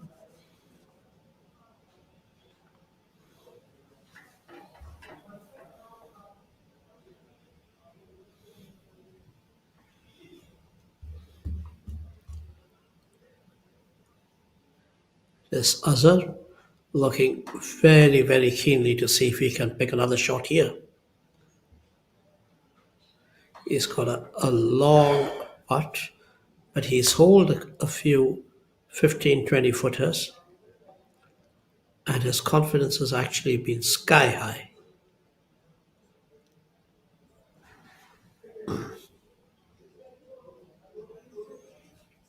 This is where Saptak Talwar had actually picked up an eagle. So it is something that's eminently doable.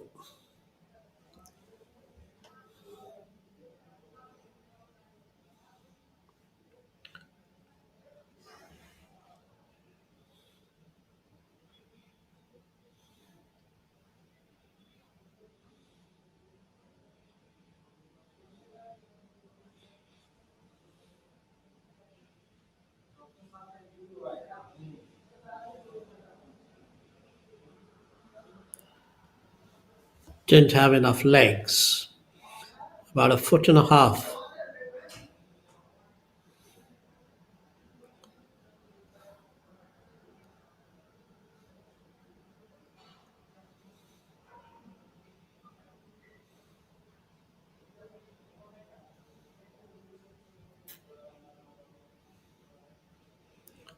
Cleans up.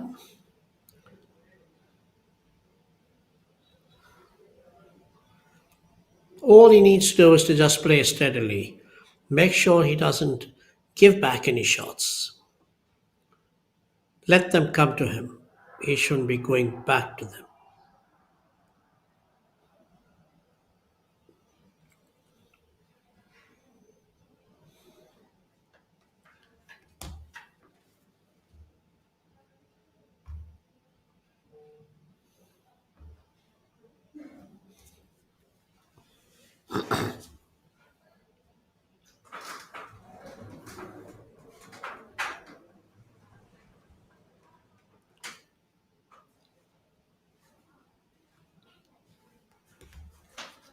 look at the youngster.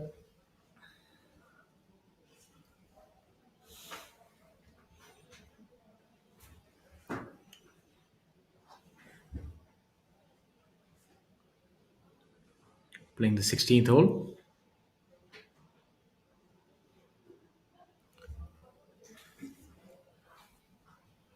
Fairly straightforward hole here.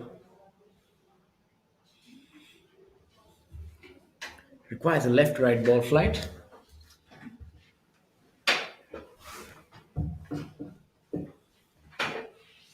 Seen quite a few flags which seem like they're almost off the green. This one, I mean, the 16th, when you're talking about the par 3, is the same as the 7th, but it's that the distance when you're actually playing it as the 16th is a bit less than what it was when it was played as the 7th. It's the other way around. It's just a little longer, but yeah. That's it.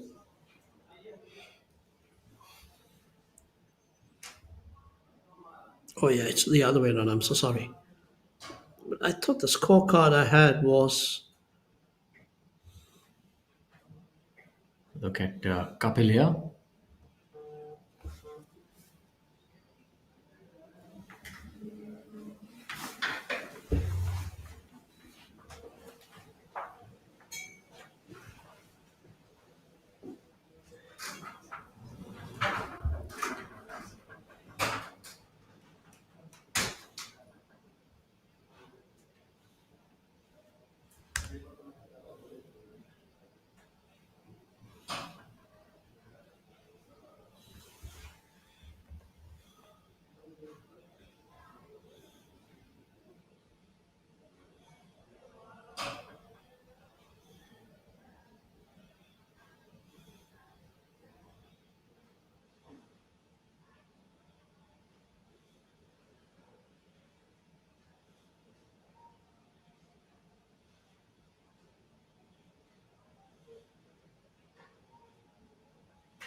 Adil Bedi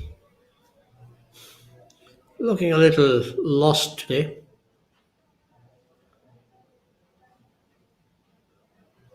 That birdie on the 14th, just before this, must have helped soothe his nerves a little bit. Before that, he dropped 4 shots between the 10th and the 13th.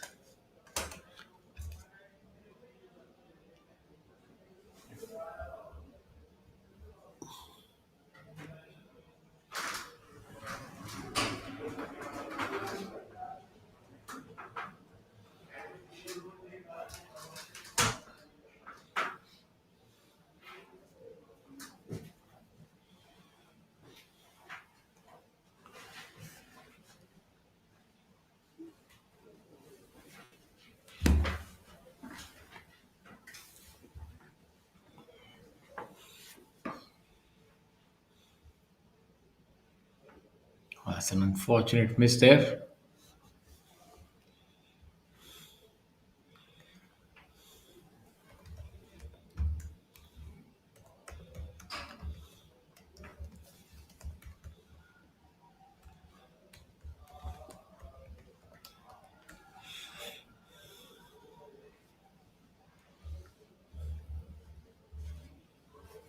Shaurya Binu not having the best of days. 3 over for the day and would move up to 4 over and even par for the tournament. So really losing sight of the leader.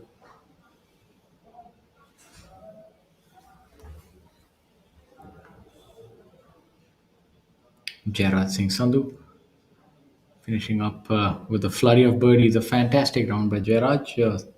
A 5 under par. That'll be good enough to get him in second position Five under over the last six holes in particular. I mean, that was quite a finish.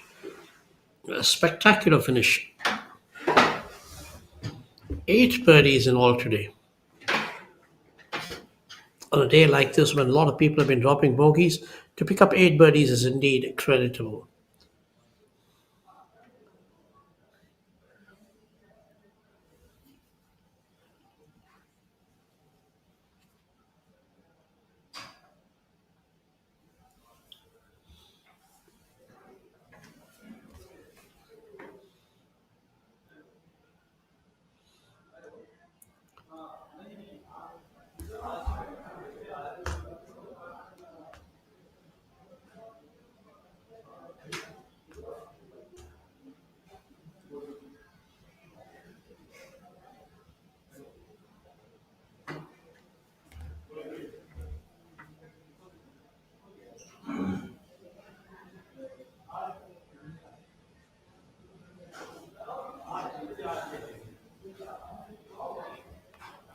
Considering that I was just going through the scoreboard for Sandhu. Considering this event is being played on a nine-hole course with the nine holes being repeated, the only hole that Jairaj did not birdie today was the 16th, which is also the 7th. The 7th and the 16th. He birdied the rest of them at least once each, which is fabulous. So, which must give him a lot of confidence. If he can birdie each of those holes, look where he would be. I don't even want to think about it. It could be a sub 60.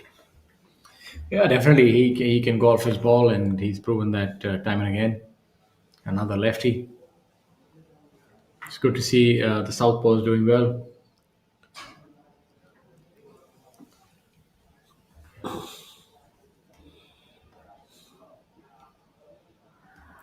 Manjot on our screens capitulating today. It's not been the kind of day that the young man would like to remember. He's six over par for the day. He's gone tumbling down the leaderboard. Started off really well, but started the day, started the second leader group. But that's a good part, though. That would stem the rot somewhat. As they used to say, never give in.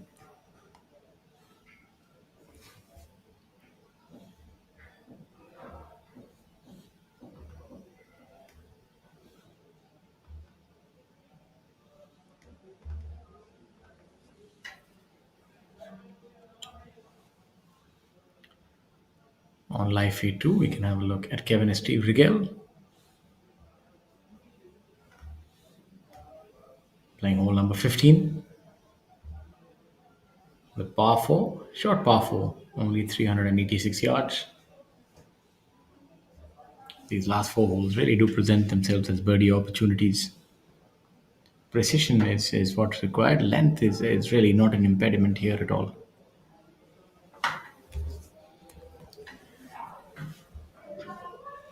Anshul has been quite impressive too.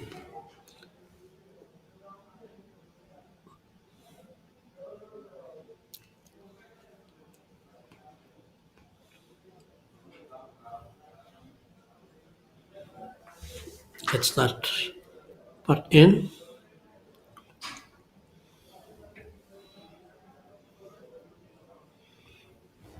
Had a bit of an up and down. That double bogey a little while ago was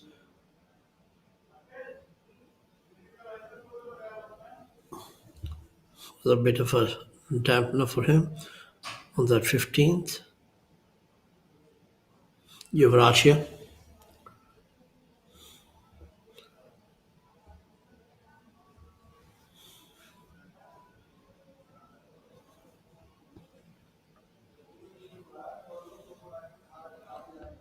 Despite not getting that birdie on the par 5 14th, which must have been a disappointment for Azhar, he's still five ahead of the field.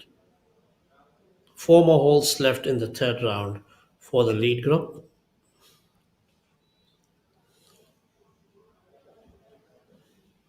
All three balls are on the golf balls are on the green.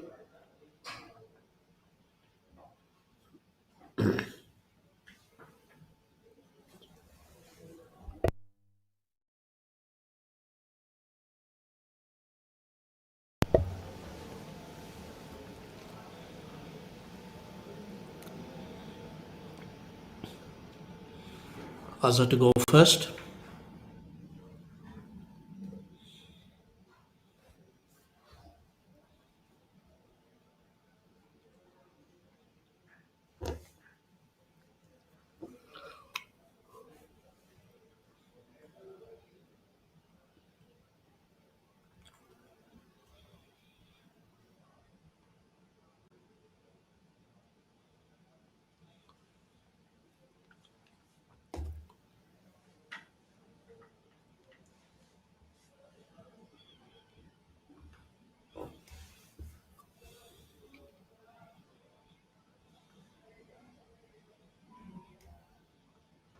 It's been a fascinating day of golf here at Glade One Resort and Club in Ahmedabad.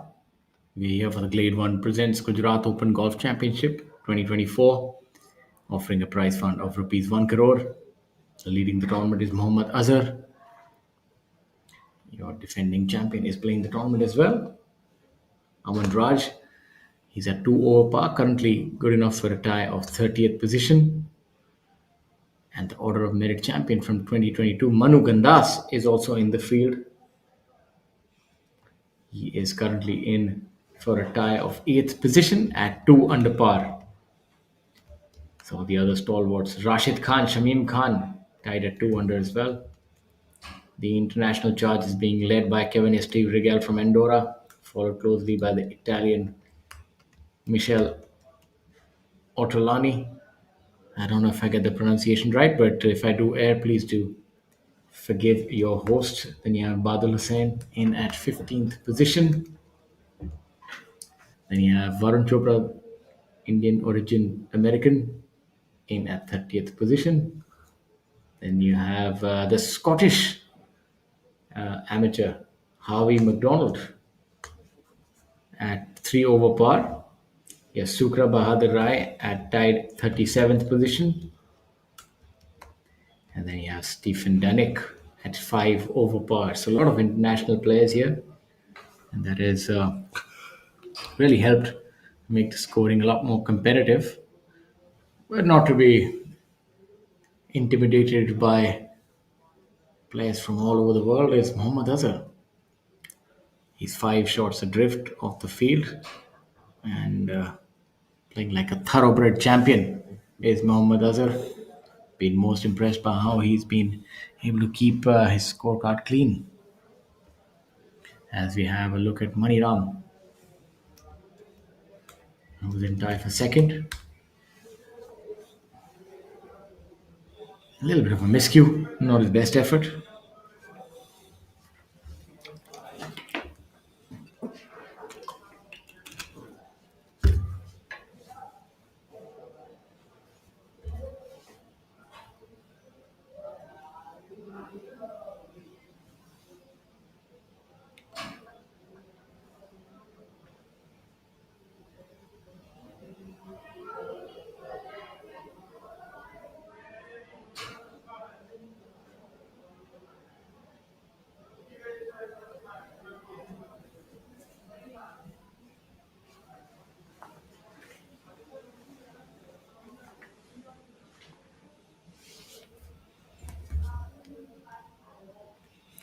Lands on the dot to the marker of Maniram. That was Azhar's marker.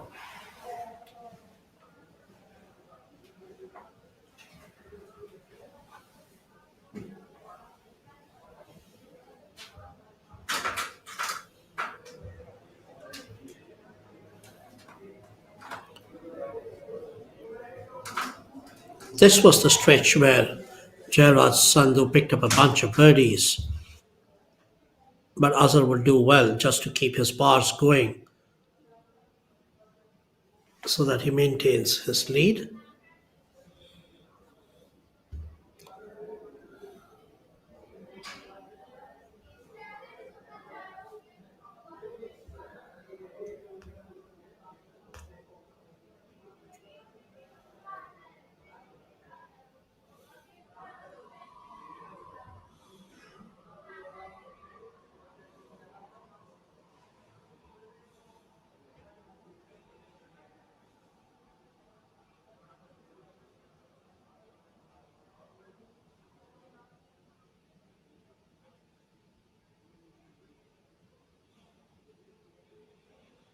Cleans up.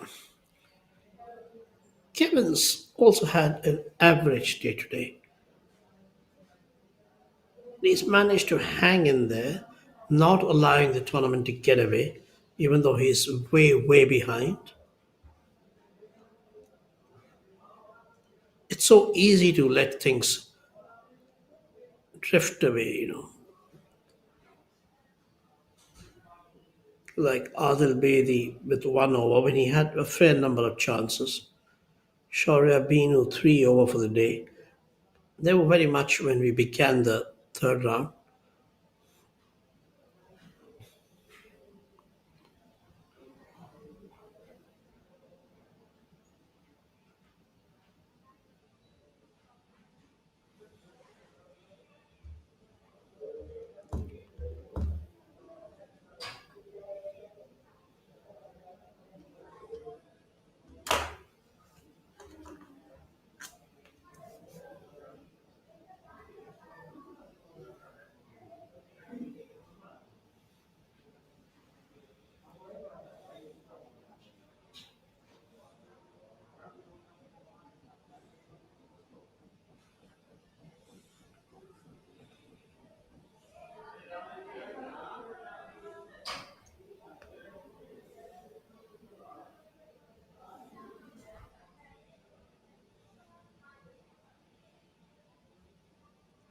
Adil Bedi trying to salvage his round. Still not getting the hang of these screens.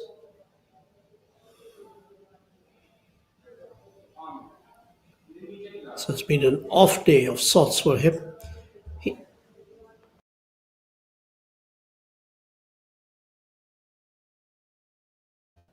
exactly been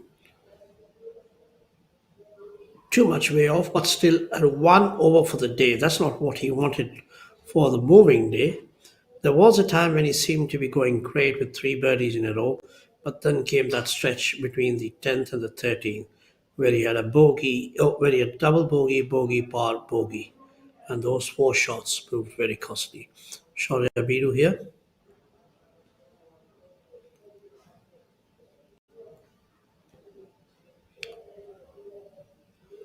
Very tentative, and yet again the ball stopping right at the mouth of the cup, and he's frustrated. He knows that things are not going his way. It's not been his best day. It's not actually been even an average day. It's been a lot of missed chances, errors and missed chances. A winner 1 week, struggling the next. He did well to come up with 200 and 200 on the first 2 days of 9 holes each, but on the moving day, he's been found wanting.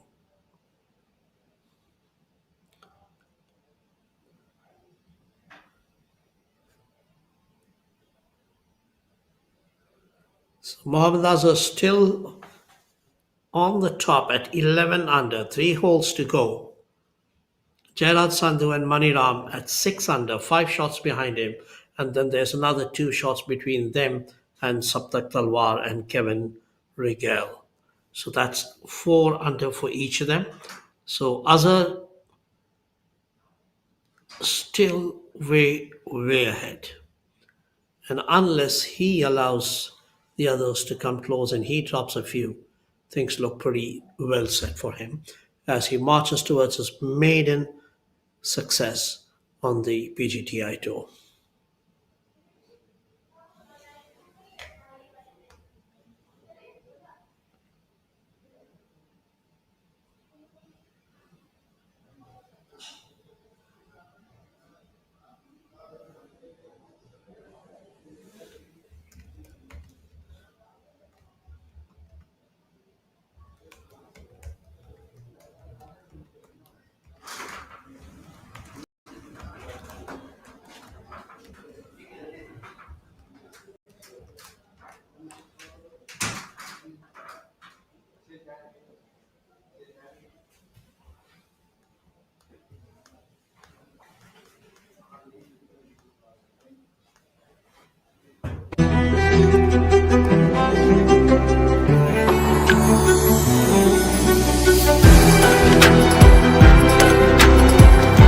Life with Vedika, always full of altitude.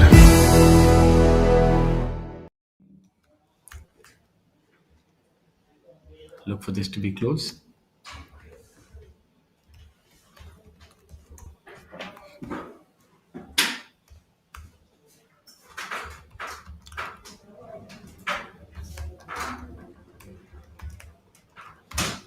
Overcooking that one a little bit will help his playing partner with the line there.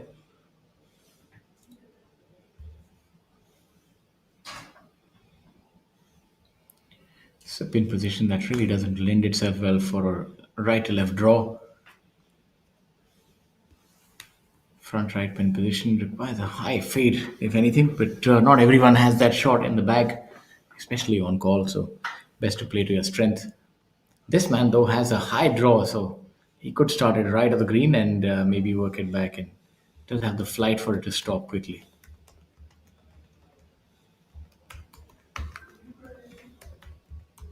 What a nice shot by Maniram there. Brilliant effort. And he would really be helped by the other two players, so there wouldn't be much doubt left in his mind. He'll be able to see the line.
On our screens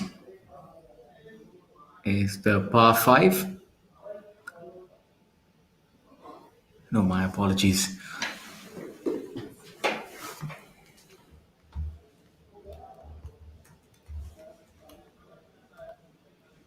That was the par 4 17th on our screens.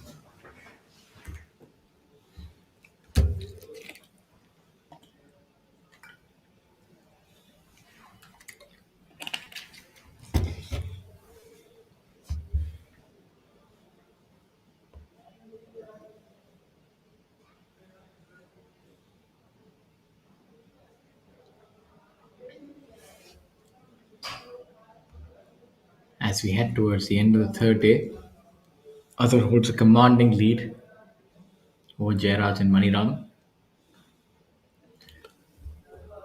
Here a look at Maniram's unconventional swing, but definitely does the job.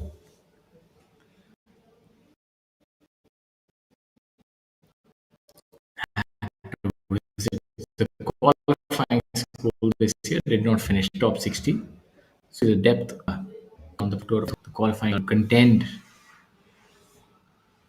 It's not that easy to keep your card now on the professional golf tour of India. And considering that there are so many international stars coming from outside India, from Europe, America, Latin America, I think the quality of golf and the quality of players has also gone up perceptibly. Yeah, even youngsters like Arjun Bhati, such a promising player, had to visit the qualifying school. Vikrant Chopra, seasoned campaigner, because there's only so much room on top. It's unfortunately akin to the Mackenzie method. It's either up or out. I mean, there's no room for lateral stagnation here. So it's everybody has to be on their toes. You have to get your game face on every day. Can't really slack here. And that's why you're seeing so many golfers from the professional golf tour of India venturing onto greener pastures, whether it's DP World Tour, Anirban Lahiri making his name on the PGA Tour and then the Live Tour. So it shows you that there's a lot of depth and so many of our players competing well on the Asian Tour. So professional golf tour of India has become a factory of factory line of producing good Indian players, having that opportunity to play such good price purse events, almost in the vicinity of 20, 22, 23 events a year, sometimes even more.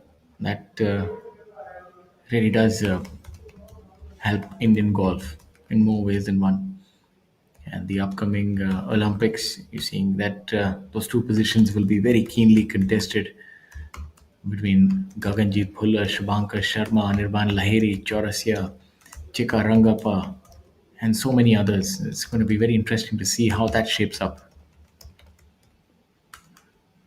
You never know, the previous Olympian Udyan Mane might, you know, catch form again. So there's a lot to be played for. These events are really important, and even the ones going ahead. Mind you, there are world ranking points for the top five, limited world ranking points, but nevertheless, that's how you can move the needle.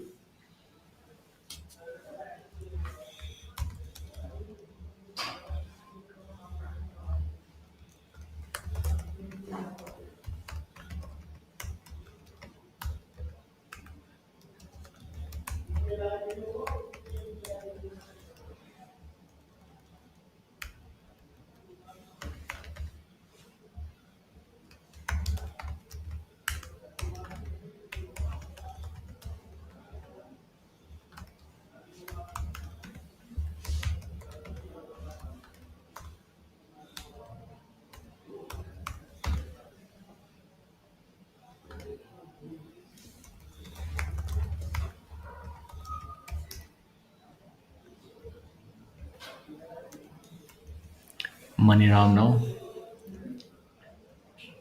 would have really gotten good reads from the other two players.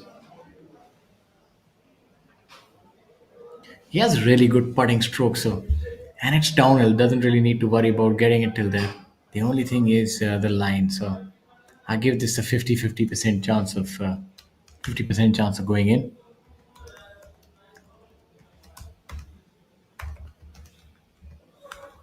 It's a good putt. Just borrowed a little too much.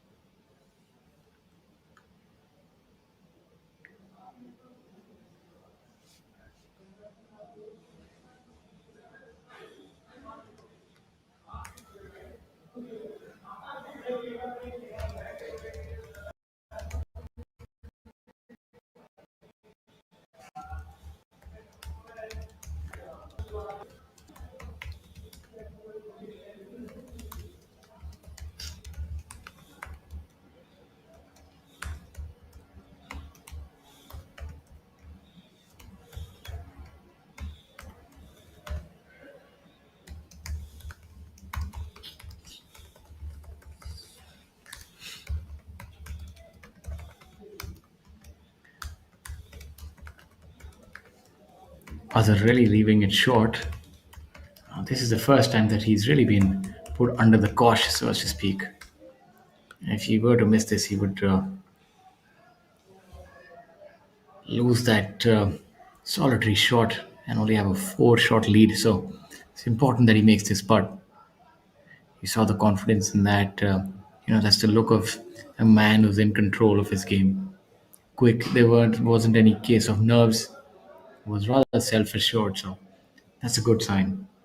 The only thing is that how will he sleep tonight? That's going to be very important. That he wakes up and does the same routine. Doesn't get overawed by the situation tomorrow.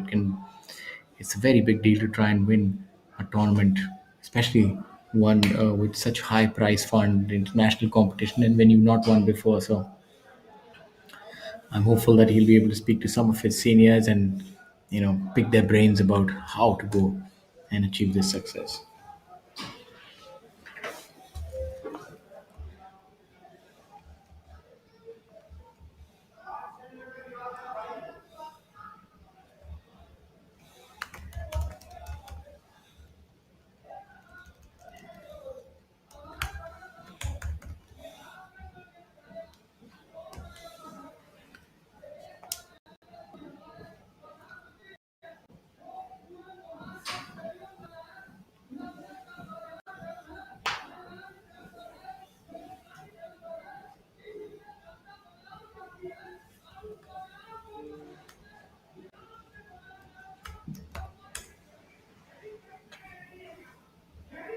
That's a decent putt right there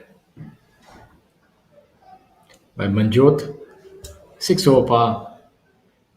You learn a lot today from this round. It's still he's this precocious teenager. There's a lot. There's a lot to play for, and these are the experiences that will build his confidence and take him onto greener pastures.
We're coming to the closing stages of the round 3 of Glade 1 presents Gujarat Open.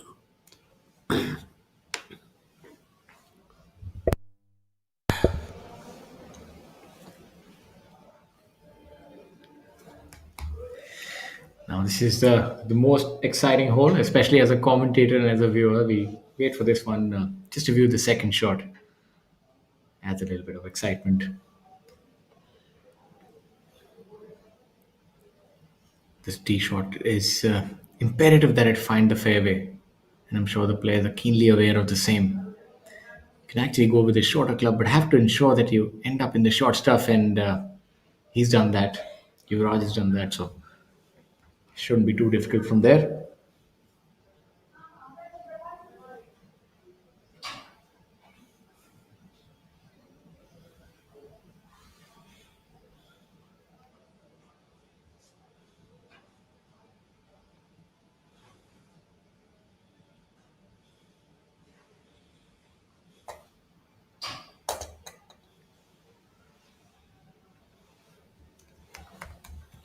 Now we have a look at the youngster Manjot.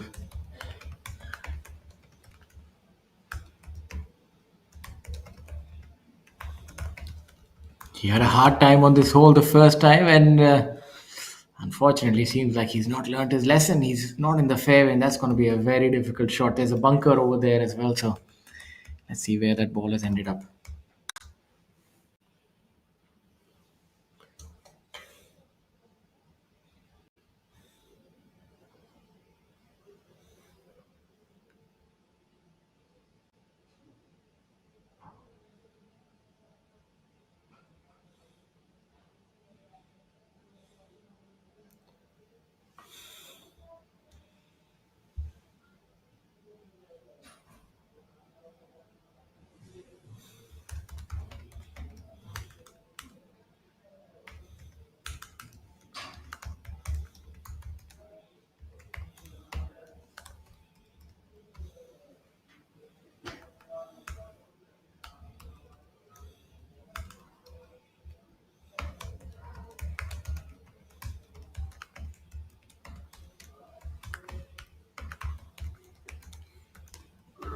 We're at hole number 17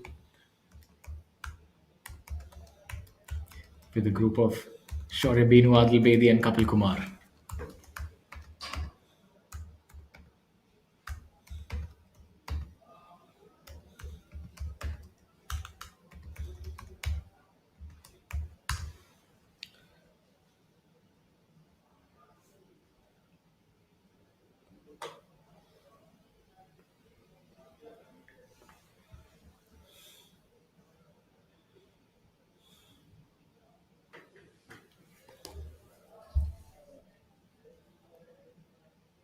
There's a lot of break in this putt for Kapil. Uphill and then downhill steep. Should break considerably from his left to right.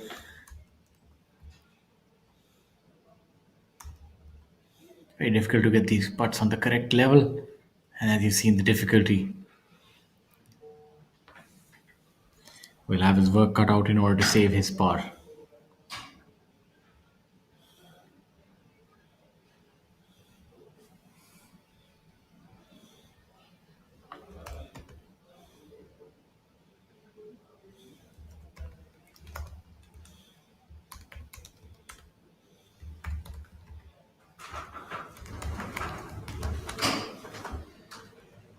Adil Bedi. This is not that difficult a chip shot. The ball seems to be lying well and has ample space. But the only thing that he'll have to guard against is catching it hot. Because if you catch it even a little thin, you find yourself 15 feet by. Very you have crisp contact here.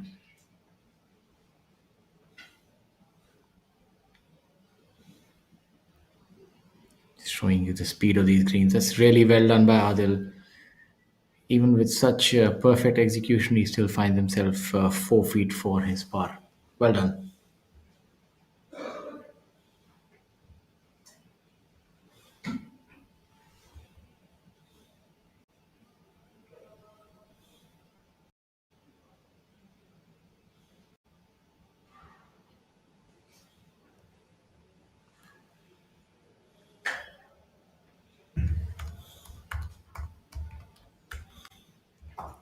Now Shaurya Binu.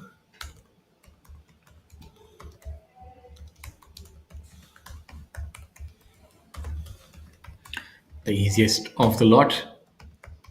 Straight uphill putt.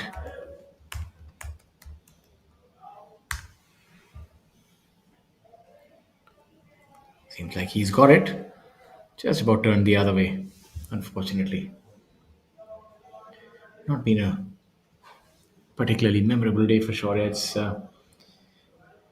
been a day of misses. He's 4 over par and has really gone down the leaderboard. Now finds himself in a tie for 20th position.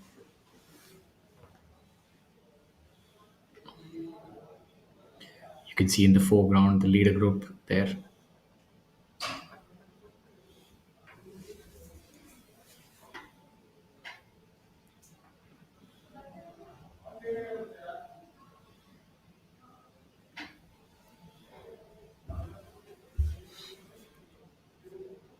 Oh, unfortunately, had him flummoxed.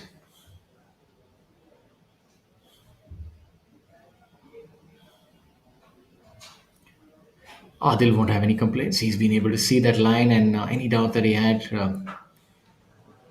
would have been eradicated. I reckon this will be a positive putt by him.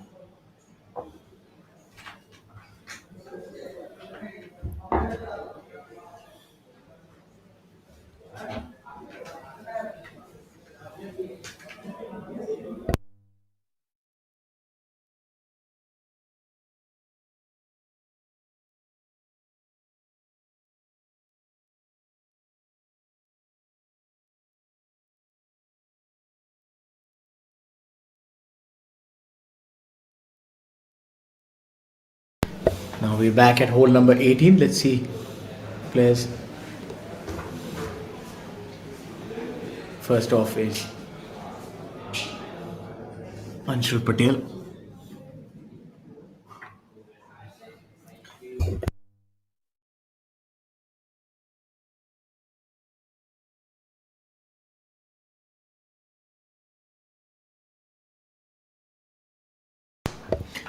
Immaculate design, and this not just for tournaments. I think even for fun round, this hole would provide the ideal setting. Let's see what Anshul has done.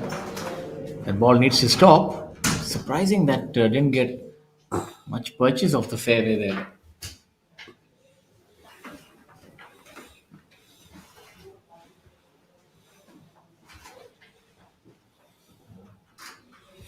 Another good look at the island green.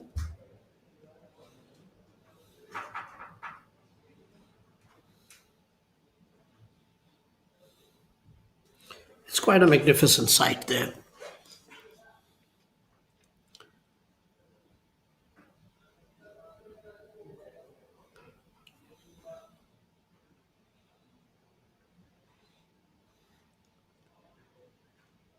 Just 2 holes away from the finish of the third round, and Mohammad Azhar still maintains his 5 shot lead over the field.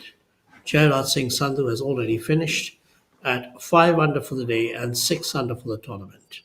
Mohammad Azhar is at 4 under for the day with 2 holes to play at 11 under, and Maniram even par for the day and at 6 under, which is 5 shots behind our runaway leader.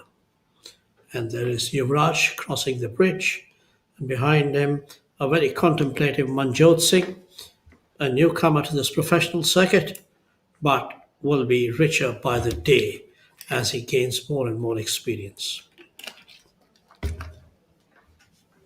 Flag pin position towards the front right, middle right rather.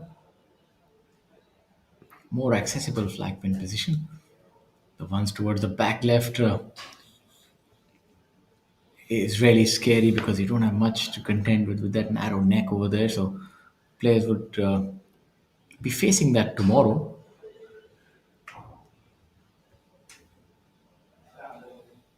And when the wind picks up, this can be a real nightmare. Pretty similar to the 17th at TPC.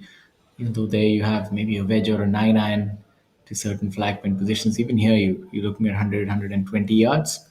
But it can get really intimidating if the wind picks up. Or if you're in the rough, as we've seen previously.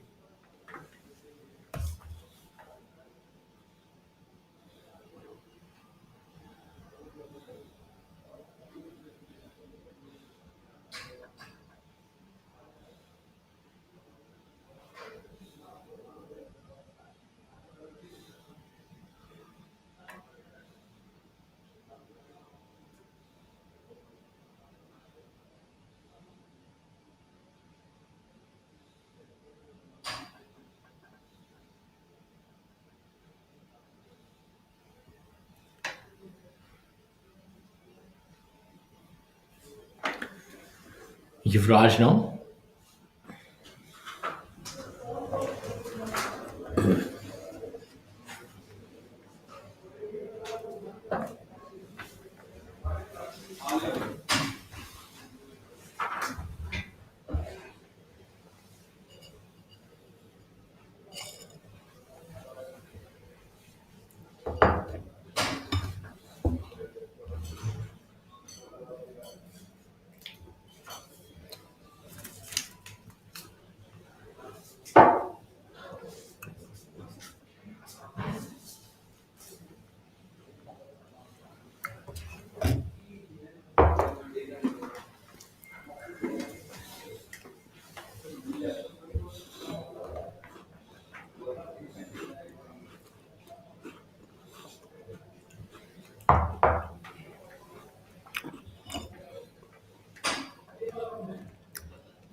Meanwhile, as we see the lead group approaching the final 2 holes, we see a good fast finish by Angad Chima. Birdies of 14, 17, and 18 has brought him into the picture, at least for the top 5. He finishes at 3 under for the day and moves to 4 under for the week. Anshul Patel rolling that by. Will have his work cut out for par.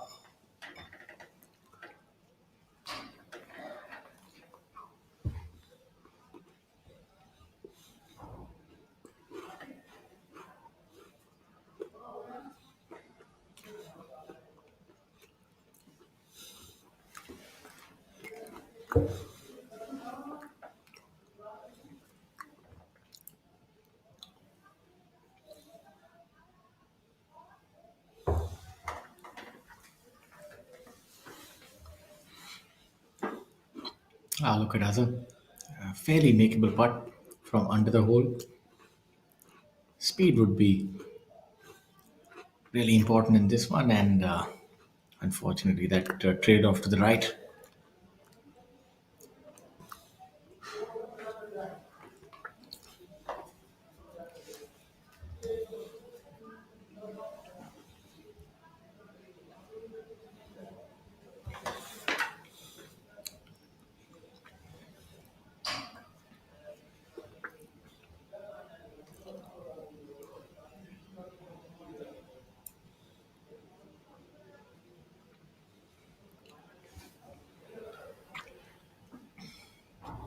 Has made up his mind rather quick.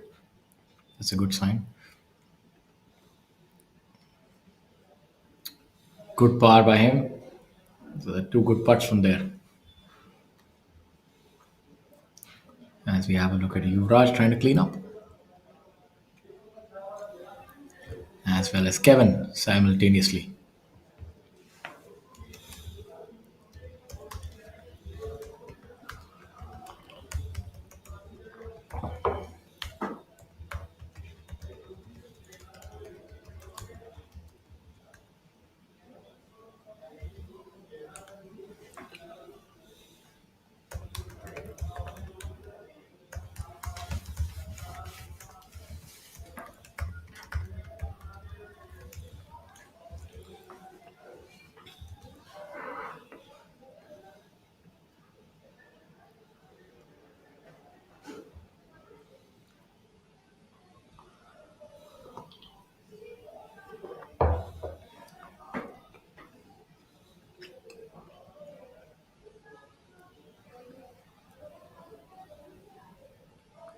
The youngster cleaning up as well.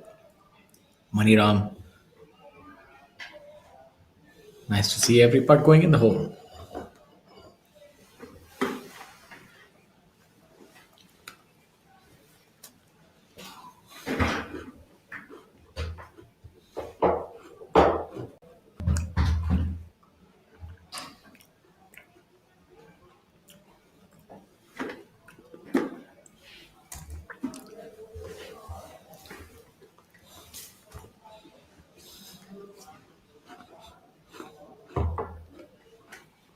Hole number 18, Shaurya Binu. Look for this to be close. He's an aggressive player, and this day hasn't gone as he would have liked. He would like to make amends on the final hole. Pretty accessible here. It seems to be a decent shot. Not quite sure how far it is from the flag.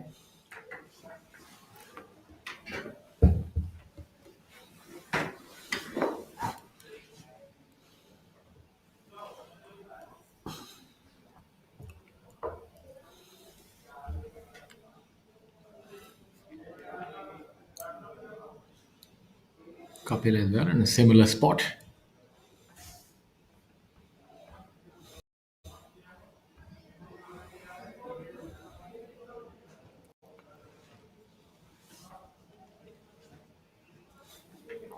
Mohammad Azhar still maintaining a 5-shot lead here.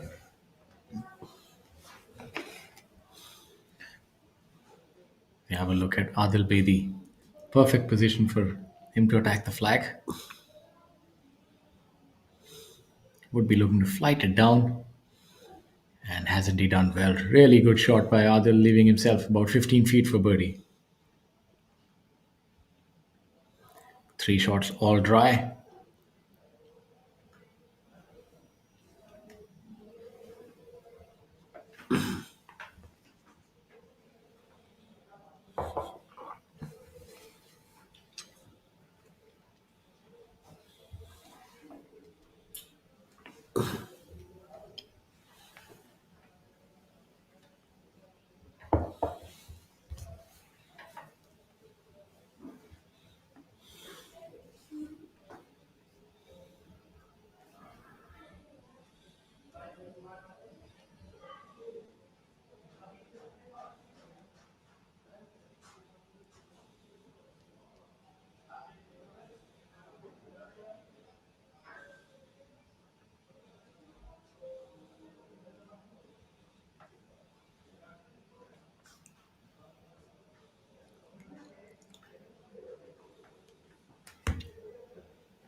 Maniram on the final tee. Seems to have some sort of hybrid in his hand.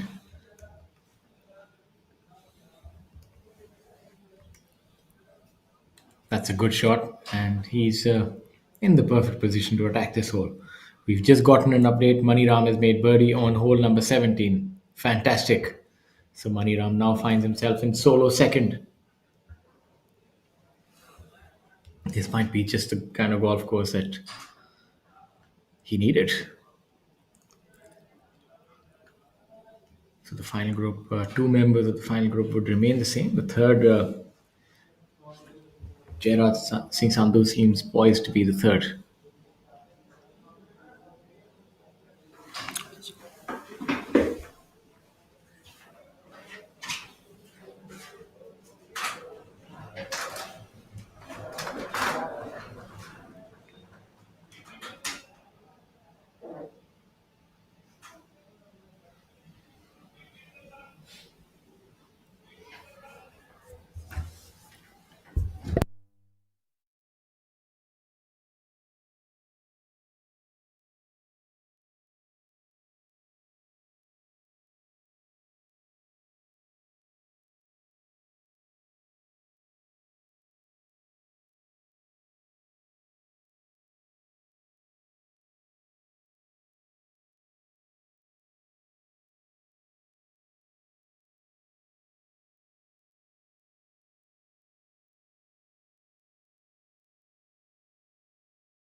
Kapil Kumar now.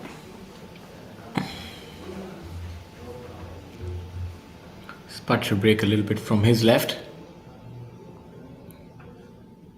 Kapil has been a picture of consistency over the last 2-3 years. Has really improved his game. Has been a professional for well over a decade.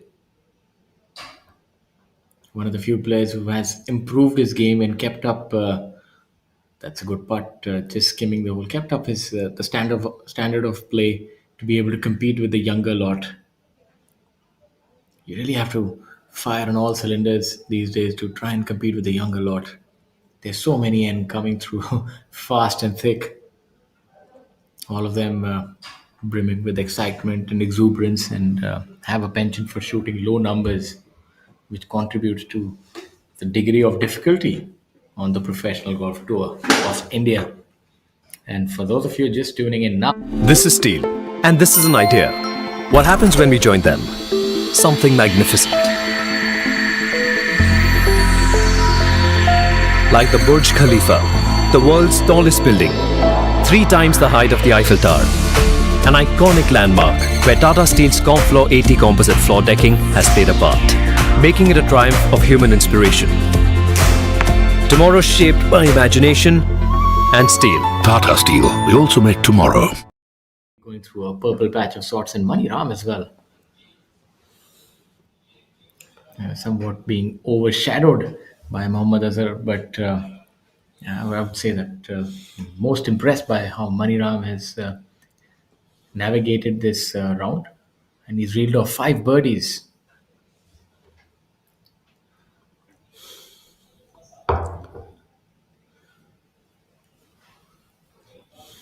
So looks like it would break from the right. Adil Bedi.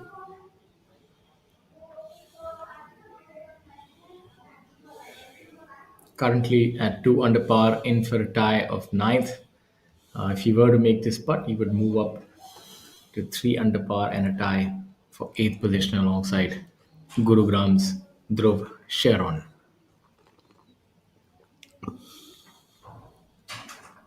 Yeah, that never looked good. Came off a little left. Slight pull by him.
An interesting look here, Shaurya. I mean, the two holes which have afforded the most birdies and have been pretty easy to kind of navigate through, the par 5 14th and the par 4 17th. Those were the two holes that Azhar did not birdie. Now a look at Money Ram. I reckon this will be really close.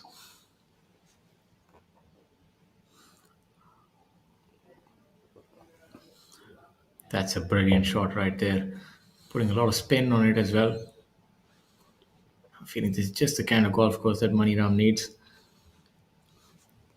It's also a welcome change. You don't want to just see bomb and gouge golf week in week out, and you would know that the golf ball is being taken. The version of the golf ball is going to be outlawed soon, and we're going to go back a decade or so in golf ball technology. So that would reduce the distance as well.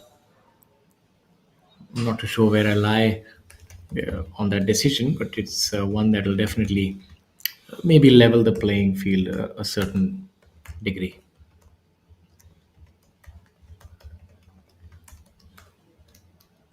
Clubhouse at the back facility. Brilliant job done by the entire team here at Glade 1 to present the golf course in such a beautiful light.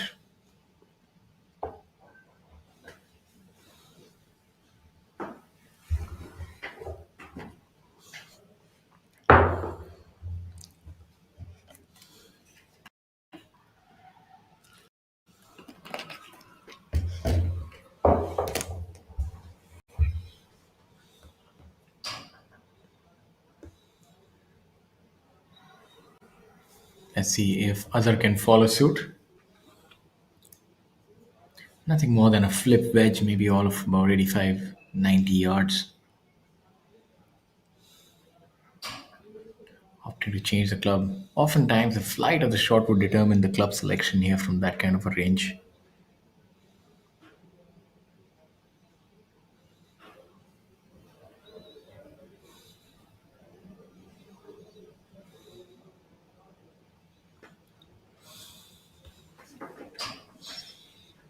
Another good shot right there. So all three safe on land, on dry land, so as to speak.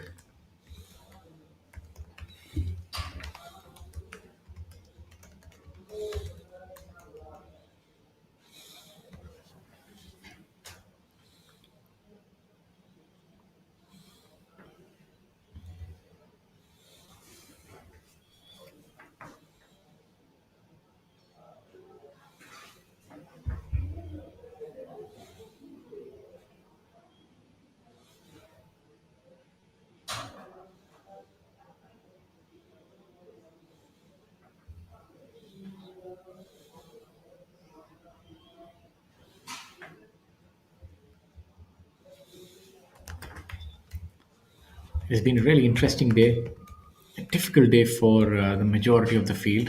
But those who have managed to shoot red numbers have been rewarded by moving up the leaderboard.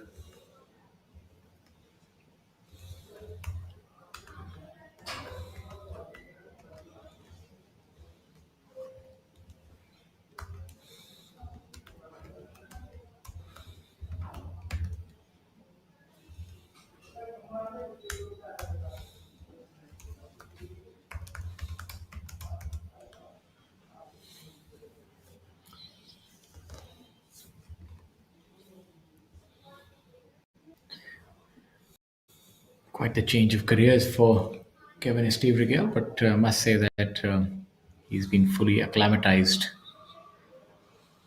to golf.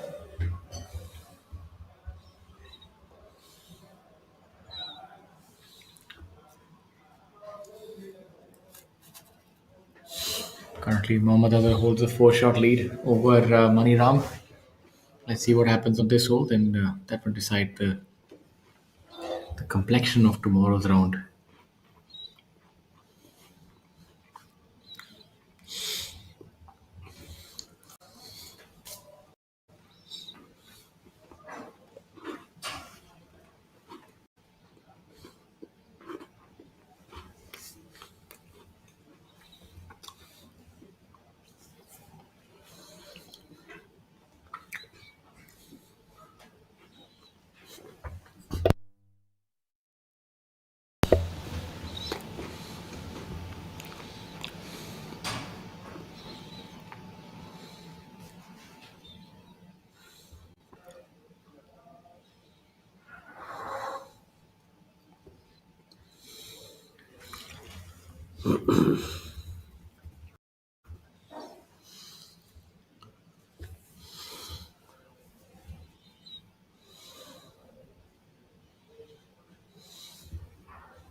That's tracking, fantastic putt.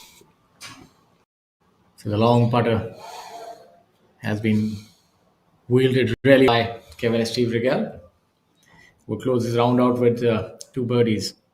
In fact, three birdies over the last five holes, and that would move him to six under par. So definitely in the thick of things. And but given the fact that Jairaj has the better round today, he would play the final group. Kevin Steve Regal would play the penultimate group alongside Saptak Talwar and Angad Chima. That would be an interesting group as well. Both Angad Chima and Saptak Talwar, really good ball strikers.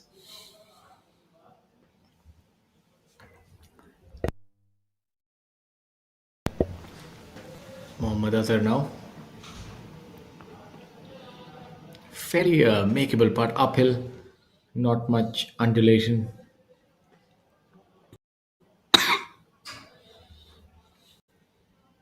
Was aggressive on that one and maybe a little bit too much. Yeah, he's put himself in a bit of trouble there.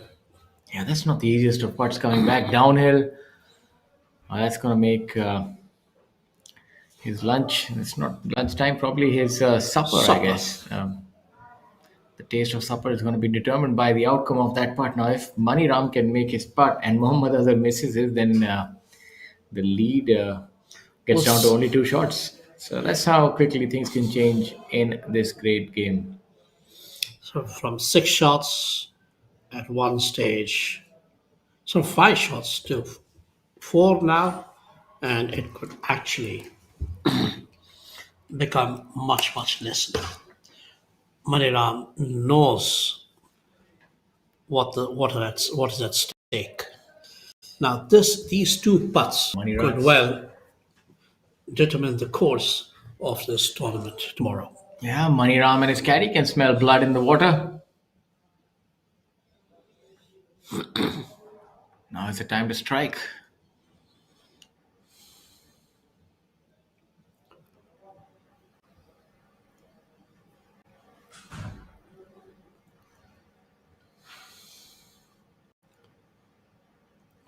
Oh, similar fate. I thought he didn't take any time at all. He just went for it.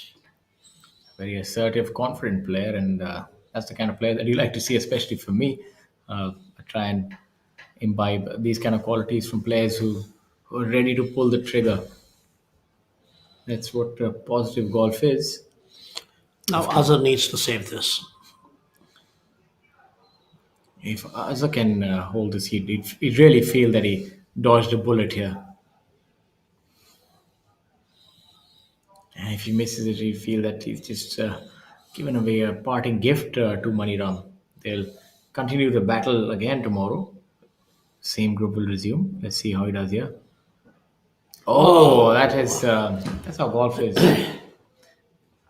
As the great Al Pacino said, it's a game of inches. So, unfortunately, this time the rock didn't roll his way. So, the lead would be cut down to 3 shots, which is not too bad either. Maniram still has to hold this. Short one, just under 2 feet. So, unfortunately, he would not end blemish free. He would make a bogey on hole number 18. And given that Mani Ram makes his part, lead would now be 3 shots. And Mohammad Azhar, ladies and gentlemen, is your leader at the culmination of round 3 of the Glade 1 presents Gujarat Open Golf Championship 2024. He's closely followed by Mani Ram at 7 under par and tied alongside Jairaj, tied for position 3 at Jairaj Singh Sandhu and Andora's Kevin Steve Regal. Saptak Talwar and Angad Chima, as well as Abhinav Lohan, are tied at 4 under par. It promises to be a really exciting day tomorrow. all is not done. Muhammad Azhar has done really well to stave off the competition and take a healthy 3-shot lead. Well, And considering that he came into the day with 2 shots, oh, with 1 shot. Am I right? He came in with 1 shot, and so he still gets to 3 shots, which is pretty good, but he could well have been 5 ahead. And that's it from us. And please join us at the same time tomorrow.